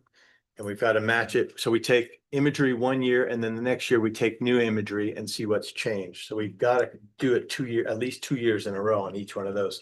So that's slightly higher than previous year. Okay. Partially because of the gun range, the new gun range, and that is supposed to be somewhat reimbursed, I think to the tune of $1,440, which doesn't cover the entire difference. So that's Eagle View. Okay. I had 12,000 in there originally for Deckard Technologies. I already dropped it. That is, we run into a problem with short-term rentals where they're being valued the same as a resident. So if you have two residents adjacent to each other and one is a short-term rental, you want to know how they sell differently. Because common sense tells you that if a place is set up as an income providing property, it may sell more than a residential property right next door. We don't have the data to prove that because we cannot identify the short-term rentals in any reliable fashion. Yeah. It changes yearly. These Deckard Technologies, the city of Cody already uses it. So they were offering us a discount of $12,000 to use the service. I found another one based on what Joy Hill had said, Air DNA, for $4,000. So I thought, oh, that's going to be a good proposal, but I'm not sure how good they are. And I'm not sure with legislation coming down the pipe, how important it is. So I thought we'll hold that off a year. So that's scrapped from there. Consultant, it is $4,000. This is a guy who does our appraisal classes. He's the highest certified designation of any that you can get for appraisers. And I want him to come and review our analysis process, particularly with land, to make sure that we maintain our credibility. I'd be willing to consider putting that off if you feel that need. But I also feel like our credibility is pretty central to what we do. Okay. The big one, though, is you probably all know that Barb brought in some folks to sign people up for exemptions this year. That's been a big help to us. We still had to sign up what we always happily sign up, 1,500 veterans a year. We had the additional 50% long-term homeowners exemption. 2,500 people had to sign up. Those same people have to sign up again next year. So we'll be doing those signups again. In addition, there's a 25% homeowner exemption that nobody had to sign up for this year. They have to sign up for it next year between October 1st and February 1st. And it only gives us 4 months to sign up. My estimate, 8,000 to 9,000 people additional to the others. There's Maybe I heard this wrong, but my understanding was that was all gonna be required to be signed up online. precisely. And how many people do you know just in your own neighborhood who don't go to use computers, don't have an email address? We're gonna have to step up and do it. So Might be I know we can get some volunteer time. The library has already offered to help, at least one board member has offered. We'll get out there, we'll go to the senior centers, the rec centers and do what we can. But that's why I want it, ideally as provisionary staff. It's a last resort. I don't want to hire anybody if we don't have to, but we need to reach out to people who are hard to get a hold of. And what did you put in there?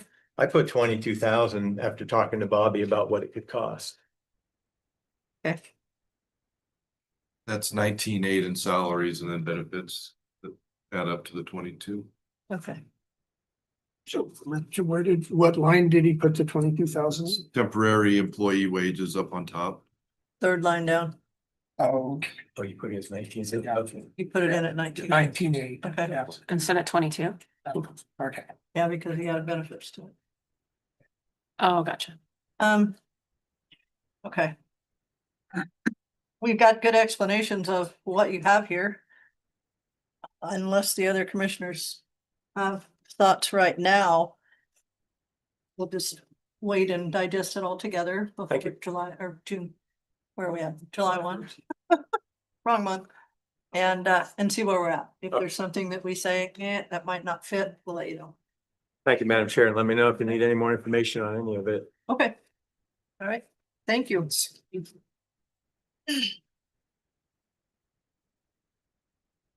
District Court. Judge. Oh, thank you. All rise. No, please be seated. Please. Nobody ever gets up anyways. All the best. I do want to thank you before I get too far into it. Thank you for the chairs. We have those wonderful chairs. After 25 years in the courtroom, we got new chairs. Got new chairs in the Mets courtroom. The only downside of it is that the attorneys are getting way too comfortable. They're staying much longer than they should. So for some attorneys, I bring in the old chair. But other than that, but we do want to thank you. It's been, it's a huge addition and very helpful. You're welcome. I did have a chance to kind of go over this again, and as you know, we do receive a significant amount of money from the state with our own budget through the district court system, but I just tried to go through this kind of consistent with the previous years.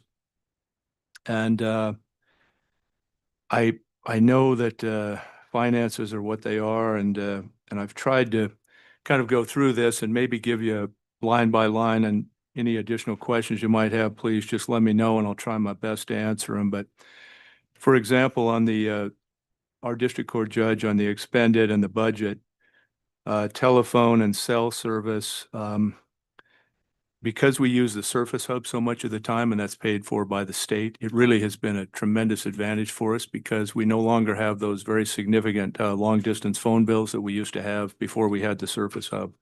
So I think that indicates that we could certainly probably eliminate that to almost zero, because I've just had situations where if we do need to use cell phone service, I've used my own cell phone and that's not a problem. I don't mind doing it. And we've had hearings and I just eat that cost and that's fine. And sometimes it's just necessary. We can't continue the hearing because we have sketchy internet service or they just don't have access to a computer. So on that, certainly I think we could probably just take that to zero. Okay. And Remove the $300. yes. Okay. And the computer and technology equipment hardware, Teresa Rowan, who's a godsend for me and handles a lot of the technical aspects of it with the state. I think they monitor that about as closely as they can. And the state does have upgrades. We're not allowed to touch that equipment. We can't modify it or alter it in any way. So each time we have an issue, we have to contact the state and they send down an IT person at their expense to help us with that. But sometimes we do have a little bit of an overage there. And so we've tried to factor that in as best we can. Materials and supplies. I really appreciate the county's help on this. We do have kind of a strange provision. I was trying to go through this. We have a very small budget with the state as I was reviewing it with Teresa. So the county's been a lifeline for us to order those additional supplies. And those include, just routine things. It sounds crazy, but we do still use them. Staplers, pen, paper, indexing cards, sticky notes, exhibit stickers. Those are all hugely helpful for us. So I think that's probably pretty accurate in there. Well, you've got 4,000, Judge, and you used $999 last year and 1,800 the year before, 2 years ago. Yes. So could that go down to 3? I think so. I think it could. Yes. Yes. Pretty easily. Okay. Thank you. And, but as I say, thank you from the county, because that's a huge help for us. And we did eliminate, I don't mean to say this in jest, but these are just sometimes things that come up. We kind of have the courtroom sealed off now. So we used to have pretty open courtroom. People were coming and going all the time. We did notice that whenever the attorneys were back there, we were missing a lot of legal pads and pens. So we got that cleared up. And I have a lot of suspects, but no convictions yet. But Well, you would give Kelly your pen, so. well, I'm sorry, Kelly. I apologize. We've ordered some more, but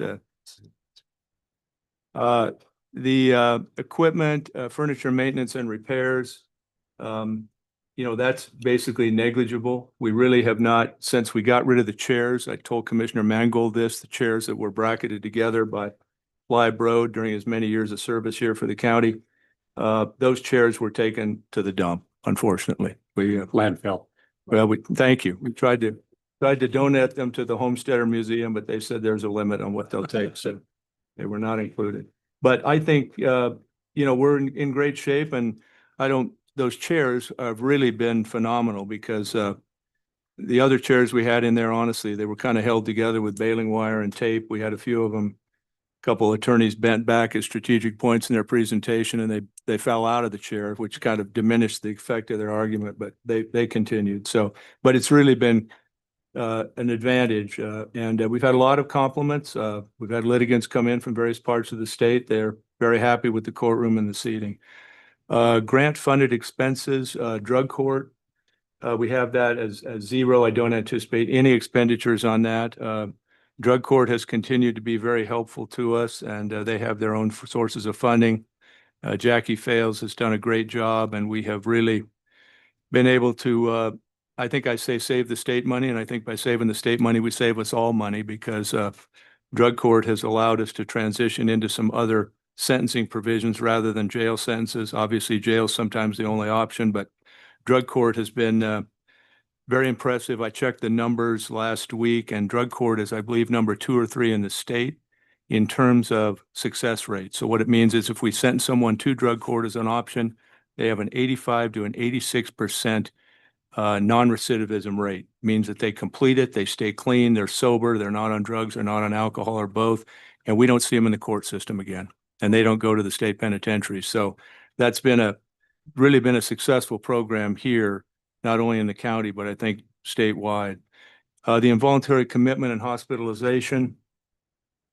We continue to have this as an issue, and this is a very important issue in this community. Obviously, these are confidential proceedings, and we get a lot of individuals that are desperately in need of this help, and I can't even gauge that. I don't know. It's just impossible to determine, but the numbers have been holding pretty steady.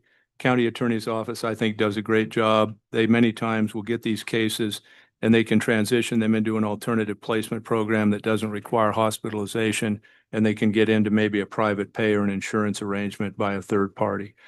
Court cost and fees.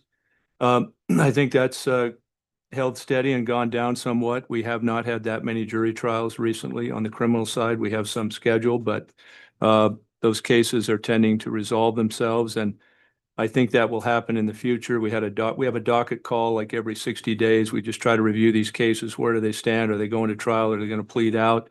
Attorneys have been great about meeting their deadlines, and so it gives us an idea of the future. So based on what I can see in the last 6 to 9 months coming forward, I don't think we have that many trials. So I think that number could go down. Could go down. That's a flexible number that could work with. Okay, well, that's a minute. Okay. Legal fees, guardian ad litem. Those are necessary. I know we have the guardian ad litem reimbursement program that we have to bill the county through the state, also the federal state public defender as well. But I think that number is held pretty well. The attorneys, we've all capped them at a legal rate. Some have said they can't do it at that, and we've said, well, then I'm sorry, we can't use your services. And we've been able to pick up the slack, but I think we fixed that rate at $100 an hour flat. It used to vary sometimes where I look back at some of the old numbers from a couple of years ago.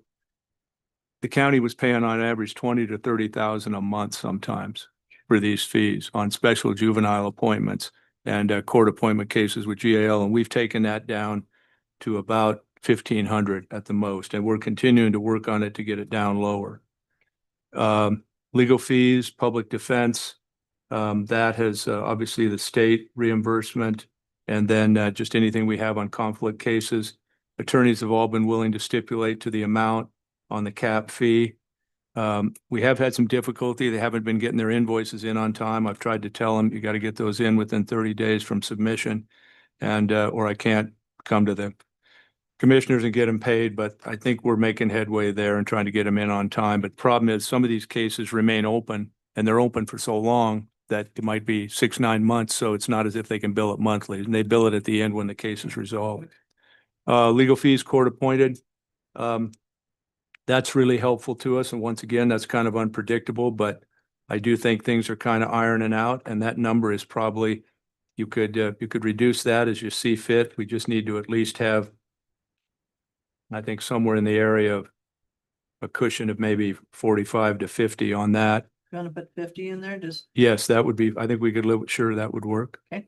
And then legal services, public defender, rent, yearly fee, those are just reimbursements that we make to the public defender's office of $400 a month for each public defender for their rental. But that's all I have on that. But I do think there's some flexibility on that. And, as I say, the problem with our budget is I just don't know what human beings will do, and I don't know what the climate will be, and it's hard to say, but it does, you as the commissioners have always been great with us, and if we have any kind of issue, I'll bring it to you in plenty of time and let you know, but I think we have a pretty good handle on it now, and the attorneys are willing to work with us, and it helps us with the docket, and we don't have those lengthy jury trials, one right after the other, that were fairly significant in terms of cost. As we get toward July 1 and know kind of where our budget is, for sure, you left two things kind of open here, the court costs and fees that you said might be able to come down, and then the public defender one's a little bit high comparative to what's been spent, so we might come back and visit with you about those two if we need to. Absolutely. Nope. Just, whatever you tell us we need to do with the financial constraints, we'll find a way to make it work. Appreciate that. You've done quite a bit here. I will say this again, Jim Davis, he'll retire at the same time I do in about a year and a half. And, I hope that whoever the new judge is and their legal advisor, but Jim has been a godsend to us because he not only worked for the county as a deputy county attorney, so he knows that system inside and out on the civil and criminal side, but he also, he does all our court commissioner work. Normally we'd have to pay that out. So if I have a conflict and we're double and triple booked, which we are a lot of time, we've got an emergency, we've got a time constraint, Jim will go in, he'll do 3 or 4 of those hearings. That would normally cost the county $1,500 a day for those legal services. There's no charge. Oh. So I kind of ran it through with the numbers and the cases that Jim had. And literally, if we were billing that out last year, for example, that would have been about a $38,000 bill. So try not to tell Jim that too much. I don't want him to get totally carried away and ask for a raise because I can't handle it. But I did tell him he could go out and outfit in the winter for a month or two if he Oh, wished. there you go. So he's always got that to fall That gives back him on. his mental break. It Yeah. does, it does. But we really do appreciate it. Thanks. And just tell me what you have in mind and we can come Okay, back. if we get there, we sure will. Great. Anything else that I can? I think we're good. Okay, well, thanks so much. Appreciate it. Thank you. Here we go, Honor President. Oh, okay. Listen, I haven't had one of these in a long time, Chair. Oh, thank you very much. My God, exhibit stickers. Oh, I'll put these on Judge Dixon's after. I don't know why they were in this door for so long. Listen, well, I've been looking for these. Thanks. Thanks. Hi, Cody. Hi, guys. I Sorry. missed you so much. You've seen us more in the last 2 weeks than in the rest of Yeah. the year, which is okay, I guess. Yeah. So as you know, the top half is basically held by personnel stuff, so not too worried about that. And then we'll go into the bottom part, which not a lot of change except the one we've talked about. Yeah, correct. Mhm. We'll skip down to education, training and meetings. I know it looks like I'm pretty well under budget on that, and I am. We're gonna be coming due where the deputies have to submit their continuing education credits. And so there might be some out-of-pocket expense to get hopefully some online CEs for them. Okay. They can apply any autopsies they've been present for towards those hours. So we just have to figure out. How many people are we talking? Mainly I have Charlotte Torzon, who gets a lot of her stuff through the post through the Park County Sheriff's Department. Okay. Miles Haynes and Zach Thompson. Okay. And then I'll be having Scott Vaughn, who works for me now at the funeral home as a full-time employee, go through the deputy training just so that that's an efficient Okay. thing to also. Okay. So that could probably come down. I'd be comfortable with maybe 2,500 on there. Okay. Instead of 32. Okay. Materials and supplies. Steve told me to watch my budget on that this year. There are some things I was going to purchase to make our lives safer and easier, but given the circumstances, we can muddle through without that. And that was the conversation I had with Steve was before the whole vehicle conversation. So, I don't know what you guys might want to do there. The thing I wanted to purchase this year was a new tray that folds down so we can load cots in and out easier. For the old Suburban or the white one that I use. But if that's going to be the part-time vehicle, then we can just figure that out, I suppose, when the time comes. So I think we could drop that down to gosh, 3,500, I think we'd be Okay. fine. We can, and then if something comes up, you can let us know. Yeah. Okay, Fuel, gas and oil, I'd like to keep that where it's at. looks like it's fairly close at times, and we don't know what's gonna happen. It all depends on autopsies and can we send 2 up at one time to save the gas and all that stuff. Okay, then we know we have the vehicle. I think most people, at least in the county, are aware that you're getting an old vehicle repaired, probably for trade-in. And then we have the new vehicle listed here that we're pretty close to covering with the equipment needed. Yeah, and I talked to Sheriff Stewart and got his form that he sends out to the dealers so I can just plug and play with that. And we'll see how those Get some RFPs in. Okay, compare. Yeah. okay. Autopsies, Yeah, those are, darn close. yeah, pretty close. That also includes toxicology and we just never know. With tourists, there could be an influx in autopsies and toxicology, and anytime there's an automobile wreck, we try to send off for tox unless the pathologist says there's really no need. But it's pretty obvious what the cause of death was. So yeah, it's just hard to predict that one. But I think we're pretty accurate where we're at. I haven't heard of any cost increases from state of Montana that we need to be concerned about. So Okay, if you guys wanted me to be more under budget on that, if we wanted to raise it, Dr. Kemp and Dr. Wyrock are really good about talking to me on the phone, even on weekends, so we can prepare for if it is an autopsy or if it's not. we're okay right now. Yeah. Just leaving it, and then Okay. burials. But, That's another one that's kind of hit and miss. We have one right now. They passed away on Friday at the ER and they are unclaimed. There's a sister that we could get in reach with, but she wanted nothing to do with any of it. And there's no one else in the law enforcement system for her family. So right now we have an unclaimed body sitting. That'll be billed. okay, First. so that would get into our indigent burials. It will. Yes. Get it to me right away. Or Well- as soon as you can. I mean, it can always go next year too. It doesn't have to. Yeah, I don't ever want to rush to call it unclaimed because we don't know what we don't know. And someone might step up in a week and say, hey, no, that's my uncle or that's my. Okay. There's no magic ball out there that says who the family is. We were just doing the bill in the last week or two for indigent burials to the state that helps pay with some of that. Yeah. So if it doesn't come in now, it'll come in through next year's, if that in fact is what happens. I think we've had 2 this year. One. One, okay, so the other one's at the end of last year. Okay. Yeah. Okay. So I think that's a reasonable number to keep on there. Okay, So those, Madam Chair, so those are like $1,500 a piece, it sounds like. Right, just to help cover the cost of cremation. and we have, And that's what you do every time it's cremation.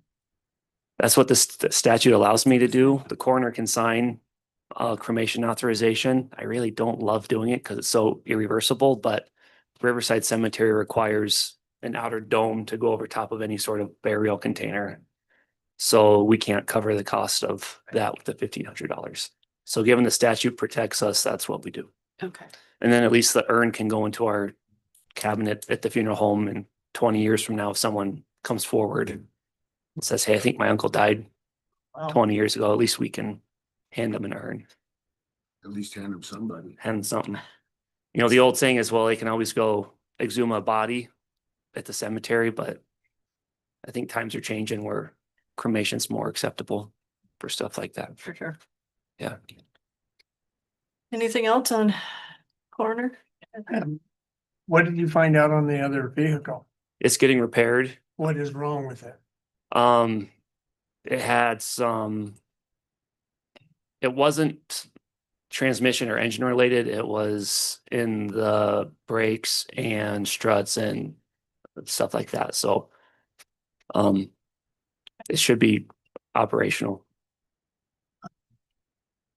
One of the, I haven't put a lot of thought into this and thinking and talking to probably get in That's trouble, scary. but That's scary. Have we always, has the county always supplied a vehicle for the coroner?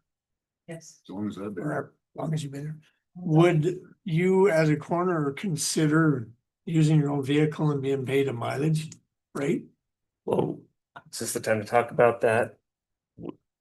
So after our meeting last week, we said absolutely no way can the funeral home, or should they at this point. Well, the next day we had a death of a 25-year-old, had to take that body to Billings for an autopsy, which left no coroner vehicles in Park County. So I used my vehicle for a removal. That could have been a coroner case. So I'm not against it at all.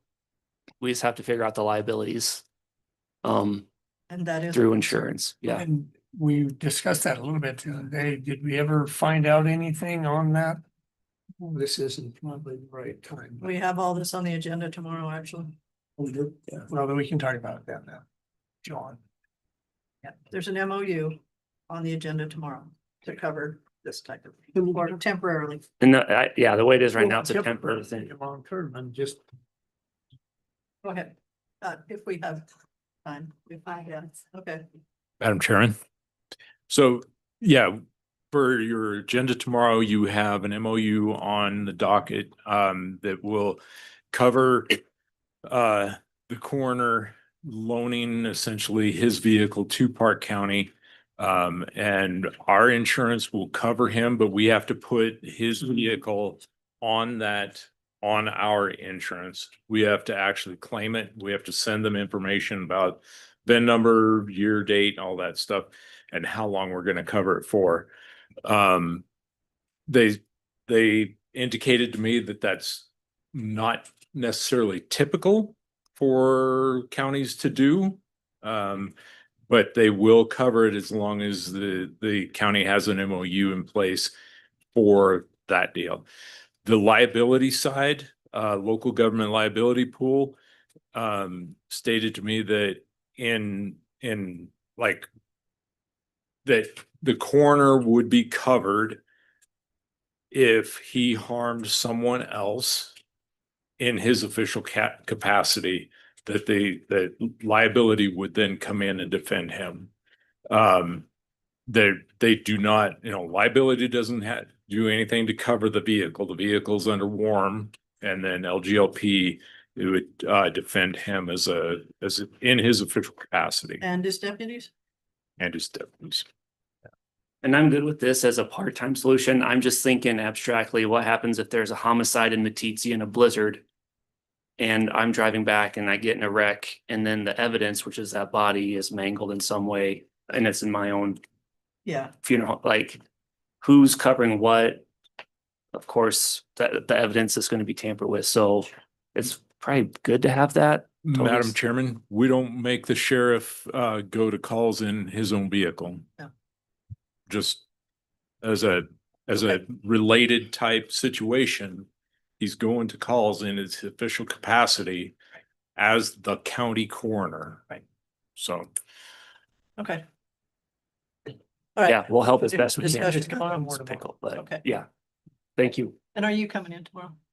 What time you want me? Oh. 11:05. Yep. Thank you. Okay. Is that it? Anything else on the budget for a coroner? Okay, yes, sir. Do we need to add travel and meeting expense more to cover mileage for his personal vehicle? In the MOU that I talked about, I said, I'm just going to keep that vehicle full of fuel. Go on the coroner call. When I return, I'll fill it back up on the coroner visa. And that's all. It's such a temporary thing. That's good enough for me if it's okay with you guys. Looking at 30 days. 45 days. Do we need to add a line for vehicle maintenance repair for what this Suburban's gonna cost? No, there's. Right now, we have it lumped in with the vehicle maintenance and heavy equipment purchase. Is that supposed to be maintenance? That's just purchase. I think that was just for the vehicle on the top, or No, because that totaled 48. what did? Yeah. That's my recollection, was 48. So it's 54 for the whole thing. That includes the repair of the. Yeah, that had the 3,700 or 3,600 in there. But that was the total amount given to you, so they're both in that line item. Okay. All right. All right. Okay. Thank you, I think we're everybody. good. Thank you. You know.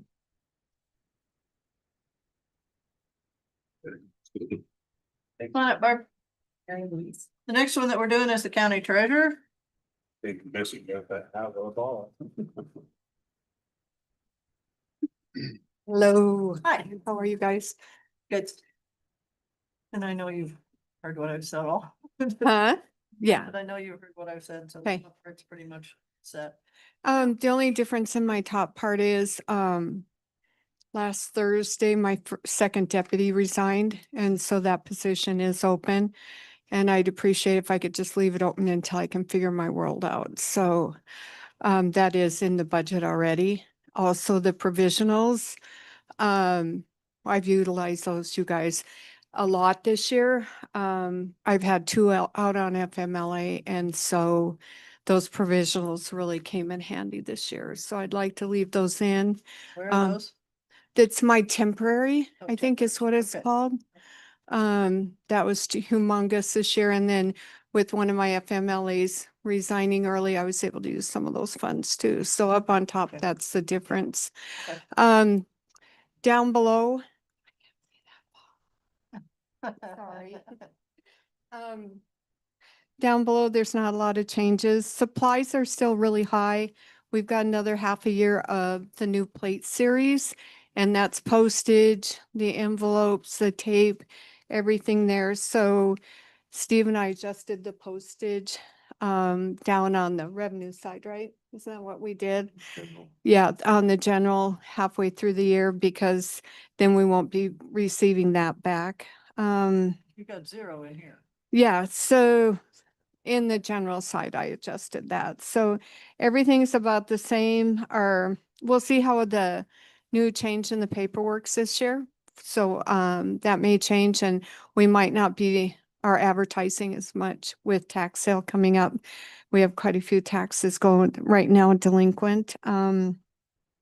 Supplies is just that. I also learned last week listening to Lloyd that I needed a vehicle and maintenance repair line item since we share a vehicle with the clerk. So we got together and put one in. I also have an old Blazer under my umbrella that we use when the county vehicle is being utilized to go back and forth to Powell. So Colleen and I put in funds case of emergency in that line item. So that's where that came from. Okay. Because I realized we didn't have that. So, any questions, you guys? It was your fault, so my budget went up. Just spent our There you go. $30. If you don't change oil, that budget will go even about. Yeah. Well, and we had a broken windshield, but it came out of the, the deductible and stuff. Things like that happen. Yeah. Any questions? Service and contract service professional fees you put up by 2,000, which you had 18,000 in last year's, you spent 18,277, so you're just covering it. Yeah, basically. That's Tyler, all our stuff. A lot of it's my renewal cards are taxes. So, just to give you an idea, the renewal cards on the average are 5,500 a month now. So that's 66,000 renewal cards we're mailing out. That's how much Park County's grown. And then the taxes are about the same. I asked Terry, they're about 22,600 that will mail out tax bills. So you figure that times 2 in the delinquent. So the office still is running high. I mean, we're just every day keeping going. But anything we can cut and look at, we sure will when it comes down. The one thing you guys wanted ideas for revenue. So one of my girls, I asked them, one of them suggested to put an ATM in the lobby. I did look into it. There's a gentleman in Cody called Cowboy Machines, I think it is. I might be wrong. He puts them in, he puts his own internet phone service in it. So you can put it anywhere in the county. And like the little one that's in the nail place at Walmart makes about $100 a month. Depending on our traffic, that's $1,200 a year that we might be able to come into. So I'd like permission to maybe look into it. I talked to the gentleman. He said we can set our own guidelines, how much withdrawn. You can actually transfer money, do everything. If when the banks comes in, of course, they keep the funding, you know, we wouldn't get any revenue. But that's $1,200 we wouldn't have, and I think it'd be a good service for the people, because upstairs, the court systems, you know, they're always coming down. They only take cash or cards. It's just a thought that might come up. And he can, you know, after a year, if it's not worth it, he pulls it. He owns the machine, he loads it, he does everything. It's just a matter of getting permission from us and with Brian and stuff. Anybody have any thoughts? Half the counties have them, half don't. Madam Chair, I think the only thing, if he's gonna hook to our internet, he's gonna have to go through Andrew to make sure it's. Yeah, he's not hooking to ours. He's got his own system. There's nothing tied in. I already talked to Andrew too. And no, he hooks everything up, his own cell phones, everything. He can put it anywhere in the county we'd like. So basically it costs about $50 a month to run.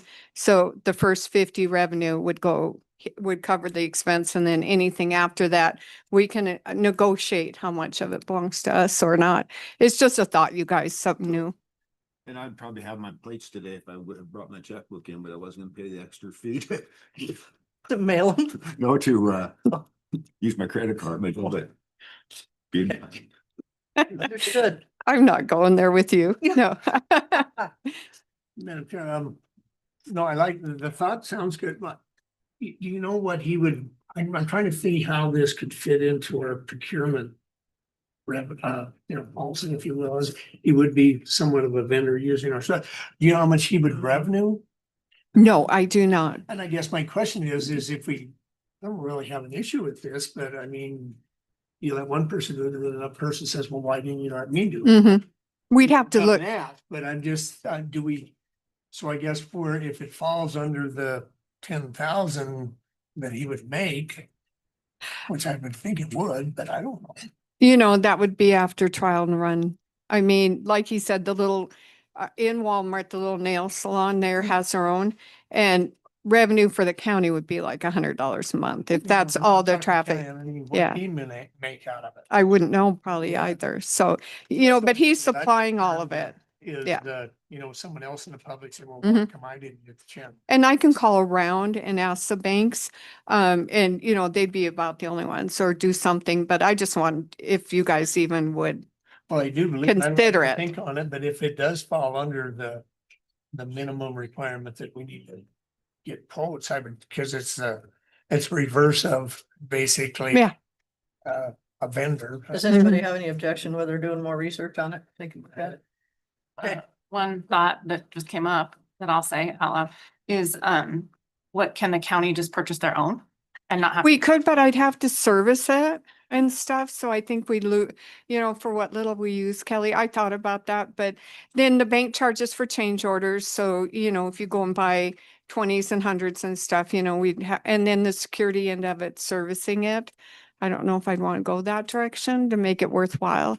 I just don't know if we'd make enough, but it is a good question, Kelly. I could look into it, but you know, I don't know how much. He said he would sell us a machine, but I don't know if that, you know. Who's gonna oversee it and manage it? Yeah, we'd have to make sure, and then we'd have to have security opening it up, balancing It'd it. be on our internet. Be on ours. Mm-hmm. And I wouldn't want to be in competition with the private industry that does the same service. True. But I sure would contact the banks. They're about the only other ones that I believe are out Look there. into it, get Yeah. some Okay. research, that's fine. Okay. We're not committed to anything doing research. No, I just thought it was great when my girls came up with that, so I told them I'd ask. Okay. Do you have any other ideas? Yeah. No, that was it for the day. All right, anything else for Barb right now? Okay, Thank you. thank you.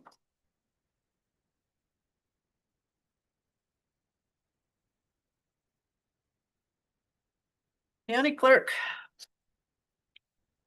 Let me sit here. You can sit there, you're I fine. need to use my full phone or can you hear me? I, Can you hear me?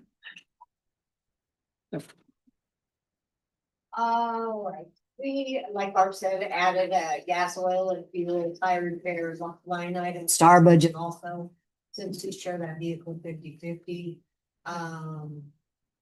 worked out really well to have our own vehicle too, so. I don't think I had any other items that have gone up. No. A couple that went down. Looks like we overspent in material and supplies. Do you know why, Steve? On that one? It was those pictures, paintings in the hallway. Oh, the paintings that we purchased for the hallway. Okay. The treasurer paid for half and I paid for half. Right. Yep. Contract service with professional fees, you're dropping from 10,000 to 4,000 and you spent $6,010 last year. Part of that's due to SHRM. We go for the best deal. And so we paid 3 years, so we haven't paid for a year. And what's the other reason? It's the fraud program. The fraud program Oh, on yeah. our. Yeah. What's that?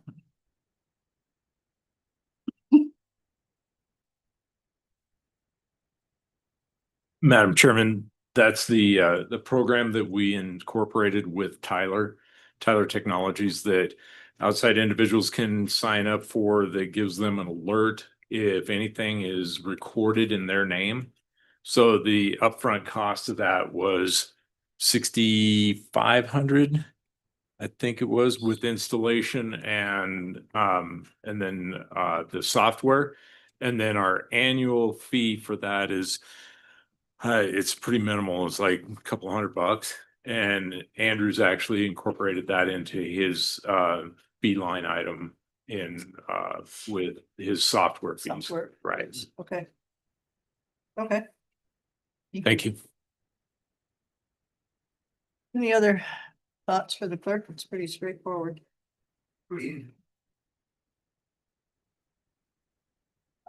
Sure, I think we could squeeze a little out of them, but I can wait till July. She's ignoring me. Oh, I don't blame her.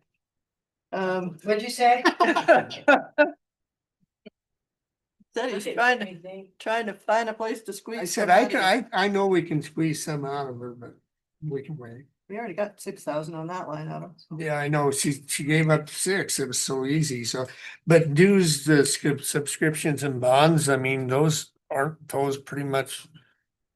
We know what they are ahead of time, don't we? Yeah, they basically run the same, but like you said, a little bit is SHRM. If we get it, sometimes we can get a deal on SHRM if we pay for 3 years instead of 1 year at a time. So this last 2 years or this last year, we paid the 3 year at a time on that one. Otherwise, the dues, That's why you jump from 1,800 to 6, right. 700. Yes, correct. Yeah. And the clerk dues are $500 a year. Anything else on the clerk? Not hearing anything. Okay. Where are we going? We have a break if you'd like one. We did elections already.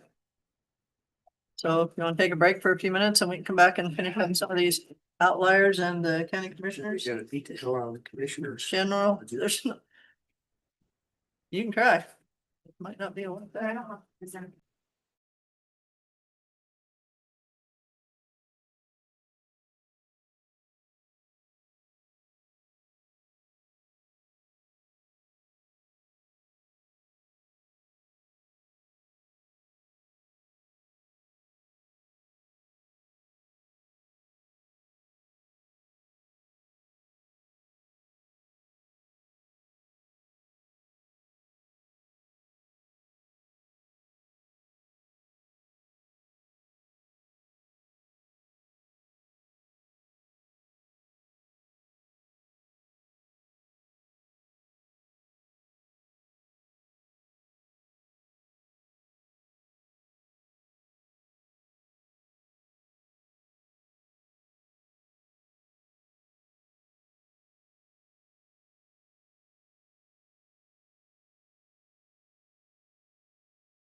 So, top part again isn't too much for, Oh, would you scroll up, though? I have one question. So this past year, Lloyd, you haven't turned any mileage in? Yeah. yeah, Not for your wages, I mean, not for Oh, the mileage at top coming to and from work, you're not doing that anymore? I have. I haven't been, no. Okay, so 'Cause it- can we take that 2,000 out, or do you wanna leave? it Where is there? that at? At the second top, line, Second line. second line.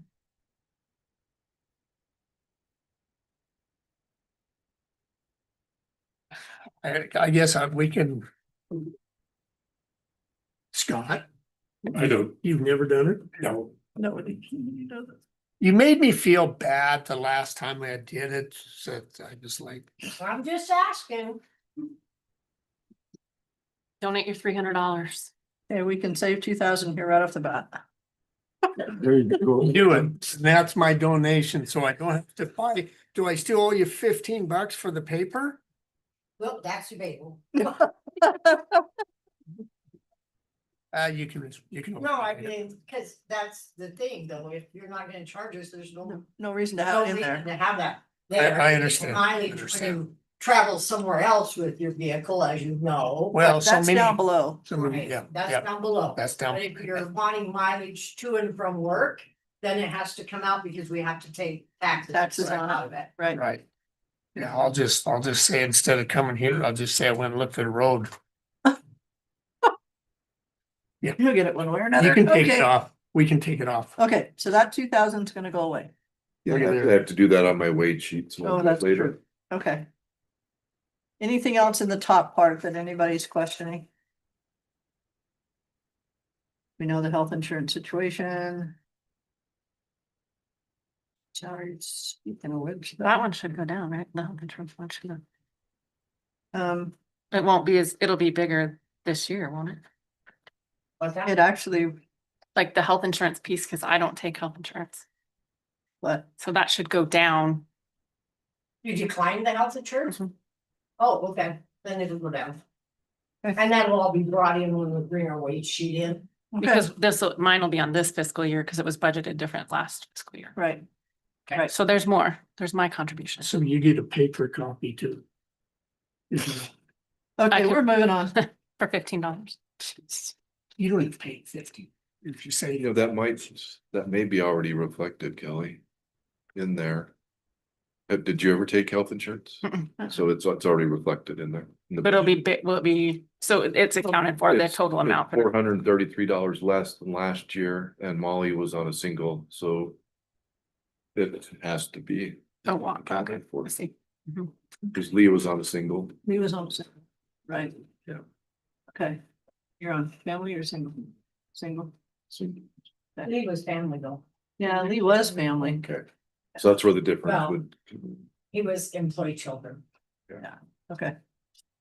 All right, so you think that number's okay or covered? at this I'll double point? check, but Okay. if Kelly was never on insurance, it wouldn't have pulled it in. Okay. Okay, contingency, we've had 5 in there, whatever, we've used between 2 and 3, 3,500, 3,600. It's dropped to 4. Where are you? First line. Below the. Contingency. Put that at 4. Postage, we don't do, telephone, we don't reimburse anybody for those. Legal and other, 43, we spent 35, we have no way of knowing. This is where the, Advertising for like the legal. DSR stuff. Would No, that come out? DSR stuff comes out of the, comes out of a different budget, This for minutes. yeah.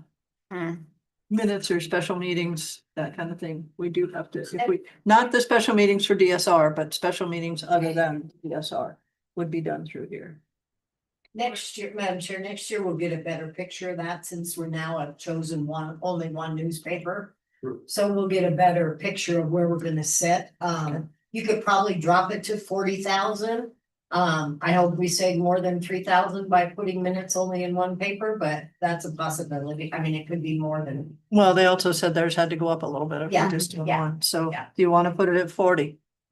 Yeah. Scott, you're on board? Yes. Okay. Dues and subscriptions, 3,000. We spent 2293. Don't know if those are gonna change, fairly close. Travel expenses, staff. Probably should stay about there. We don't know if Kelly will attend our legislative meeting to help out with stuff down there, so. Leave that. Travel meeting expenses, Mangold. I didn't travel much. No, you didn't.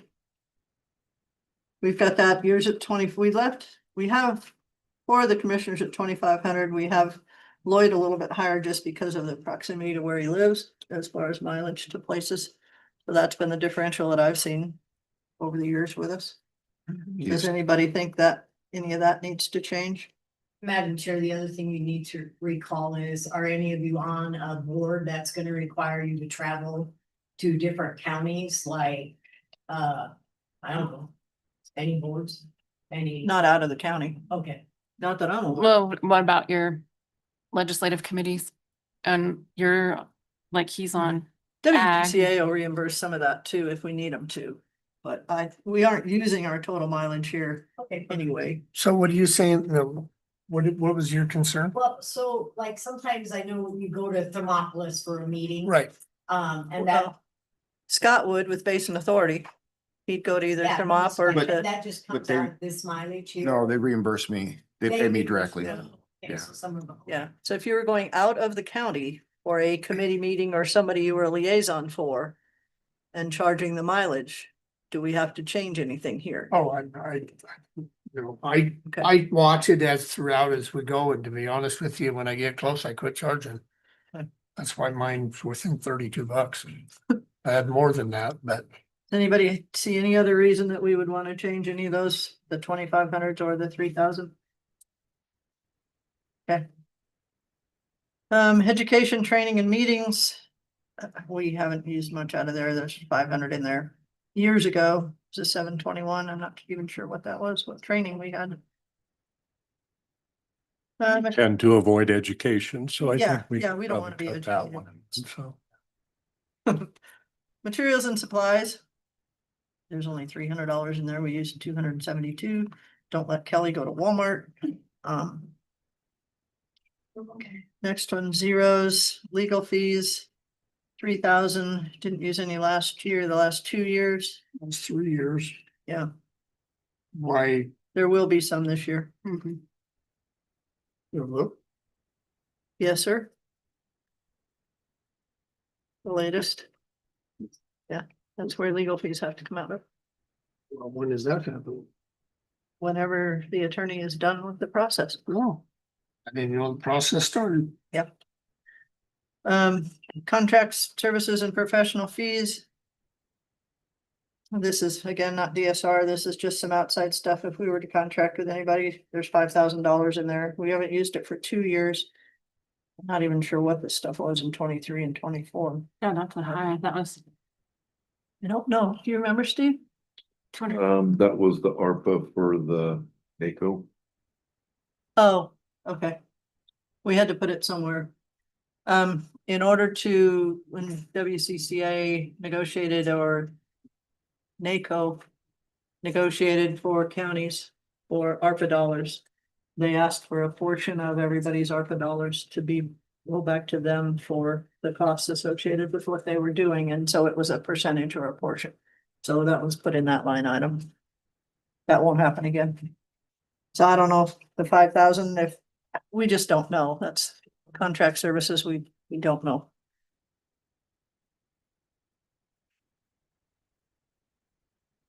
So. Take that down. If we left.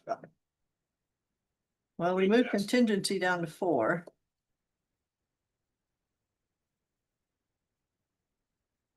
Could, I guess, I don't know. I guess you could split the difference. A contingency higher and take. So when we. Better put it down to 2,500 there. the bottom, contract services, professional fees at 2,500, just take some of it out of there. Well, the only thing is, so when you meet as the BOE, do we pay the Oh, recorder geez. fees and all of that out of this? That's right. Professional fees or? That's right, because we will, yes, we will this year. This year. Just one so far. Terry, you didn't tell me, we should be right about at the deadline. We have one dealing with Cody Canal District. So So it won't last a day. I don't think so, but Yeah. if it's only this one, we may not go there. Yeah. No, I don't think so. I think if we put that down to 2,500, we'd be If fine.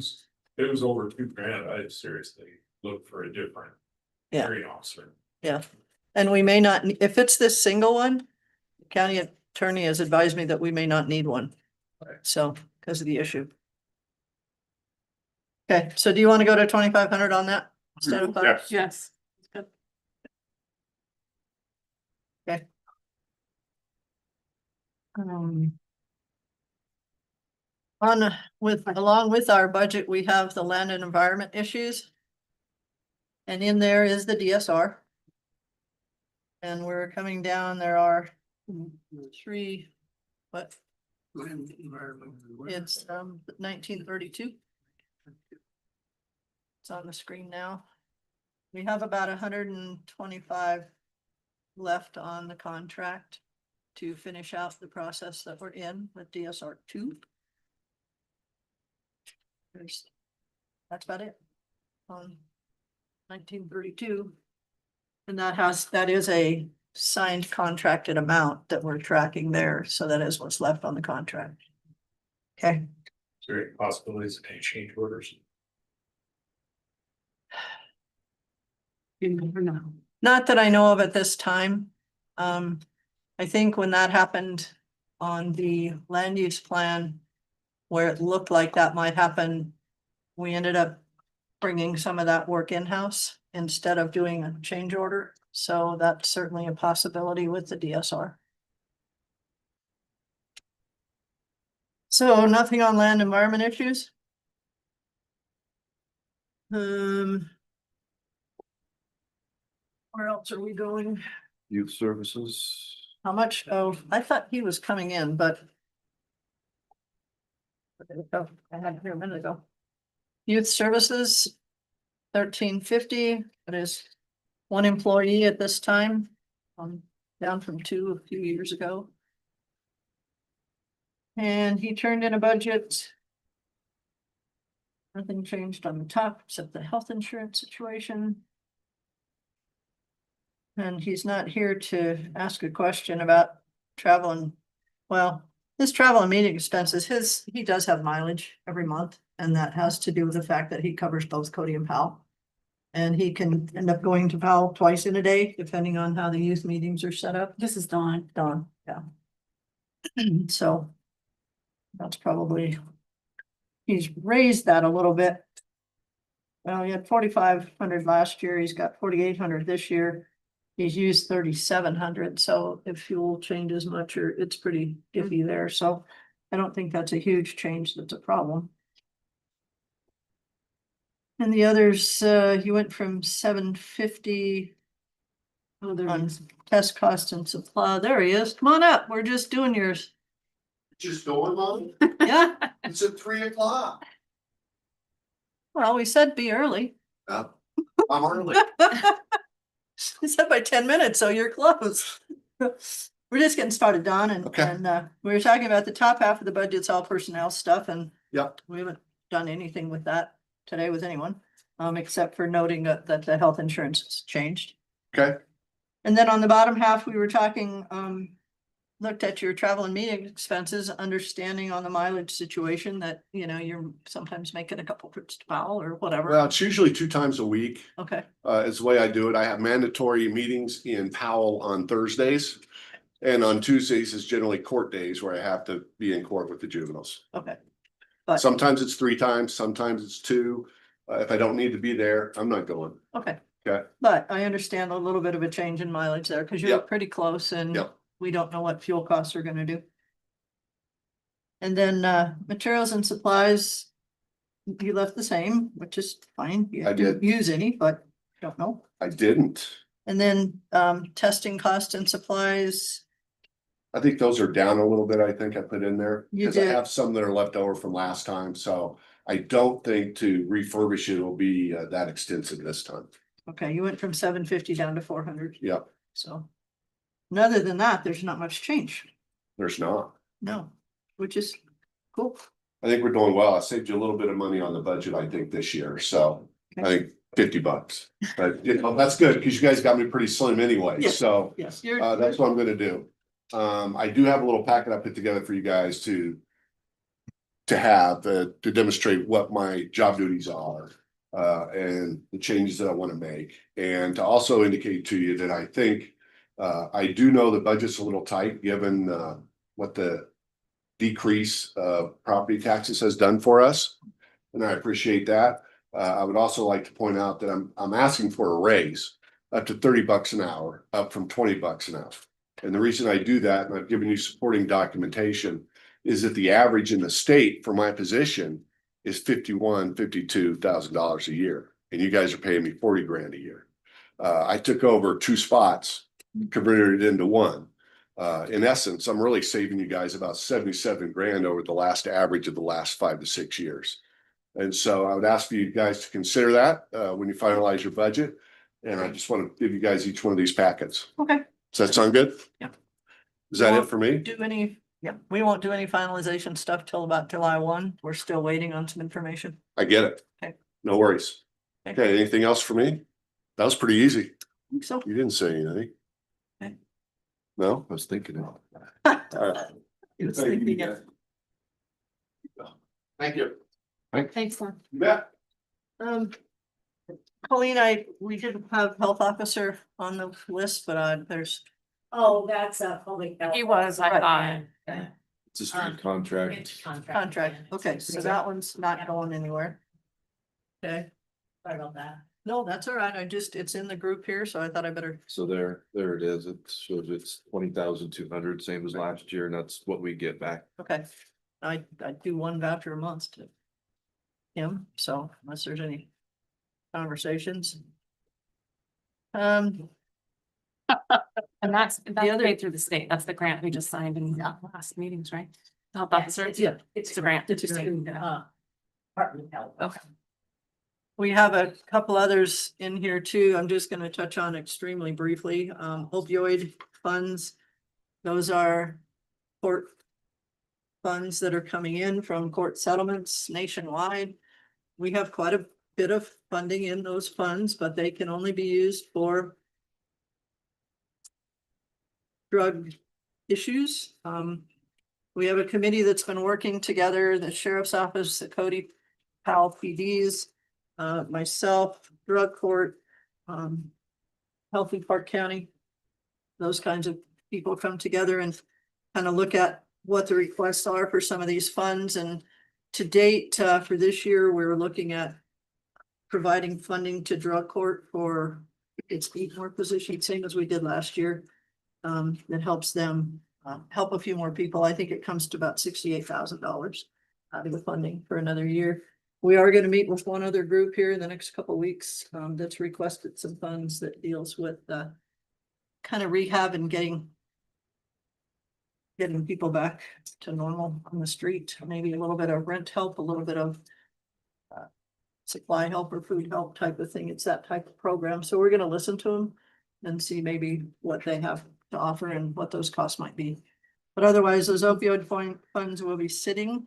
There is a little bit of a concern that maybe Park County hasn't seen everything we're gonna see on the whole fentanyl thing yet. And if it continues to grow, that we might need these funds even more on helping people recuperate from those kinds of things. So we thought we'd kind of wait on it for a little while. Okay. Right now, our projected balance is about 921,000. And that's a federal fund. Well, it's our money. It's coming But through it's a the federal federal grant, sorry. court system. No, It's not a grant. it's a So- settlement, Settlement with the drug company. drug companies. Okay, so there's no, we can sit on it as long as we want. There's no strings. The strings is how it's used, not the length of time. Okay. Okay. Oh boy. One of the other things on the list. Okay, we can go there. These are the ARP dollars. These are these the 12? Yeah, 6.9. Okay. So we should have about 6.275 million left at the end of the year, but that's the sewer lagoons and the library, which we haven't touched yet. Library at 3.2. Sewer lagoons is 2. And I have to look. I think we've got about 300,000 left from the HVAC. That we'll have to address once we get the final billing on that. Same thing on the library. And there's a little tiny amount left from the district court, but we have not paid for the chairs yet. So Oh, the once we bill pay for, hasn't come in yet? once we pay for the chairs, then we'll have a better idea. We're talking 20,000 maybe left over. It should be coming because they've been here for a month or 6 weeks. Yeah. Okay. But remind me on these, just because so I remember, so I know. The ARPA dollars, they have expenditure qualification, like you have criteria that you can only spend them on certain things too. Only on the first one that came in that we did spend, the 5.6 was spent on COVID related type of things, but the HVAC and all of that was considered in there. So then that one has basically been cleared out. We do the final report on that one. Then this next one is 2 of $6 million each. And those are allowed to be used on general fund expenses with no strings attached, except for the fact that as long as we have the funds, we have to report on it annually how we used it. And so our balance is. Oh, it depends on whether you're looking at what's been spent or what we have committed, because we have committed a few of them, We've committed everything. right? So that 6.2 is all committed. Yeah, 3.2 to the library, And the other was to the sewer lagoon. 300,000 to this HVAC. And 2 million It something was to 2 to the sewer lagoons. the sewer lagoons. And we don't know, we're spending the state's money first on both of those projects, which is what they asked us to do. So we won't know until the final bills as to how much of our ARPA dollars we get into, because if the projects come in under budget or somewhere close in there, we may have some funds left. When will that be? When will we know that? Oh, the sewer lagoons, we should know this fall. I think they're supposed to be They're supposed to be done by September. September, October. The library, I think, is January, February. Yeah, there are ending dates on those too, so. Yeah. Okay. Then the other thing that's on our list. Boy, special funding. I don't know. 1930 also. Which one's Just 1930? general fund. General. Oh, okay. 5 million. Added a little bit ago. Oh, that's revenues though.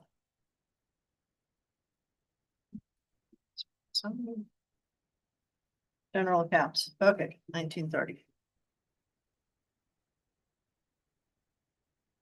So we talked about these a little bit earlier because a couple of them hit different things, but age adjustment 0, life insurance 0, workers' comp, unemployment insurance, because there's no employees per se. Now we have unemployment insurance.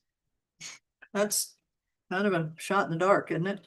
It is because we don't pay on a monthly, we pay case by case basis, so. Depending on whether we fight them getting unemployment or we just can't, so.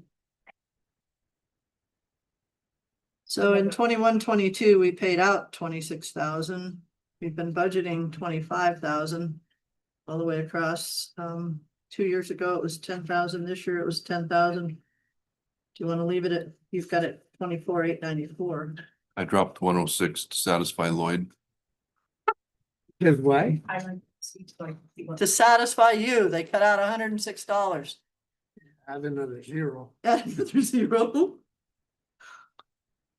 I'm not sure where that number came from. Okay.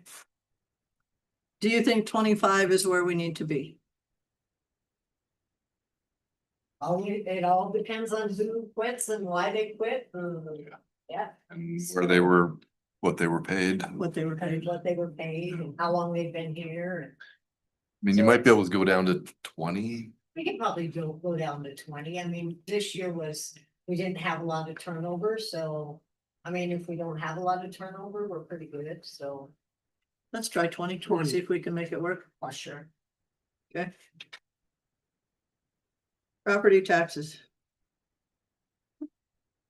We have 2 irrigation districts that we have to pay. Forgot about that. Okay. And we're real close on that. If we spent 1231, you got 1350 in here, and they are, one of them's raising their rates. So, okay, at least one of them. Postage, shipping and freight. Was 150, you've dropped it to 130. Yeah, we only spent 93 last year. Okay. Barb's still got a half a year of plates to go. And we had some carryover in the postage machine from prior year, about 60,000. I think I've got about 35 in there now. The previous 2 years were 130. It's 132. It isn't really what we've actually used because we just fill up the postage machine with the 50,000. And so there's probably about 35 left in the machine right now, where there was about 60 left last year. So that makes up kind of the difference of the expense. And postage, I believe, is supposed to go up 3 or 4 cents a letter. So that's. Well, leave it at 130. Yeah, they Yeah. dropped it from 150 to 130, so that's probably, okay. Do subscriptions and bonds, 25, you spent 23, so you're pretty darn close. What's the deal with materials and supplies, or is that incorporated somewhere else? That materials and supplies. The 4311, yeah. You've got The- $158. The first one, that's just somebody put it in the wrong place. Okay, Probably Trevor. With paper. But okay, so there's that one zero then, yeah, that's, okay. And then paper we talked about with Trevor. yeah. Bank fees. $1,000, you spent 605, That's Barb's. okay. Equipment, furniture, maintenance and repairs, 2,000, you spent 1,900, you want to leave it at 2,000? I think so. It's been pretty consistent at that 2,000. Okay. Then the other equipment, furniture. Repair, what? What's that one? Transmitters? 43, 40, Transmitters. one? That's one. Transmitters, that's the Antenna? towers. Oh, the antennas, Yeah. okay. 100, spend 1,000, so yeah. Then copier maintenance buckets. You went from 23,000 to 25,000, you spent We 28. talked about that last with year. Trevor. Right, Just kind of in the middle of where it was the last 2 years. okay. Claims and deductibles, We always have one deductible amount in there. Our deductible is 5,000. okay, Just raise that. Oh, what we did do. Yeah, we did. so this has to go to 10. So that should probably go to. Yeah, we just raised that to 10, 'cause we got a lot better deal Deal. on it. Oh, I remember Oh, that. yep. When hands, Yep. you presented it to You us. brought it to us, yeah, Yeah. okay, So that's gotta go up. that's gotta go to 10. Yeah, that 10 saved us probably. 10 saved us about 30,000. Annually, Yeah, okay. if I remember right. That So it was sounds less right. than last year where it should have gone. Right. Okay, equipment, furniture and purchasing is 0. And then equipment, furniture purchases, copiers, we talked about Trevor. Road petitions and vacations. We do have, You know, we can probably drop that to 0 because that would probably go through. Usually goes through Road- Brian. road is that who's been bridge. paying on this latest one? Cause we've been working on the one out of Garland, so obviously. Yeah, and Something's that'll happening. come out of Brian's. Okay, so you want, that can go to zero? Yeah. Yeah, and unless those are begun by us. Right. If you as the commission says we need to vacate whatever, Right, then it should be paid for by the person asking. for Theoretically. Vacation. yep, okay. So. And that can, And I believe they take care of all the expenses, including the viewer and the publication and everything. That's what's happening. and Brian's been handling the Garland one. Oh, that's right, because on this one that we're working on for Garland, Yeah. remember they had to bring me a check for $2,500. Right, and they get Yeah. reimbursed if they don't spend it all. Yeah. Okay. That's correct. It's not cheap hiring a viewer and Mhm, they no. have to do any surveying. No, well, they had to produce a new Right. plat on this one, so. Grant funded expenses, citizen corp, that's zero, Oh, 0, next one 0. zeros. Pass through grants funds, the TANF. It's the one through us. Yes. So you Okay. know what that amount is that we're giving? It's the same as last year. They are gonna get it. Yes. Yes, she just did the paperwork here a week or two ago. Okay. 3 weeks ago. I left revenue at 0 and this at 0. Okay. Cause I both thought there was some questions. It's supposed to be identical to last year. Even the participants are identical to last year. So we'll correct that when Steve will add the revenue. Pass through grants funds other, you have 10,000, we had 3,500 this last year, you left it at 10.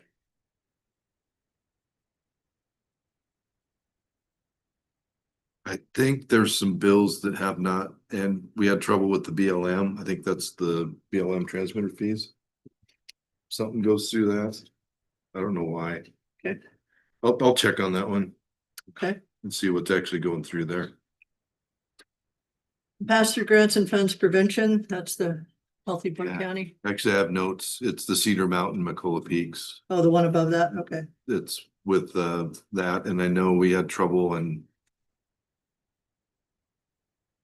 it may change because we're not getting billed for the water districts now, but we're not collecting it from them. So I'll take a closer look at that one. Okay. Prevention. 125, spent 151. That one will have the finish of it. It was a 2-year grant, Right, so I want to look. I'll look and I'll subtract what we actually 250, yeah, paid. It's probably gonna be a larger number because we haven't paid anything for December, January, February, March, April, May. my understanding is the state has seen December and January at least. So, okay. Restricted, It just comes up again. Yeah, I was just gonna say that prevention thing. You up betcha. Again, I'm sorry. unless spend the- No, it's not working. unless it comes under new management, right, is there, Well, we tried new management. we've I tried haven't gotten- 3 different new management things and it hasn't worked on any of them. So, it's. It's a 2-year? yeah, Is this the last year of Yes. this 2-year? yes. Yeah, it's a 2-year grant. This will be the last year. This That- fiscal year we're in is the Your last, second half. and we don't know if they're renewing it for next. No, we'll have it till next June. Oh. So we have 1 year left on it. Okay, community services support. At 292,000, spent 292. That's your. That's special. That number may or may not change. Okay, Change with the detail, yes. What is that one? special That's funding. special- all your Sorry, special list of funding. special funding Community requests. service. Oh, the special. Yeah. So that may change. Insurance premiums, property and liability, 450. I'm assuming that's pretty close to, I've got all the bills except for the SAR claim. okay, You haven't got. And it was 10,850 last year and I'm projecting 12,000 for this year. So it's not a large amount. okay. Interagency, what's the interagency, 48,000? It's been zeros up until now.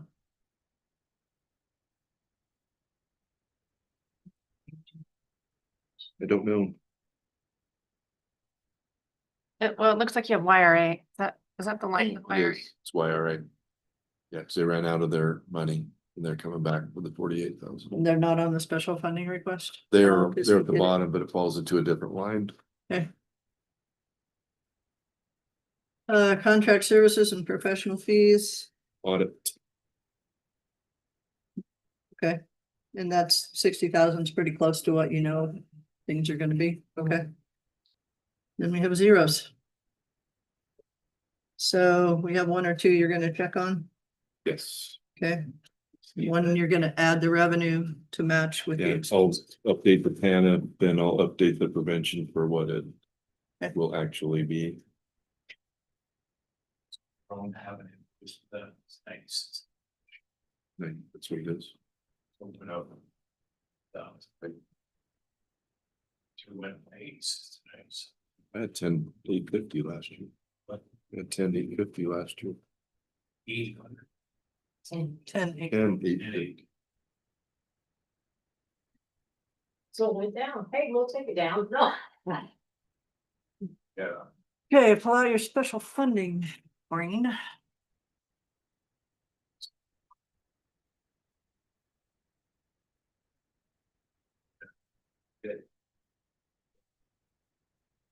Okay. So we'll start at the top. Caring for all animals. In the past, we've done 35, approved 3,000. They've asked 3,500.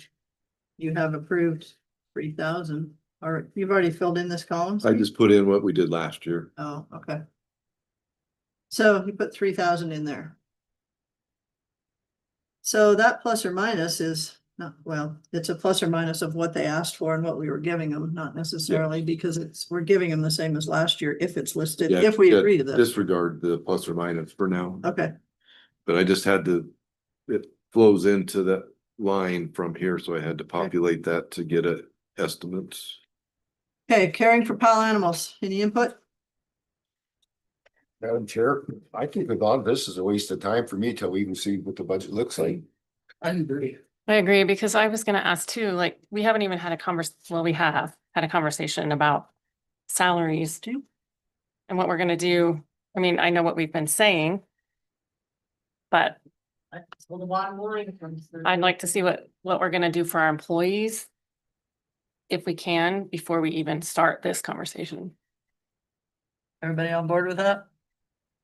Right. Wait. Yeah. Okay. So we'll get some final numbers put together of what we know. We want to do. And watch the income, because we have another week before we might know one way or the other on some significant income. Built. Correct. And then go from there as to where we are. And you have a couple of changes to make, so there's not much sense looking at bottom lines today, because we really don't know. We know that, Steve, your news on cash carryover was a little better. This morning, you mentioned that this run of vouchers that we may be approving tomorrow, if that run goes through, then we're looking at 4 to 4 something. I calculated Carryover. as of last Friday about 4.75. Okay. And any additional revenue that comes in will Go on top of that. add to that. Okay, that's a significant help. I appreciate the department heads and elected officials saving that much in this last year to help us out in this next year. So, Steve, can you scroll, Madam Chair, sorry. Can you scroll down, just what's the total requested for the special funding, just so I know what that is? That's for 381. 381. But some of the requests are out of the ballpark. Hi. Okay, That's if you don't include YRA. yeah, YRA is listed. That's not counting YRA. Not counting. No, YRA is down here underneath. So No. if you include YRA, it's right at 430. 429, 3 cents. Yeah. 47. UI air is in the top part. Right, Uh, YRA is in the Why bottom. it is in the bottom separate, because if you remember back in the day, we used to give them 160 to 180,000 a year. But that was before COVID, that was before and then when they got all that money at the COVID time, we haven't given to them since. so. Okay. Okay, anything else, Steve, that we've missed? Tomorrow morning, we'll have road and bridge and engineers and solid waste, and a couple of those are both kind of presentations. A little bit deeper since our budgets are pretty hefty. Go from there. I've got that aircraft coverage sheet, it's 11,500. 11,500. Okay. Madam Chair, I'd like 5 minutes, but I would take it tomorrow too. Don't have this, I'll do the site. Up to you all. Do you want to? Or I would come back for public comment. I'd like it today or tomorrow, but I'd come back for the public meetings after you requested. Pleasure of the board. Today? Yeah. Okay, let's go.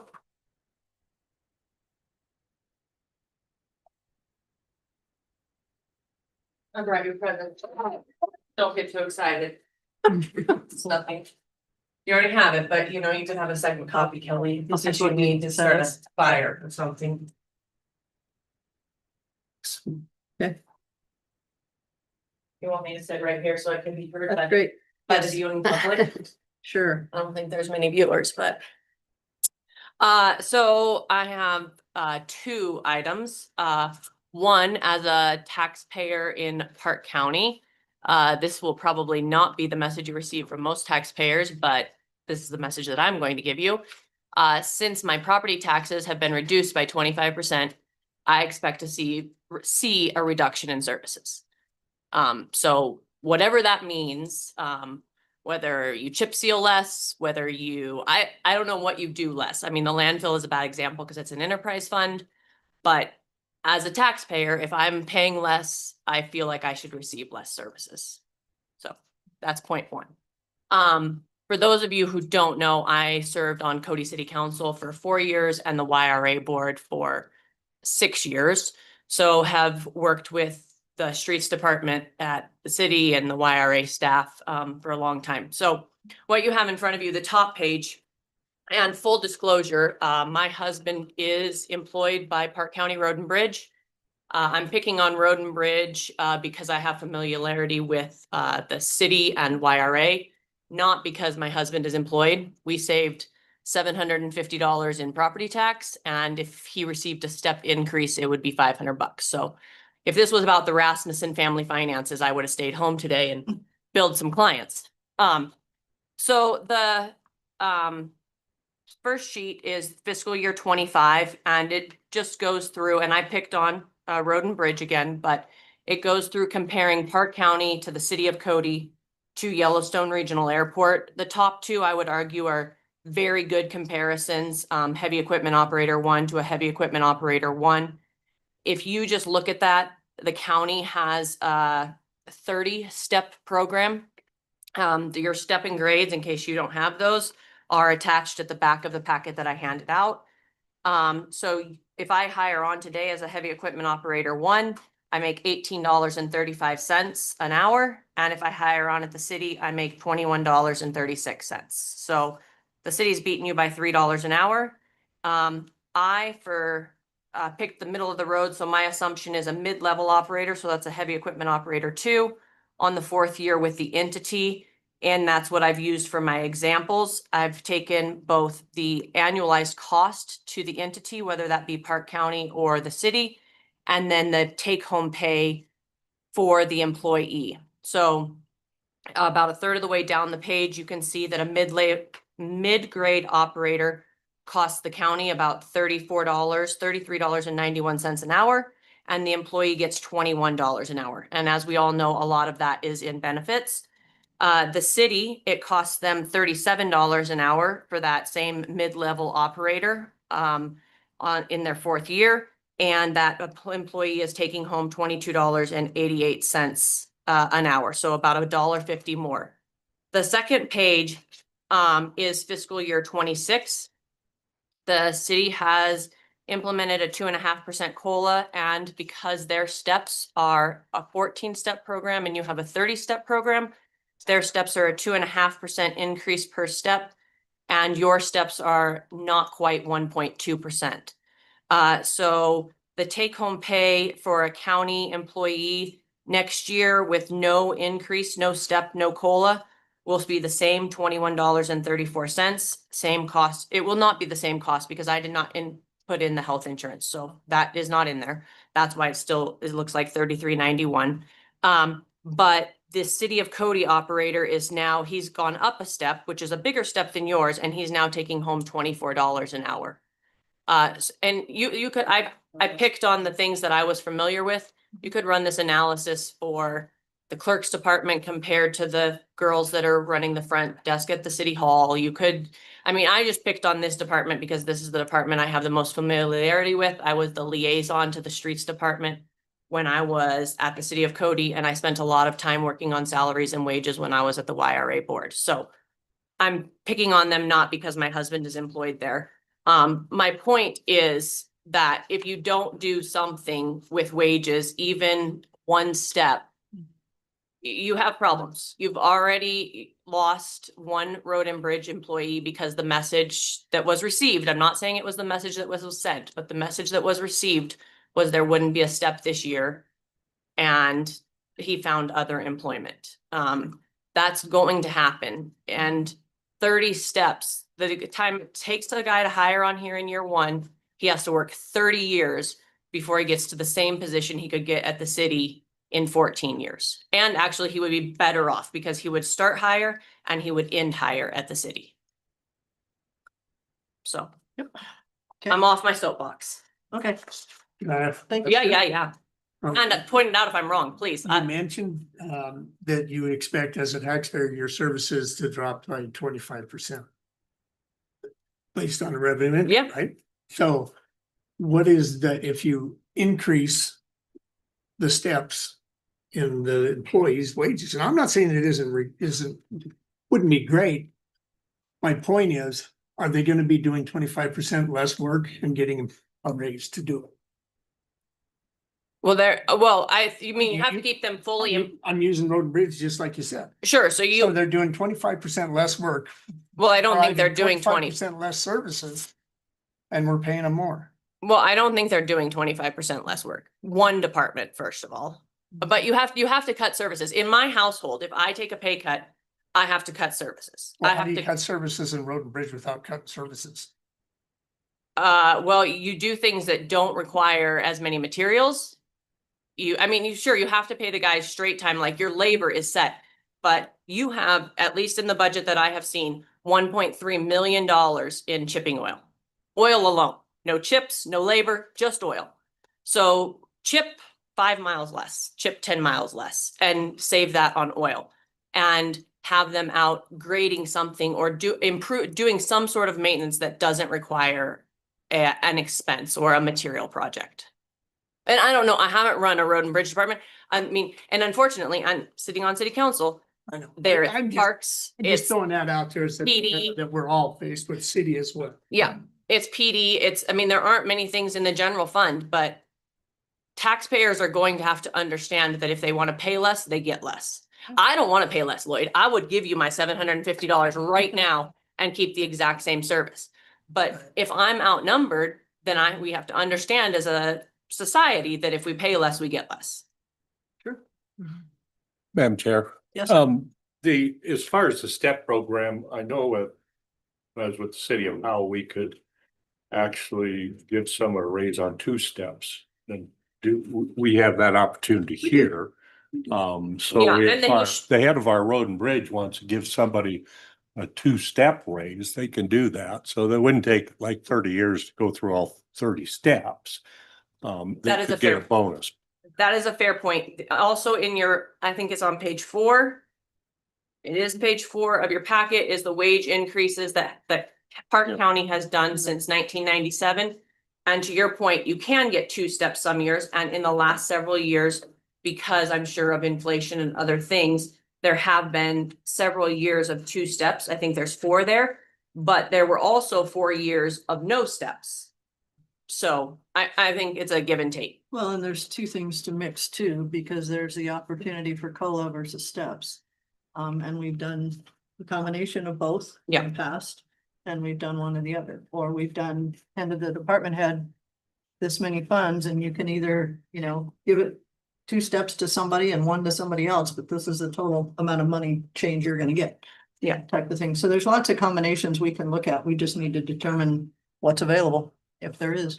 Yeah, and I apologize. I meant to start with, thank you for your service. Like, this is a thankless job, and being on this side of the desk is a whole lot better than being on that side of the desk. I don't ever want to be on that side of the desk again. So, I mean, thank you. You're in a hard spot. I appreciate that. I just think employees first and special funding and everybody else second. Madam Chair, just one thing, Heidi, really quick. That I noticed that I want to point out, because I think it is important, that the county does do, like, when you look at their retirement, the 18.12% county contributes, the employee only pays 0.5. When you go to the city, it's the city pays 13, so they pay almost 5% less, and the employee has to pay almost 5% more. So at time of retirement, that's gonna become material, right? Because No, because it's a pension, so it's all whatever is put in on behalf of that employee. What that doesn't, the pension system doesn't care who put it in. It's what was put in, and it's the high, once you're vested, once you reach the rule of 85, then at least for my husband's, I think it's 3 years for the older folks, a 3-year average of your highest wage. And then now it's a 5-year average of your highest wage. And you get 2 under there's many plans, but under the current plan, if somebody that's hired today, if you reach the rule of 85, then you get 2% for every year of service. So in my husband's case, for example, he will work here unless he gets fired, because I've been here. He didn't put his head on the chopping block. He knows I've been here. 20 years of service. It will take him 20 years of service to reach the rule of 85. So he will get 40% of his highest 5-year average salary. And it doesn't matter who put it in, whether it was the employee. That's why, because it is so convoluted like that, like the city, you have to pay for some of your health insurance, but here you don't have to pay for any of your health insurance. That's why on the far right column of those first two sheets, I averaged it out to what the employee was taking home. And the employee today is taking home, in this example, $21 at the county and $22.80. So like $1.50 different between the city and the county. The city employee is still better off, even though they have to pay for some of their retirement and some of their health insurance. But I think the same was with the PD. I mean, the PD guys were sitting here earlier today. The Cody PD, I had caught wind of that when I was attending their budget sessions. They're on a different step scale. They're only on 12 steps at Cody PD. And they're 3% increases every time. And they just went to that in January at the city. So yeah, I mean, and that's direct competition. I mean, those guys are working in the same darn building. Sure. So. We hear about it. Yeah, I know. Yeah, thank you. Thank you. Thanks. Okay. Anything else, Steve, that we missed for today? I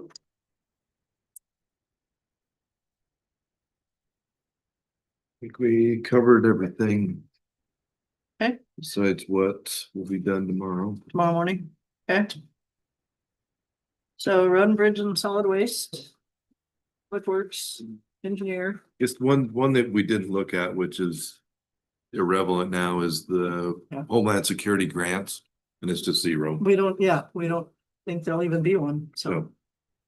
Okay, So, Madam Chair, for kind of following up with what Heidi said, is it possible for us to just get what it would projected to be, or if the employees did get their steps? Can we get that amount? Steve's working on those numbers. Roughly 100. It's about 100 and just under 150 for our employees, but that includes solid waste, which would come Pay for down itself. a little bit. And then the library and museum would be another 15 to 18. So 160 to 170. To do a step. Okay. Okay. And you can always talk about a COLA. Yeah. Versus a step. Yeah. That raises the whole scale. Yeah. How do you determine what your COLA What do you base it off of? Usually you base it off the economic development information, not economic development, economic financial information from the state of Wyoming, and I'm trying to think of the program, but they will give you what your cost of living changes. Like the will be. Craig report, we see that in Kind the of. school In district. this corner of the state, they'll list. Yeah, This comes from the state. yeah, it'll tell you what this corner of the state change has been percentage wise. The city, Cody did 2.5. Right, and that's anywhere between 2 and 3.5, I think we've seen over the last few years. So Steve, if you want to put that number together too, just to see if a 2 or 2.5 COLA, if we look at it that way versus the step thing, what kind of numbers? You can play with it for a week or so. No.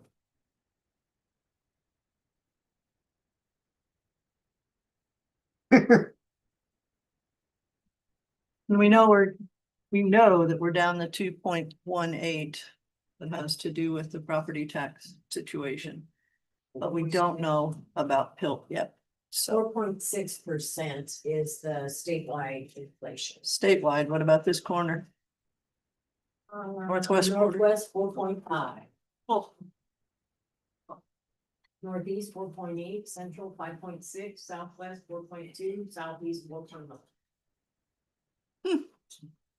okay, The 5% is gonna be roughly 4 steps. $500,000. So 3.5-ish is gonna be 3 steps, so it's gonna be about 450, 480. Almost $500,000 %. if you did that. Arkansas.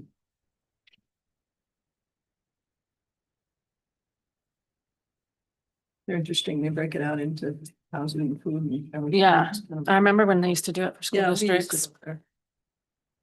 'Cause that's how we kind of figured out teacher salaries.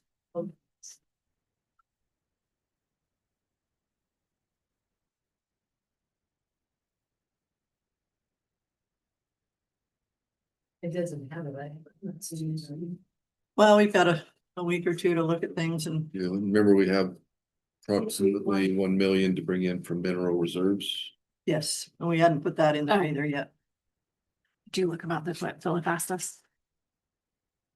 Oh, no, I need a little bit of research. Kelly and I were attending the thing for Barry the other day and Philip Bowman brought up the TAP grant for the city that I remember him coming in and talking to us. And it had to do with the Bighorn Avenue crossing and this intersection out here, doing a little bit of work on those safety wise and that crossing. And the city of Cody asked us to help. And I know we had a discussion about providing some funds on that. I thought we'd already done it. He said, okay, well, I need proof of that, please, because he said we didn't. Yeah, he said we didn't. Paid them 100,000. That's, see, Okay, because he thought we didn't. He I said we need to didn't. know kind of when that went. If you could get me that info, then I can get it to Philip, because I thought we had. Because he asked if he even needed to come back in front of us and ask for it again. Yeah, we gave them, when they approved doing that, we said we would, Okay, if they Okay. could make that work. yeah, if you can tell me where, or get me the record on where that was. Hmm. I can get it to him, so we don't owe him 100,000. That's good. Yeah, okay, that made me a little nervous. Okay, because I knew we'd agreed to it before. Like, I remember that conversation too, yeah. So they're saying we didn't pay them. That's, Philip doesn't think we paid him, Oh, but that's not his pretty sure we office. His is Pub Works, not accounting, so we'll chase it. So, okay, sounds perfect. all right. So Anything we else will- today, or we'll recess until tomorrow morning? Yep. And tomorrow morning is 9 o'clock. Yes. Guys, 9 o'clock. I know we'll cover this tomorrow